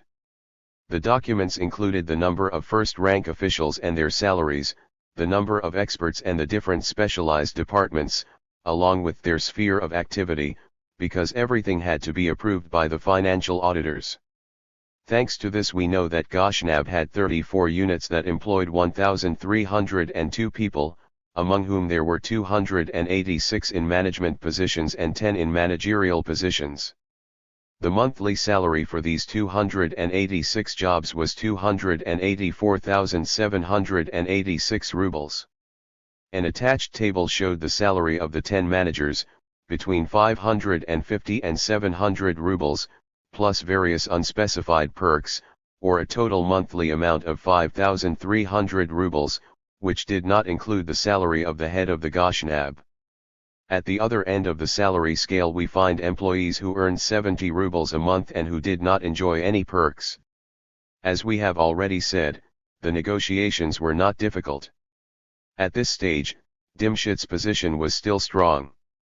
Finance Ministry inspectors discussed motions approving staffing levels set at 1,302 people, although they tried to cut the budget and salaries as much as they could. When Dimshits asked for an average monthly salary of 219 rubles per administrator, the previous year, it had been 215 rubles, the Ministry of Finance offered 214. Representatives of the Ministry of Finance had set a number of rules regarding the categories of administrators. Workers, nakolniki, specialists, senior specialists, and they criticized everything. However, they agreed with the number of high-ranking officials requested, 10. They then turned to the examination of the activities and departments of the Goshnab. In addition to supply agencies, the Goshnab had factories, construction teams, and research laboratories. Supply activities were divided between different specialized departments: heavy industry, energy, metals, construction, or materials, as well as an import-export department and the usual internal administrative agencies. 7. We would need an entire page to list the departments and sections of that impressive organization. It employed around 130,000 people, a not too high number if we take into account the functions it performed, guaranteeing that the materials necessary for the functioning of the country, machinery and equipment, raw materials, fuel, construction materials, and tools, arrived without delay. Problems to the nation's productive apparatus. Everything seems perfectly reasonable, until we discover that, in the USSR, there was only one agency in charge of carrying out what, in other parts of the planet, was in the hands of market mechanisms. If the Goshnab had done its job satisfactorily, the USSR would have ended up being the alternative to capitalism that it sometimes claimed to be, and the Goshhnab and the Gosplan would have become the two cathedrals of the New World. Perhaps it would be useful to remind the reader here that a good socialist like Trotsky explained, in 1921, before the Executive Committee of the Comintern, that socialism was a long-term project and that those who wanted to make it a reality one day had to follow in the footsteps of the economy of market. The truth is that, in the Soviet world, no other centralized agency caused so many decentralized side effects. The Goshhnab, the super supplier, was, in fact, one of the hoops that the system was forced to jump through, because it was the cause of the constant shortage of certain products, as well as the agency that had to be in charge of redirecting the situation. Therefore, it is not strange that the entire economic apparatus reacted to these shortages, and to the evident inability of the Gosplan to guarantee deliveries, with all kinds of mechanisms and practices and creating an independent supply and market system, in the manner of those who had ministries and important companies. That murky universe of SNABY and SBYTY took on a life of its own, becoming one of the main features of social and economic life. No study of Soviet reality can ignore this fact, and it is important that we not confuse it with the Goshhnab. There is no more appropriate adjective than shady when describing this plethora of operators who were on the margins of the official system. However, if the regime had wanted to know the reality of the situation, and even if it did not really want to know, it could have turned to the inspection agencies, which regularly investigated the sector, or, better still, to the Central Statistics Office, which made a census of these commercial organizations on October 1, 1970. Although it cannot be said to be an exhaustive document, since it evidently did not include military supply agencies, the figures it gives are impressive. The 11,184 organizations registered in the third quarter of 1970 employed 722,289 people, and the total payroll of these workers was 259,503,700 rubles. The Central Statistical Office also had information on warehouses, inventories, and transport costs. The census was incomplete because it did not include the unofficial staff of these snabby SBYTY bodies.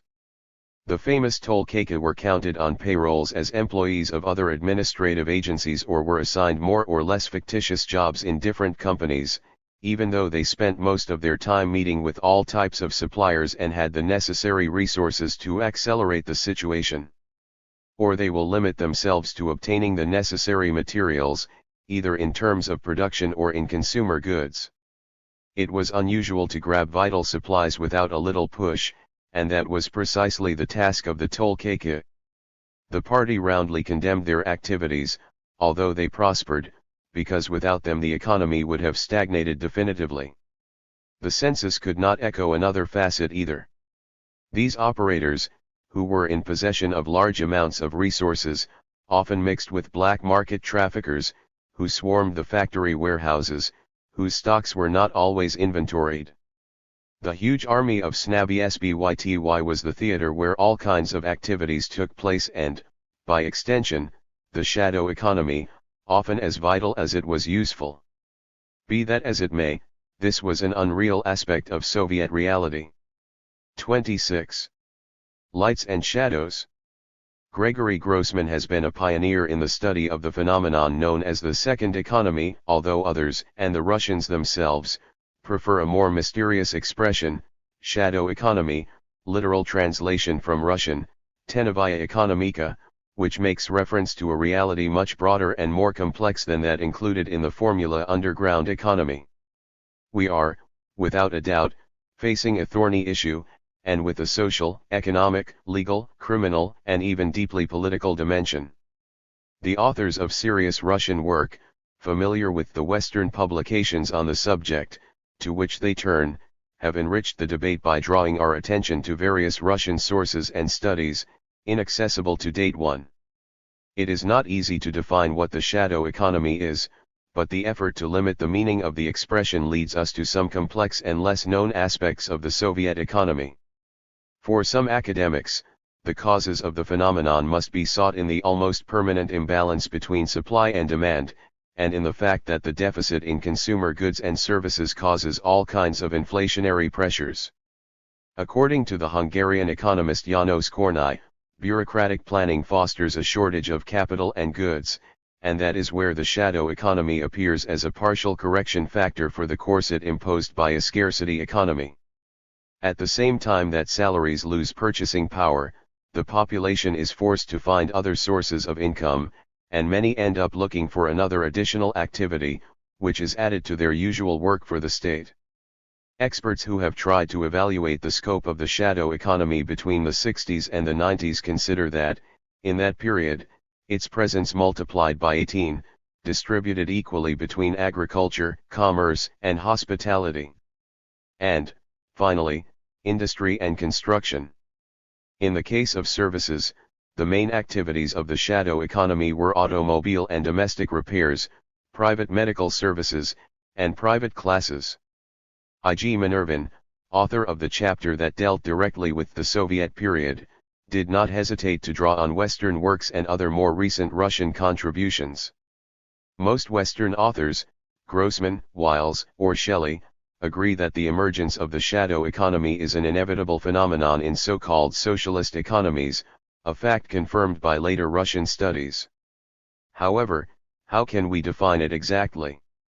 For some, it includes all economic activities that do not appear in official statistics or all forms of economic activity for personal gain that violate existing legislation. For others, Western academics, it is a second economy or a parallel market. However, since it is often difficult to draw the line between legal and illegal activities, there are those who include all activities that are acceptable in practice but do not belong to the official economy. For example, Grossman's second economy includes activities common to the countries of the Eastern Bloc and Western Europe, such as the cultivation of a private plot or the sale of its products in collective farm markets, legal activities in the USSR but which, sometimes, could be connected to illegal practices. The situation was equally ambiguous in the field of construction, and hence, for example, construction materials of dubious origin, bribery, illegal use of state means of transportation, or helping citizens were counted under this category. Individuals or influential bosses in the construction of a house or dacha. The same happens with all types of repair work carried out by private citizens or teams. These jobs could be legal, semi-legal, or illegal, and the last two categories would be included in the shadow economy. The most curious thing about the phenomenon was the circulation of legal goods and services in illegal markets. The sources and nature of the deals were semi-legal or illegal. These semi-legal markets offered services not declared for tax purposes, private rental of housing, medical care, private classes, repairs, and barter between companies, which sought a way to cover up the failure to achieve the objectives set by the plan. In this unmistakably illegal sphere, all kinds of unusual products could also be purchased, such as spare parts or consumer goods, and illegally produced or stolen goods. In another different category we find criminal activities such as embezzlement, smuggling, drug trafficking and others, prohibited throughout the world. However, the criminal economy was only one part of the shadow economy, certainly the most dangerous. As such, it was considered unacceptable by those carrying out parallel economic activities. The American academic Louise Shelley has proposed a good alternative definition. The author distinguishes, within the second economy, between legal and illegal activities, but she excludes everything that has an evidently criminal nature. The legal private sector would correspond, fundamentally, to the markets where farmers, but not only them, sold what they had grown on their private plots. The illegal economy was a larger phenomenon, and consisted of two facets, one operated within the parameters of the official economy, the other worked in parallel to it. The main illegal activities in the official economy consisted of speculation in scarce assets, bribery of influential people, corruption in the educational system, training of construction crews, accounting manipulation and falsification of data following an investigation, for example, the addition of debt in the payrolls, and, finally, the construction of illegal factories hidden inside official factories and that took advantage of the raw materials of the latter. The scope of the shadow economy. In addition to the problem of defining the shadow economy, we face the difficulty of estimating its scope. Researchers agree that it was nothing insignificant, and that it was the source of large quantities of goods and services. The Gosplan Research Institute considered that in the early 1960s less than 10% of the average annual number of workers, employees, and collective farm members worked there, while in the late 1980s it gave more than a fifth of the active population, some 30 million people, work. In some areas of the service sector, such as construction and domestic or automobile repairs, it accounted for 30 to 50% of the volume of work, and sometimes even much more than what an equivalent state service produced, according to Menshikoff's calculations.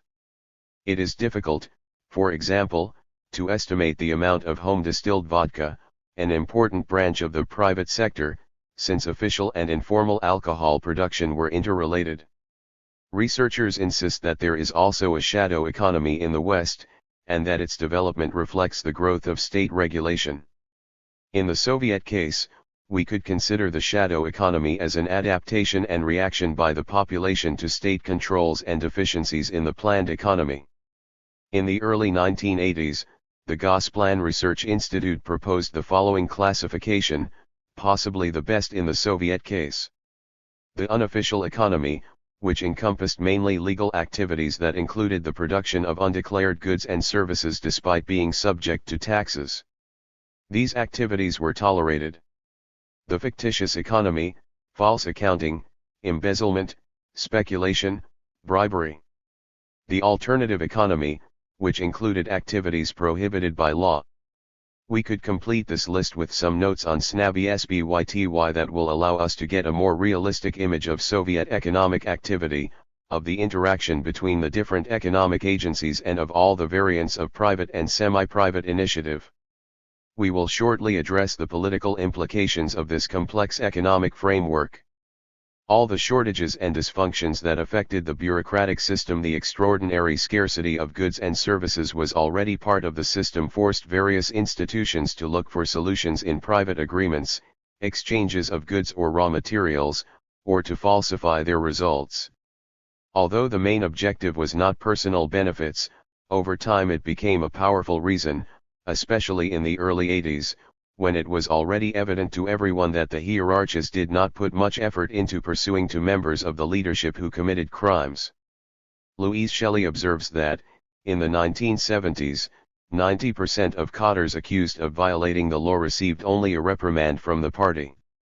The attitude of this and the state hierarchies towards the informal economy revealed a double standard, which complicated the task of perfecting and improving the figure of authority at the top.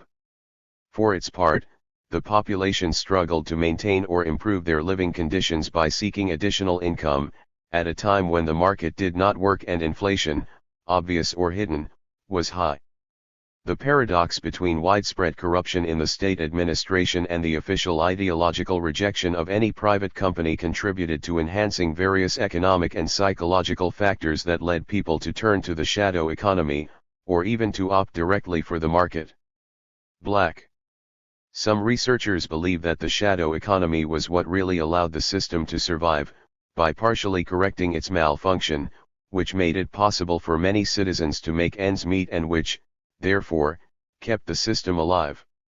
Regime. In my opinion, we should not overestimate the positive functioning of informal forms of economics. These same authors recognize that these practices led those responsible for the economy to exercise new practices, which complemented the official responsibilities of their respective positions. On the other hand, given the existence of a whole range of parallel networks, some sections of the Soviet elites distanced themselves from the official system and strengthened ties with the unofficial elites. Both had a lot in common. The leaders of the informal elites, who worked in the black market and were even connected to the mafias, also held official positions, or maintained a close relationship with the official elites, hence they could play a discrete role as groups of pressure on suspicious issues or in favor of undesirable elements. These activities could fall within the sphere of shadow politics. The Soviet system guaranteed social coverage, a public health system, education, and a pension for all citizens, while work in the shadow economy was usually part-time and unregulated.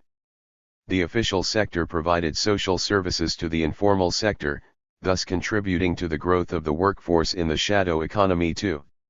R. Rivkina and L. Kozels have given an accurate summary of the situation. In many companies it was impossible to distinguish between legal and illegal activities. A black and white market had emerged. 3. Others believe that although the shadow economy made it much more difficult to create a healthy contemporary economy, it was still better than the savage, mafia-like capitalism that took over Russia after the fall of the Soviet system. Be that as it may, this phenomenon is one more aspect of the currents that emerged in the Soviet system and that conditioned it, kept it alive or undermined it. One of them was the resources that the population could provide itself with, and with which it could count on the condition of submitting to the whims of the system. The low intensity and low productivity of the working day, clauses of the social contract between workers and the state, facilitated this parallel work, such as, for example, the cultivation of one's own land. These resources, whose existence was officially unknown, became increasingly important with the growth of the shadow economy, which not only provided food products, but was also a source of additional income thanks to the temporary work accessed by a number of growing people. Criminal activities were excluded from these resources, as they could end in a prison sentence. Sociologists and Living Conditions, 1972 to 1980. While those responsible for the planned economy looked for ways to remedy the shortage of work and the decline in productivity, sociologists, and specifically experts in economic sociology, reaffirmed the importance of the shadow economy and came to some conclusions. Surprising conclusions. Despite the bad news announced by the planning authorities and the obvious signs of the crisis affecting the system, living conditions improved during the years of stagnation. The population's reaction and adaptation to changing economic conditions gave rise to new patterns of behavior and new values that official statistical data could not assimilate. The parameters used by the sociologists came from two sources: their own studies on the Siberian city of Rubtsovsk, in the Altai region, in 1972, and repeated in 1980 and 1990, and those carried out among the rural population in the Novosibirsk area. In 1975 to 1976 and in 1986-1987. 4. Development indicators in Rubtsovsk were close to the Russian average in the 1970s and 1980s, while those in the Novosibirsk region, one of the most important regions in western Siberia, were similar to the inter-regional Russian average. The data collected in these studies, carried out by the Moscow and Novosibirsk Academies of Sciences, are, therefore, a faithful reflection of the national situation. From the results it is deduced that housing conditions had improved, that the purchase of non-perishable consumer goods had increased considerably, that there were more leisure facilities for city dwellers and that many families had private land near their home or in the surrounding rural region, although demand still far exceeded supply. A third of the population had access to collective gardens. During the 20 years that the study covered, and at the same time that the number of homes being built increased, many garages, sheds and all types of summer residences had also been built. Overall, the economically disadvantaged groups of the population had seen their incomes increase, a fact that confirmed the general trend towards an improvement in minimum living conditions. The most notable differences, according to measurements based on major indicators, such as housing, income, and means of private transportation, had also decreased significantly. These conclusions explain the paradox of the nostalgia that the population of post-communist Russia felt for those wonderful years of the Brezhnev era. The miracle of the improvement in living conditions in an economy in crisis was based on the existence of an untapped labor force that the planned economy had not mobilized, a whole series of underutilized resources and an abundance of others still to be exploited. The country still had an extraordinary amount of resources. However, as the authors of the study confirm, the improvement in living conditions in the 1970s and 1980s exacted an excessively high price. While economists and leaders looked for ways to increase labor performance and productivity, reduce waste, and use resources more rationally, the systematic plundering of resources did not disappear. Daily life in the 1970s and 1980s ended up reflecting the crisis of the state economy, exemplified by an increase in unpaid workers living off their land or staying at home. Many people were forced to look for a second job, and many others said they would like to find one. In the countryside there was a similar increase in the labor force, and men and women invested more time in their fields or in work at home, the main source of additional income, in order to help their relatives in the city and exchange agricultural products for manufactured products. This same trend, a growth in the labor force and a decrease in income, had also been observed in the period between 1972 and 1980. Following the disintegration of the USSR, in the 1990s the role of the countryside or gardens became indispensable, and occupied a good part of people's time. Gardens, a place of recreation in developed urban societies, recovered their pre-industrial function. Many other areas of existence showed a similar regression, and the strategies to guarantee survival caused the devaluation of one of the main successes of previous decades, the improvement in the level of education, which progressively lost its value. The trend had already been noted at the end of the 70s, as demonstrated by the decrease in the number of people who studied once the working day was over. The authors lament the decline of what they call the economic and cultural function of higher education and higher professional qualifications in favor of a pragmatic pursuit of material benefits. The reduction in time dedicated to leisure activities is explained by the need to work more to make ends meet, as a result of the failures of the planned economy in the 1970s and 1980s. In conclusion, although there really was an improvement in the standard of living in the last years of the regime, it was not a miracle, but rather a mirage, something like the blush that covers the cheeks after pinching them. The prelude, in short, to a slow descent that would put an end to so many achievements of the past. The privatization of the state. In order to get ahead, the population of the USSR had to dedicate more hours to work. For their part, the ruling circles, especially in the highest echelons of the nomenklatura, saw their material well-being improve as existing sources of income increased, without having to work more or change their leisure habits. Therefore, our attention must focus, once again, on them. The examination of the shadow economy increased knowledge of the processes underway within the circles of state officials, especially in the snabby SBYTY, the supply and sales networks that provided production units with what they needed. The state should have guaranteed them. Despite official disapproval, these semi-legal activities soon became indispensable, as their role was fundamental for the companies they worked with.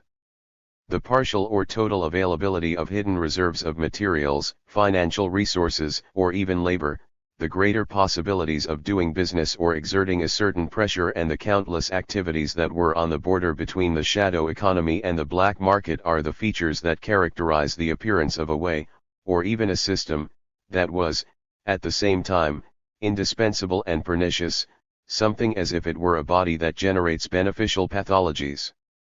In the behavior of business leaders we can guess how the boundaries that separate private and public property are progressively blurring. But the distance that separated the income and official privileges with which high officials were rewarded, on the one hand, and the possibility that the latter had to increase them if possible by taking advantage of their position in the state hierarchy, also disappeared. All of these paths led to something much more significant in the behavior of some heads of institutions or companies. It is one thing to fight to get more benefits from the state, it is quite another, not to be content with those perks and long for more riches. For the first time, these types of networks had appeared within the state, under the different forms that the shadow economy could take. But they were also present outside the public sector, in the form of a black market, which, in turn, strengthened ties with the mafia that, in Brezhnev's time, flourished as never before. If we adopt a more long-term historical perspective at this point, we can observe that major political transformations occurred, which should allow us to distinguish the change that occurred in the role of the bureaucracy within the system and its consequences for the regime. As soon as the administrative class had been freed from the rigors and horrors of Stalinism, its position improved and it began to co-exercise the government of the state. But it did not stop there, as the senior members of the bureaucracy actually began to appropriate the state as the collective representative of their interests, a fact of which they were fully aware. Those in charge of ministries and other agencies referred to themselves as those in charge of the state. The autobiography of A.G. Zverev, who worked as finance minister under Stalin and also after him, is a good example of this image they had of themselves. He hardly talks about the party, he considers it an obvious formality to be part of it. For something like this to happen, the party, as we have already seen in the first and second parts, had to undergo a transformation. Converted into an administrative apparatus and a hierarchical body, it not only found itself in a situation of total dependence, but ended up being absorbed by the group of high-ranking officials that we have mentioned. This fact made it possible for the hierarchists to take their emancipation even further. Although they were formally subject to all kinds of regulations, they finally formed an uncontrollable bureaucracy that had thrown off its chains. They began to attack the sacrosanct principle of state ownership of the economy. The spontaneous processes underway emptied various principles of ideological and political content. The most important of all, state ownership of assets and means of production, was eroded little by little, first with the creation of authentic fiefdoms within the ministries and later with the de facto privatization of companies by their directors. There is only one name to refer to this process: the crystallization of proto-capitalism within a planned economy. Menshikov, an economist whom we have already cited in relation to the shadow economy, has made this point 5. He pays special attention to the illegal sectors that existed in the state economy, the shadow domestic economy, and that exerted a great influence on the official economy. This powerful sector was made possible by the division that existed between ownership and management. On the one hand, the country was witnessing the evolution of private management of the social capital of state companies, but also the private appropriation of the products of said capital. Not only those working in the shadow economy intervened in this process, but also all the official managers of the companies that agreed with the high levels of the nomenklatura. For Menshikov, all these figures were important when the capitalism that emerged from the pores of the central planning system evolved, in due time, to become a powerful and decisive engine that would destroy the system. And this is how the nomenklatura went from being the covert owner of state property to the reliable owner. This interpretation already foreshadows the inevitable consequences of a previous social reality, namely, the appropriation of all state power, and therefore of the economy, by the highest levels of the bureaucracy. The principle of state ownership, the foundation of the system, was progressively subverted, thus preparing the ground for the transition from a quasi-privatized system to one characterized by variety. At this point, readers will probably have guessed why we needed to address the snobby SBYTY issue in detail. They were the termites who helped this task come to fruition. It is not surprising that, with the arrival of perestroika, these warehouses, depots, supply centers were the first Soviet agencies to declare themselves private companies and to adopt an openly commercial status.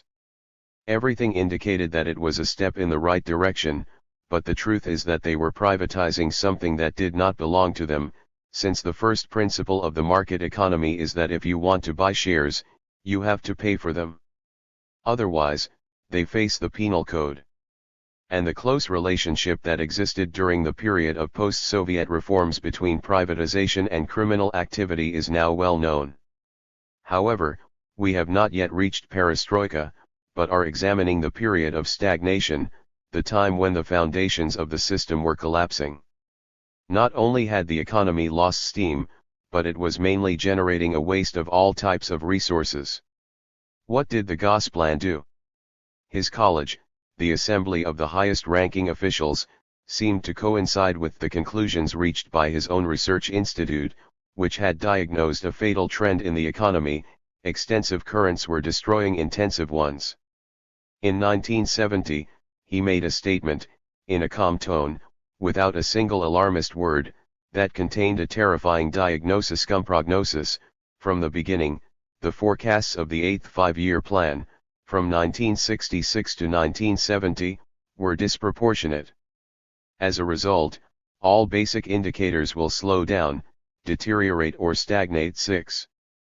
The reason was that the very low efficiency indicators on the basis of which the calculations had been made led to a double imbalance, between the resources of the state and the needs of the national economy, and between the monetary income of the population and the outflow of goods, of consumption and services. This observation assumes that some previous version of the plan contemplated balance and appropriate proportions. Hence the fear of an imminent decline in the circulation of capital and consumer goods during the 9th five-year plan, and it was to be expected that there would be a decline in the role of wages as an incentive in increasing labor productivity, of work and other possibilities when managing production. It seemed as if, in fact, the report claimed that the 8th five-year plan had programmed a deterioration in the economy that would become a reality during the next five-year plan. In other words, Soviet economists were fully aware of the downward path the economy was on. The stagnation was characterized by the impossibility of achieving anything from the bureaucracy and by a lack of will and ideas among the hierarchs on how to put a stop to the situation. All attempts to reduce the size of the bureaucracy, or to force it to change its habits, were losing battles. After Stalin, the new rules of the game, the marketing between government agencies and the central government, the Politburo and the Council of Ministers, made it possible for the bureaucracy to become a colossus that was not only the true lord of the state, but also created bureaucratic fiefdoms under the gaze of the party apparatus, reduced to a simple spectator and gradually doomed to the inevitable. The diagnosis was simple: the system was sick and the bureaucracy was in top shape. Reforming the system meant reforming the bureaucracy. Not only was no one in a position to impose something like that, but why would they? The warning was clear, and in this case its recipient was the Kremlin. It was necessary to solve the problem of the growing shortage of labor and stop the economic crisis through a drastic increase in productivity, but this required nothing more nor less than a revolution. It was impossible to achieve this by moving to a mixed economy, only conceivable under certain political conditions, and these also led to a revolution. Technological and economic reforms were inextricably linked to political reforms. The party machine had to be stripped of its ultimate power, the power to prevent change. A massive popular uprising would have accomplished this, but it did not break out. The alternative was reform from within, directed in the first instance against the party.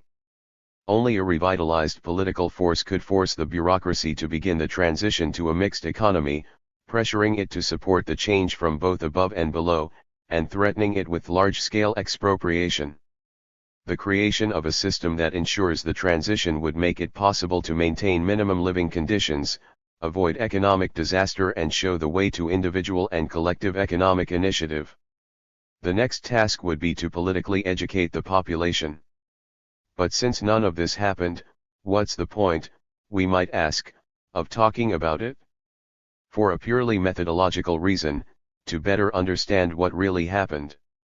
The political aspects of the system, about which we already have enough information, once again require our attention at this point. The erosion of political systems, and the ability of groups in power to act, has been a very frequent phenomenon throughout history.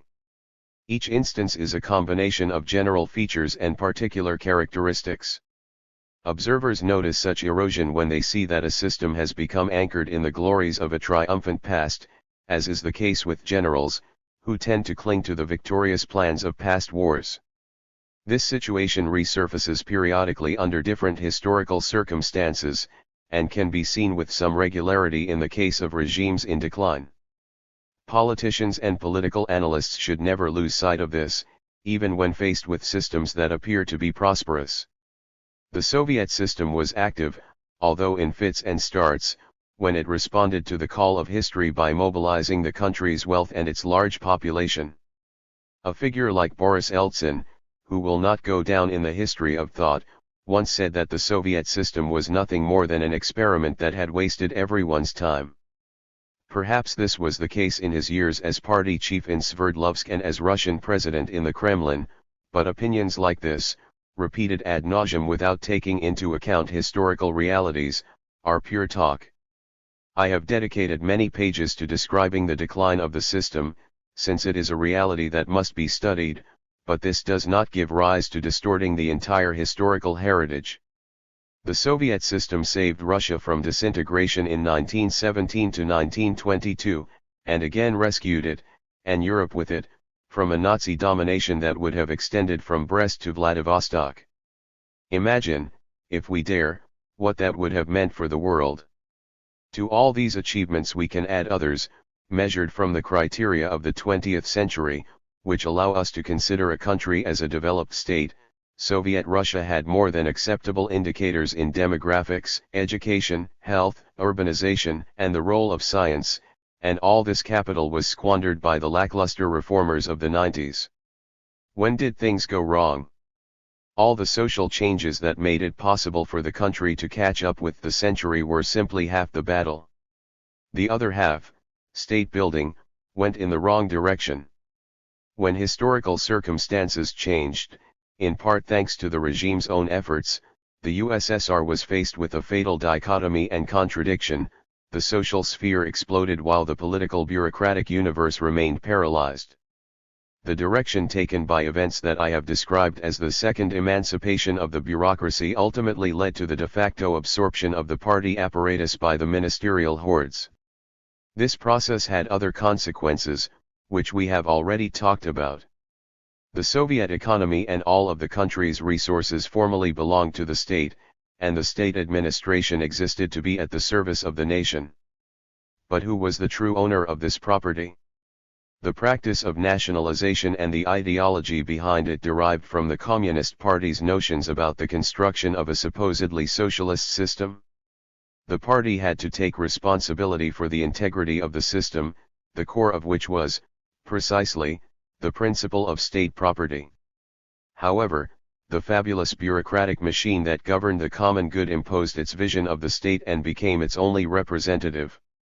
It demanded a status identical to that of the party apparatus, and even surpass it in importance. The reverse of this process was the political and social fusion of the party apparatus with the state bureaucracy. The party had always maintained that it retained a dominant position, although in reality the true lords of the country were now the bureaucratic directorates in ministries and companies, no matter how much the constitution continued to affirm the opposite. The party cells in the ministries and companies did not fulfill any task, and their central bodies were limited to repeating what the Council of Ministers and the ministers themselves had implemented. A political organization is only justified if it fulfills a political mission. As soon as it dedicates itself to repeating what others have decided, it completely loses its raison d'être. I include this process in the category of what has been called the depoliticization of the party. The party's role changed as soon as its political leadership function was eroded by its submission to the bureaucratic environment. We could say that the party and its leadership had been expropriated and replaced by a bureaucratic hydra, which formed a class holding company that controlled the power of the state. From that moment on, political will was paralyzed. The leadership of that over-centralized state made any explicit reformist purpose impossible, considered unacceptable by the different members of said bureaucracy. And the party leaders could no longer afford to confront them, quite the opposite, since the privileges of those who supported the regime could increase to keep them happy. Worse still, since political will was constantly at a minimum, any illegal activity and a high degree of corruption were tolerated. Periods of stagnation and crisis encouraged privileged actors to engage in, to put it mildly, any reprehensible activity, a new, more than dubious perk. We are finally in a position to give an answer to a question that we have asked on more than one occasion: can one bureaucracy control another, and can it even control itself? The answer is a resounding no. Control can only be in the hands of political leaders and a country and citizens. It is up to them to define the relevant tasks and the means necessary to carry out said control. And this was precisely the ability that the leadership of the USSR had lost, giving rise to a series of fatal paradoxes. The party was depoliticized and the economy, increasingly bureaucratized, was in the hands of an administrative class more and more willing to preserve their power instead of seeing to it that production increased, more concerned with maintaining their pleasant routines than with encouraging creativity and technological development. These paradoxes give rise to others. The country's economy was battered, but instead the flourishing bureaucracy thrived with its lazy attitude, investments increased while growth decreased, and there was a notable increase in the number of trained and qualified people, whom the regime, unable to tolerate independent talent, marginalized. All of them ingredients of a truly magical formula, that of the collapse of the system. The different phenomena and processes that occurred in high places had consequences on the population, who saw that the factories and other national assets belonged to everyone and no one, that there was a troop of bosses and that no one assumed responsibility. That is why Andropov's arrival to the General Secretariat was so well received among various social groups. Finally, the country had a boss, Jozhain. The task before him was mammoth, to overcome the effects of this process initiated by Stalin and which had stripped the party of any political rights. This trend had not been reversed after the death of the supreme leader, and the party was still an organization whose members lacked rights and whose leaders deceived themselves when they claimed to be engaged in politics. They still had no voice and could do nothing in the face of an administrative class that had stopped paying attention to them.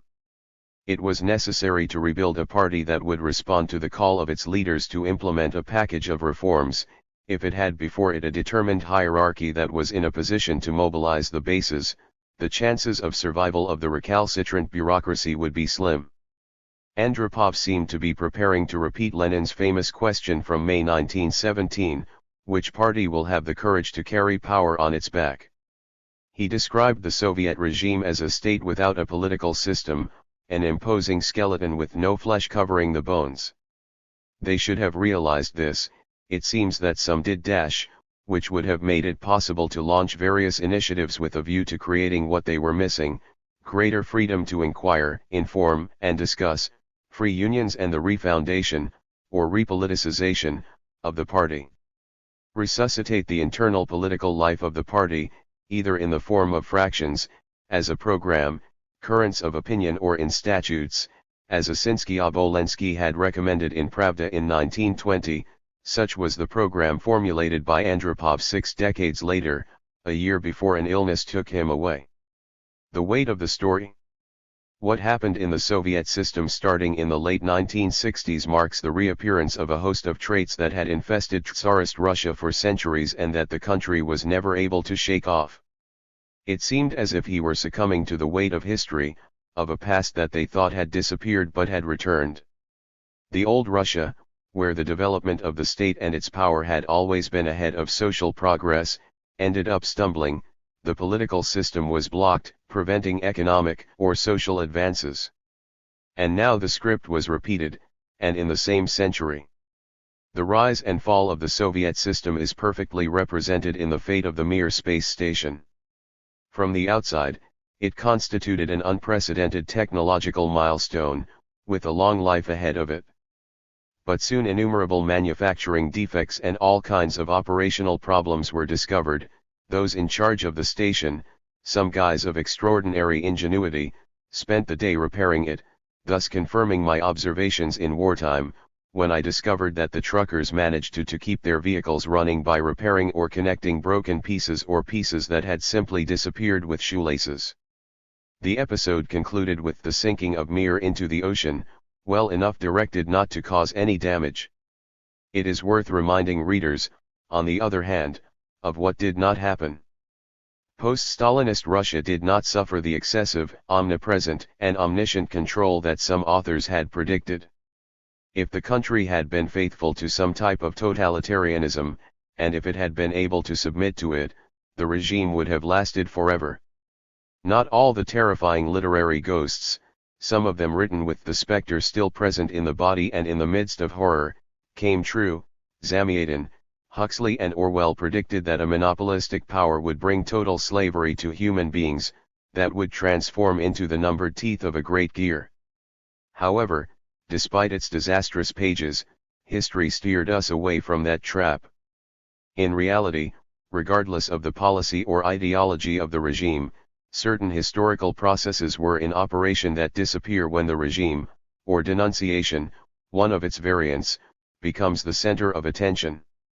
When speaking of the return of the weight of Russia's history, I am referring to the secular historical trends that, after initially benefiting the country, ruined a good part of its history. The Russian historian Soloviev saw the process of Russian colonization, small groups of people migrating and populating large areas, as a characteristic feature of Russian history, which he called Constant Seven. In other words, this story supposes a quantitative expansion in space, a fact that complicates the transition to a qualitative modus operandi, that is, intensive and absolute. For a moment, it seemed that the Soviet regime was overcoming this handicap, but in the twilight of the Soviet era, when virtually all signals were extinguished, Russia once again found itself trapped by the syndrome of quantitative easing, a harbinger of the inevitable exhaustion of its resources. Economic, social, and political resources. The extraordinary force of Soviet development had managed to modernize the country, but it also perpetuated a type of extensive development. Unfortunately, the Gosplan experts were aware of this. It should be added that this feature of Russian history is far from disappearing. It is worth pointing out these observations once again. Paradoxically, this large-scale, quantitative development had also exemplified the massive Stalinist mobilization that made victory possible in 1945, and that saved Russia and Europe. The traditional impetus coming from the ruling spheres, from the state, could achieve many things, but all these feats had their limits and were only fully effective in the transition from a deeply rural civilization to an increasingly urban one. Irreplaceable when it came to talking about Russia's past and its Slavs, the Russian historian Klyuchevsky, who died in 1911, suggested that it was difficult to govern a great country like his and that it would be very difficult to change the course of its history. Klyuchevsky was not a pessimist, he simply remembered the existence of a Slav that they still had to get rid of. 27. What was the Soviet system? Two common errors, which must be clarified before addressing the question raised in the title of this chapter, have harmed and continue to harm the debate on the USSR. The first is to consider anti-communism as a study of the Soviet Union. The second, a consequence of the first, consists of Stalinizing the entire Soviet phenomenon as if it had been a gigantic gulag, from beginning to end. Anti-communism, and its derived doctrines, is not a historical discipline, but an ideology masked as a discipline that not only did not correspond to the realities of the political animal in question, but, raising the flag of democracy, exploited the regime. Authoritarian, dictatorial, of the USSR for the benefit of conservative causes or even worse. In the United States, McCarthyism, as well as the subversive political role played by Hoover, the head of the FBI, were both based on the specter of communism. The shameful maneuvers of some elements of the German right to whitewash Hitler's image by putting the figure of Stalin and his atrocities in the foreground is nothing more than a consequence of the use and abuse of history. In its defense of human rights, the West has been overly lenient towards some regimes while being overly harsh towards others, not to mention the human rights violations that the West has committed. This behavior did nothing to strengthen his image, much less to understand the Soviet experience and other important related phenomena. David Jorovsky has been especially harsh in his criticism of the methods that the West has used to disguise its image, as if the hymn sung by the anti-communists for the market economy and the defense of human rights, democracy, and freedoms were to help us understand the USSR. 1. Totalitarianism, for its part, a historically inadequate and purely ideological tool, served to hide the different rugged stages of the history of the West, starting with the terrifying carnage that began with the First World War, and to refer to the contradictions and weak points of Western democratic regimes, as well as the bad actions of imperialist policies that were still in force. Jorovsky has also criticized the contradictions and failures of German social democracy, Its much praised renunciation of class radicalism and conversion to supposedly democratic procedures served to castrate the SPD and turn it into a sidekick and later a victim of the obscurantist regimes against those who were not prepared to fight. The sensible call to stop drawing a veil over the many errors of Western civilization and its terrible crisis, which leads, by extension, to magnify the grim reality on the other side, was also a call to restore dignity to historical research. And to admit an inevitable truth, however specific and shaped by its own historical traditions, the other side was also a product of the crisis of civilization dominated by the West and its world imperialist system. However, where should we place the Soviet system in the great book of history? The answer is much more complex since there were two, or even three, versions of said system, not counting the period of the Civil War, years in which it was nothing more than a military camp. We have already asked this question when talking about the Stalinist period, and we have proposed an answer. The history of Russia is an extraordinary laboratory for the study of a whole range of authoritarian systems and their crises, a laboratory that continues to this day. Let us therefore rephrase the question, and focus on the system after Stalin's death. Was it socialist? Without a doubt, no. Socialism assumes that ownership of the means of production belongs to society, not to a bureaucracy. Socialism has always been thought of as another stage of political democracy, not as a rejection. Therefore, to continue talking about Soviet socialism is to present a true comedy of errors. Assuming that socialism is feasible would mean the socialization of the economy and the democratization of politics. What happened in the Soviet Union was nothing more than the domination of the economy by the state and a bureaucratization of the economy and politics. If, faced with a hippopotamus, someone insisted that it was a giraffe, would they be awarded a professorship in zoology? Are the social sciences less exact than zoology? The confusion emanates from the fact that the USSR was not capitalist, control of the economy and other national assets was in the hands of the state, that is, the bottom rung of the bureaucracy.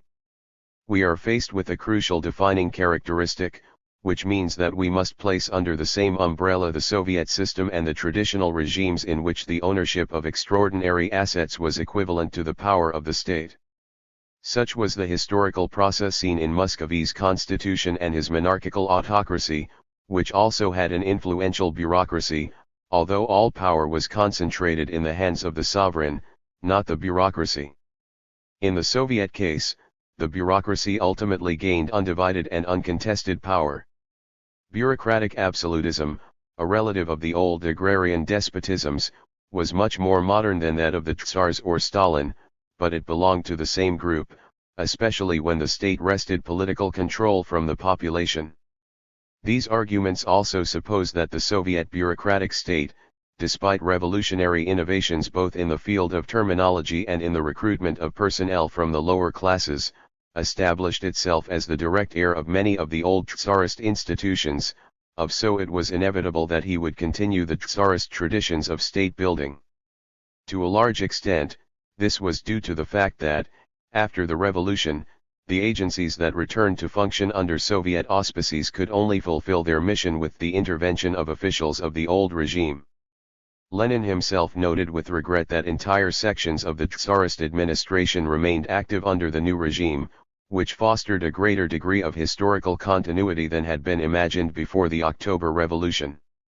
The new regime had to learn to manage finances, foreign affairs, military matters, or intelligence operations, and was forced not only to resort to the knowledge of some specialists, but also of agencies, entities that, to a large extent, they continued to operate according to established procedures.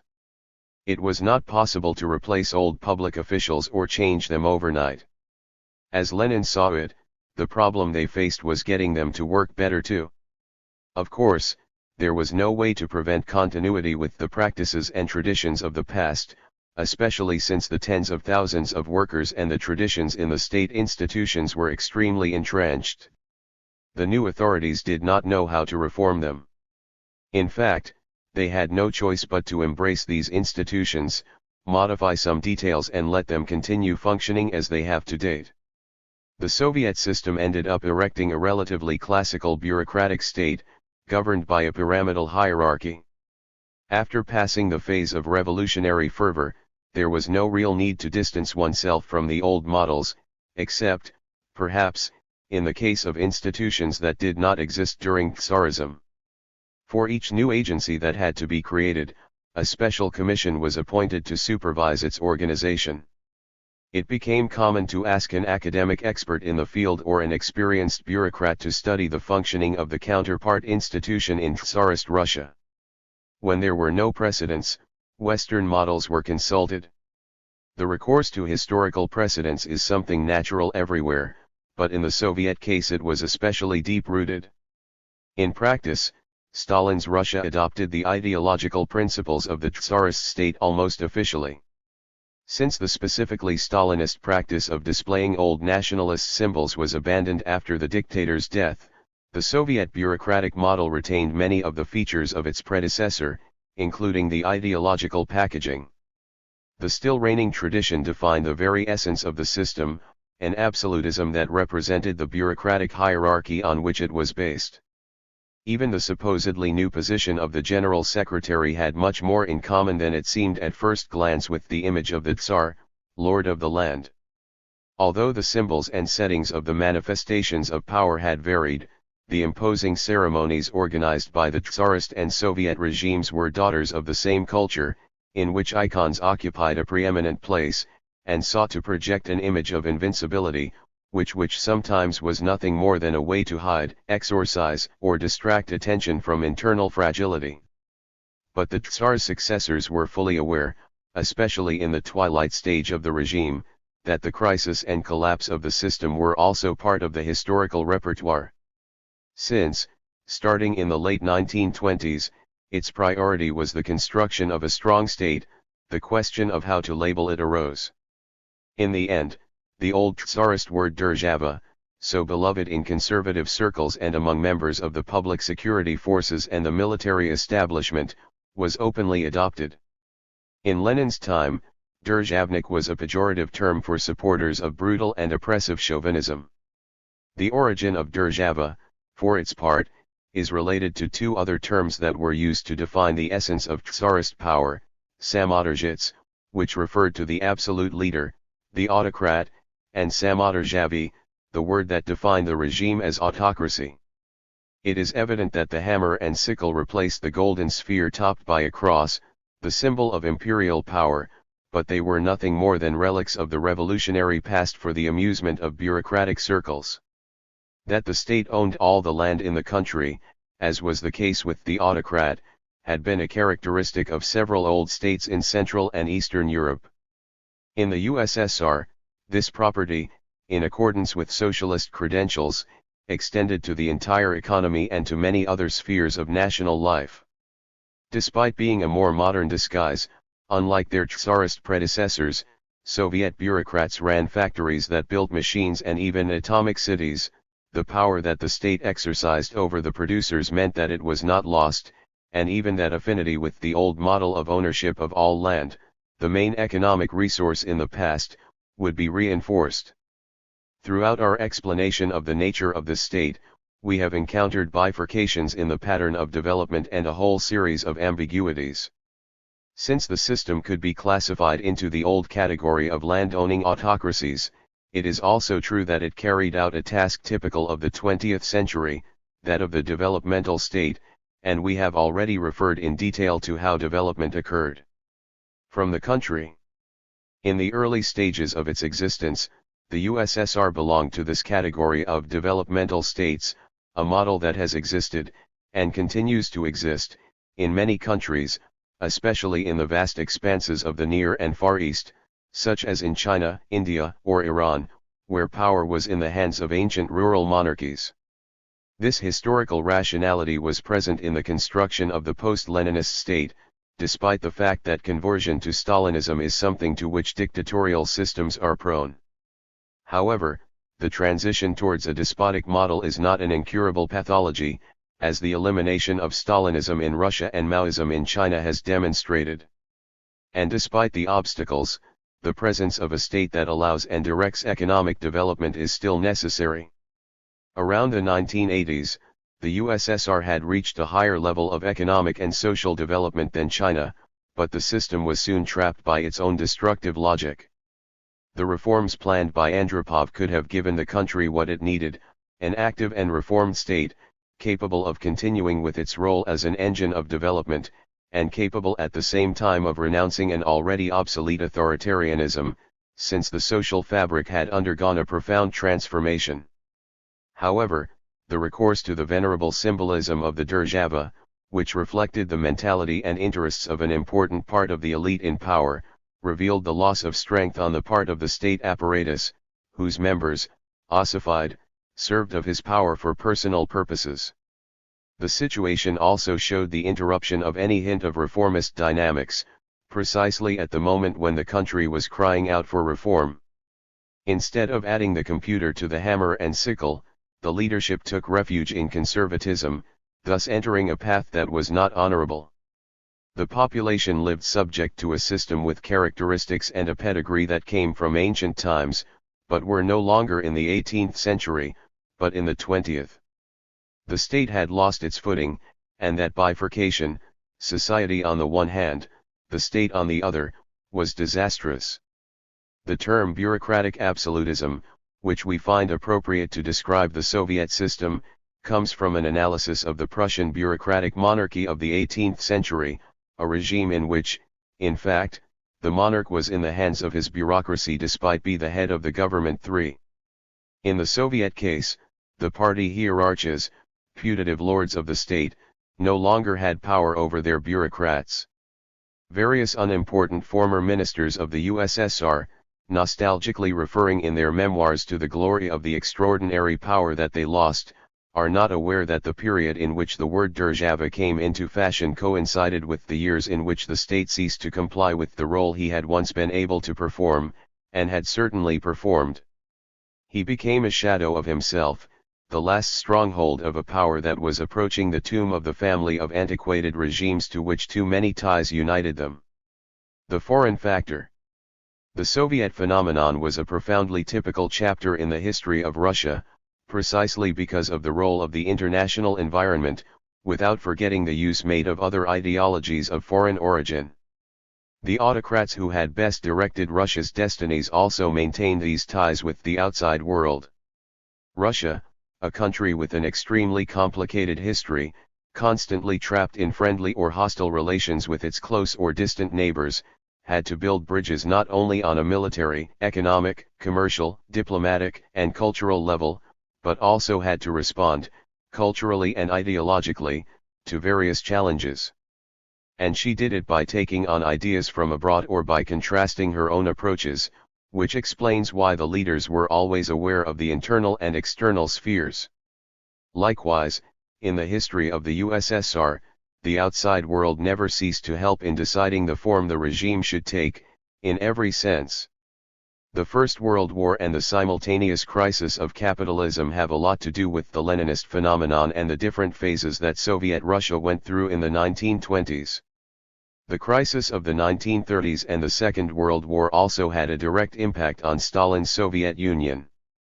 The distorting mirrors that we speak of in the case of Stalinism influenced the image that the rulers and the people of the opposing camp made. With both opposing systems immersed in crisis and phases of development, the deforming mirrors on both sides projected and reflected images in which it was practically impossible to separate reality from fiction. That in the 1930s Stalinism, which was going through its peak, enjoyed great prestige and attracted the attention of the West despite the misery and persecution of which Soviet citizens were victims, is due above all to the negative image that the global economic crisis, and more specifically the one that hit Central and Eastern Europe, projected capitalism. Russia showed the world its industrial impetus, and the poverty of the population was relativized by the idea that this extraordinary progress would soon help to overcome it. A similar distorting effect can be seen in the case of Stalin and Stalinism at the time of their triumph over Germany in 1945, when the country was once again going through a phase of enormous poverty caused, although not only, by the ravages of the war. The exchange of distorted images had important political consequences, and guessing the other side's intentions became a kind of guessing game. The Cold War was a curious episode. Seen from Moscow, its dramatic beginning can be traced back to the dropping of the atomic bombs on Japan. But if we believe Bereskov's memories, it had begun somewhat earlier, with the delay of the Americans in opening a second, Western, front. Stalin considered that delay a ruse by the United States, determined to enter combat after its rivals Germans and Soviets would have engaged in a battle that would leave them exhausted for. This delay, and the use of the atomic weapon against Japan, was seen as proof of the United States' desire to make clear that a new stage in international relations had begun, a declaration whose addressee was not Japan, but the USSR and the rest of the world, and the Soviet leadership also interpreted it that way. We cannot rule out that this was the approach of the United States at that time. Likewise, the effects on post-war relations if a second front had been initiated a year earlier or if the atomic bomb had not been dropped on Hiroshima and Nagasaki belong to the realm of speculation. Be that as it may, the course of the war and the post-war period led the USSR to assume the role of superpower and to an arms race that served to perpetuate the worst and most conservative features of the system, as well as to reduce the capacity of the himself to reform. Among the consequences of the Cold War, we must highlight that the United States found itself in a position that allowed it to exert considerable influence and pressure on the way of thinking of the Soviet leaders. The Old World, that is, England, France and Germany, which until then had been the model, gave way to the New World. The United States became the measuring stick that the Soviets would use to evaluate their performance in the field of economy, science, military capacity and, of course, espionage. Neither the Soviet population nor the West were aware of the impact of this reorientation towards the United States. Today it remains a vast field of research that is still virgin. We could conclude that, thanks to the United States, the leaders of the Soviet Union came to realize the systemic nature of their country's grave inferiority, although it is also possible that there were those who refused to accept reality. After having been defeated in the race to reach the moon first, a clearly useless race, the country's inability to launch a new scientific and information revolution, despite the creation of a special ministry to supervise the task, caused a feeling of impotence in some circles of power, while the conservatives reaffirmed their immobile stance and their hard line. That same image of the United States as a superpower led many members of the nomenklatura to bet on American favors after assuming control of the Kremlin under the aegis of Eltsin. However, this episode belongs to the post-Soviet period and is only of interest here to the extent that it sheds more light on the historical account of the system, a system that is dead and buried and that, even so, is still present in the constant search of a national identity that will not be concluded until it has been thoroughly examined and the past has been accepted. Epilogue: A country in search of a past. It is quite normal for researchers studying the state of Russia in the 1990s to use data from the late Soviet period as a starting point.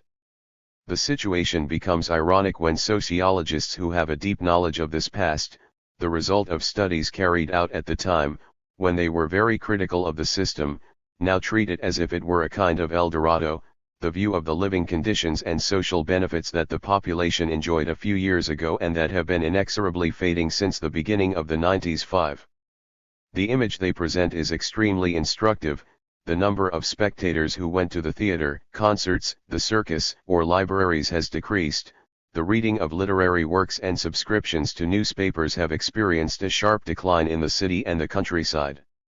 The entire structure of leisure activities has been transformed due to the increase in work responsibilities, and leisure is today a much more passive activity, essentially regenerative, since in the last years of the Soviet era, as a result of the increase in free time, it was oriented toward culture. The phenomenon is especially surprising in the case of experts and those in charge.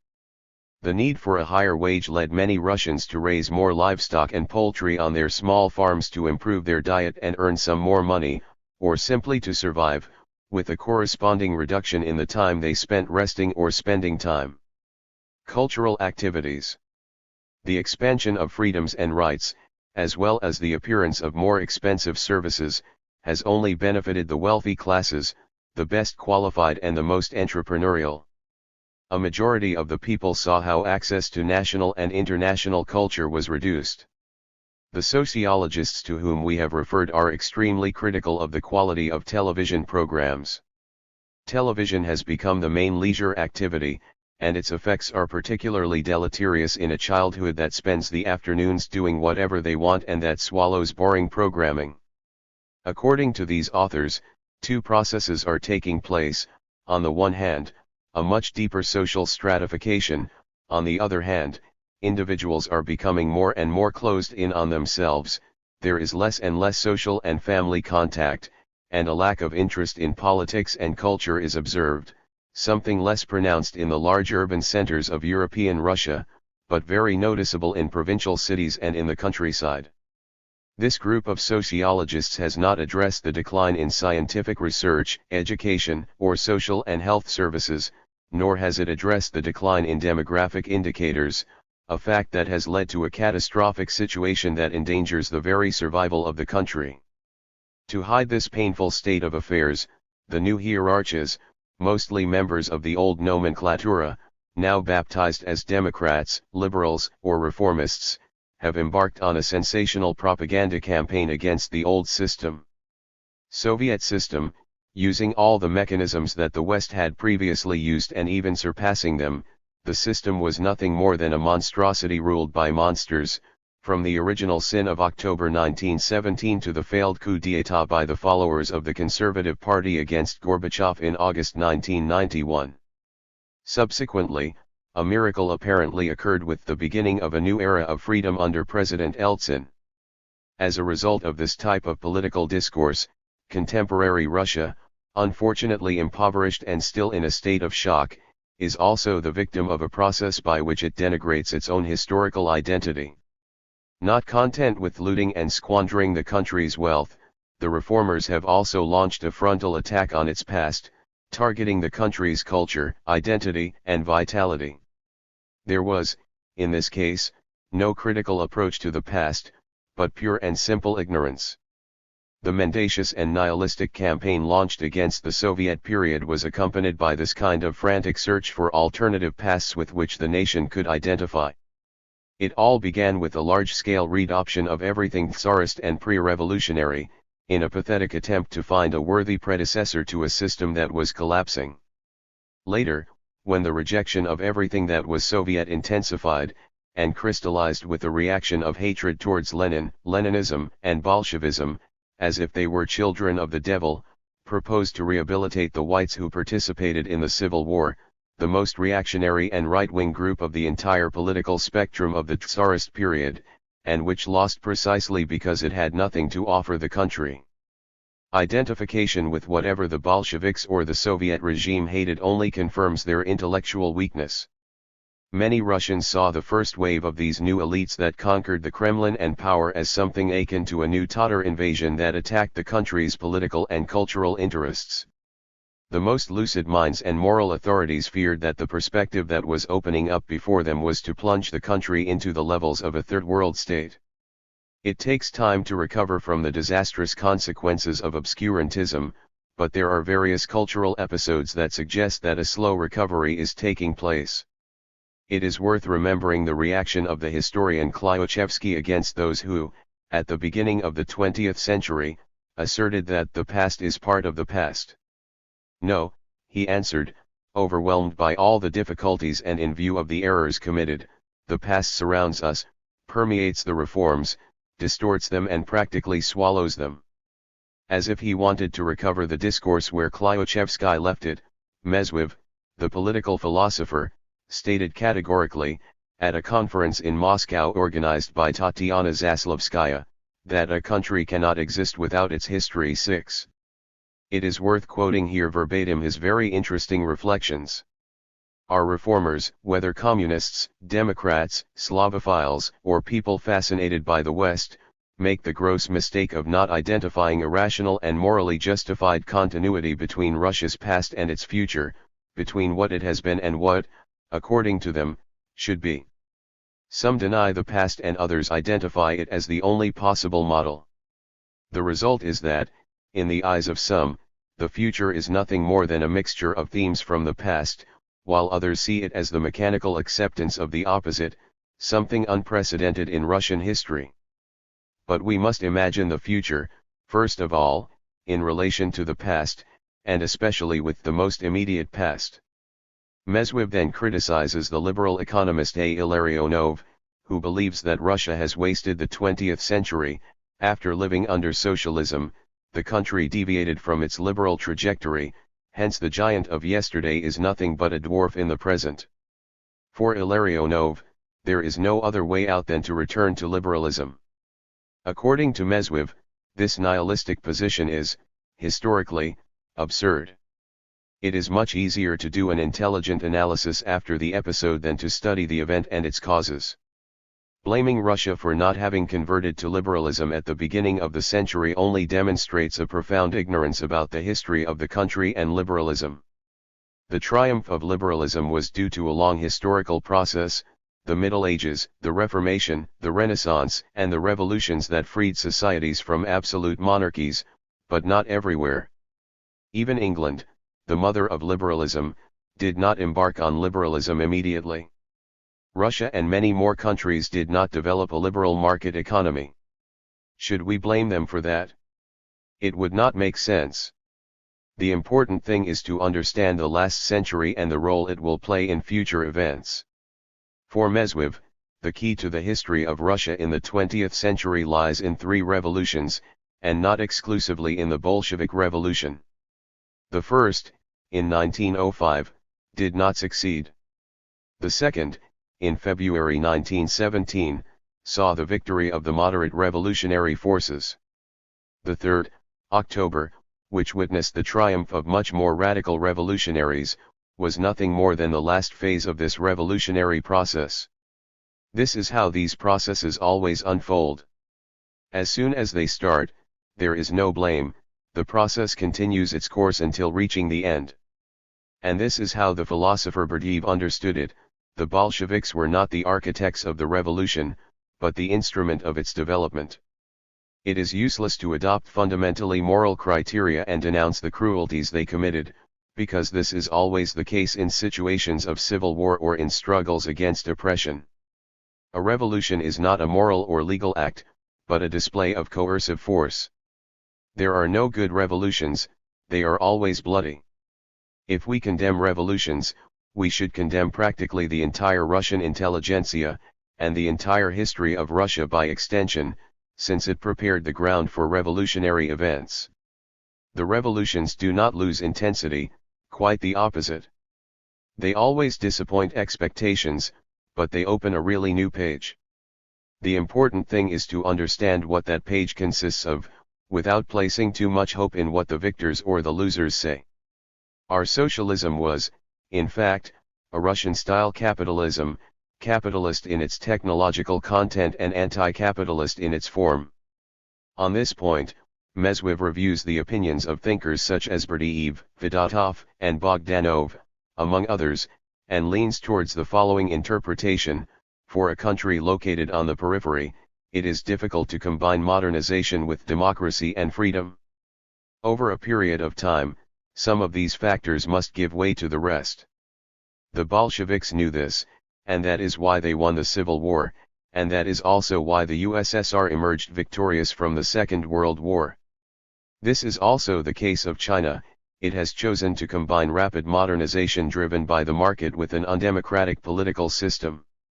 Whatever the regime in question, wisdom is not to reject the past as a desert, but to regard it as a springboard for future developments and to preserve its genuine, not mythical, greatness. We must highlight the faith in science that the Russian variant of socialism had. Never in the history of Russia was the prestige of the scientist and engineer greater than during the Soviet period, and the regime opened the doors of science to many people.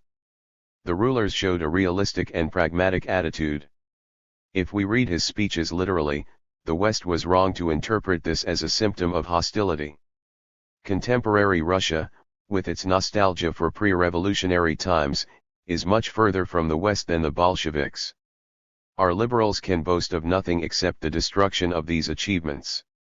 The future of Russia must be built on the basis of preserving and developing the milestones of the past. There must be continuity while new tasks are defined. Today, this link with the past has disappeared. But the day will come when it will be restored. All this does not mean a return to a pre- or post-revolutionary past. Let's ask ourselves what we value about the past, what we should maintain or preserve. The answer will help us face the future. If we do not find anything positive in the past, there is no future and there is nothing left but to forget everything.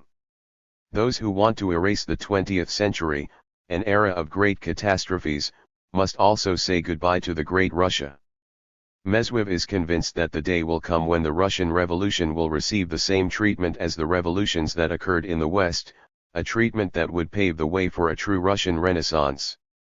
The previous paragraphs only summarize a long and objective speech. Mezhev is not a historian, and his interpretation presents no problems. The words socialism, Bolshevism, or communism, and all the ideas expressed about the revolution, come from a terminology and an approach that must be studied again. We are here before a true challenge to nihilism, and before an example of the battle for history as the remedy that can allow a nation mired in a painful crisis to rediscover its identity and discover its future. It is well known that history is constantly subject to use and abuse. Listening to the plea of someone outside of history in favor of objective historical knowledge as an indispensable feature for a nation, either in inauspicious times or in its days of splendor, is not common in an era dominated by computers and the media. Communication and obsessed with the present. But the moment is just that, fleeting, and the story remains. And it continues to be the supplier of the bricks, solid or defective, with which the future is built. History is the foundation on which a nation rests and that makes it grow. It is not stupid to think that history, together with applied sciences, has a practical dimension, even when it cannot provide immediate and absolute solutions.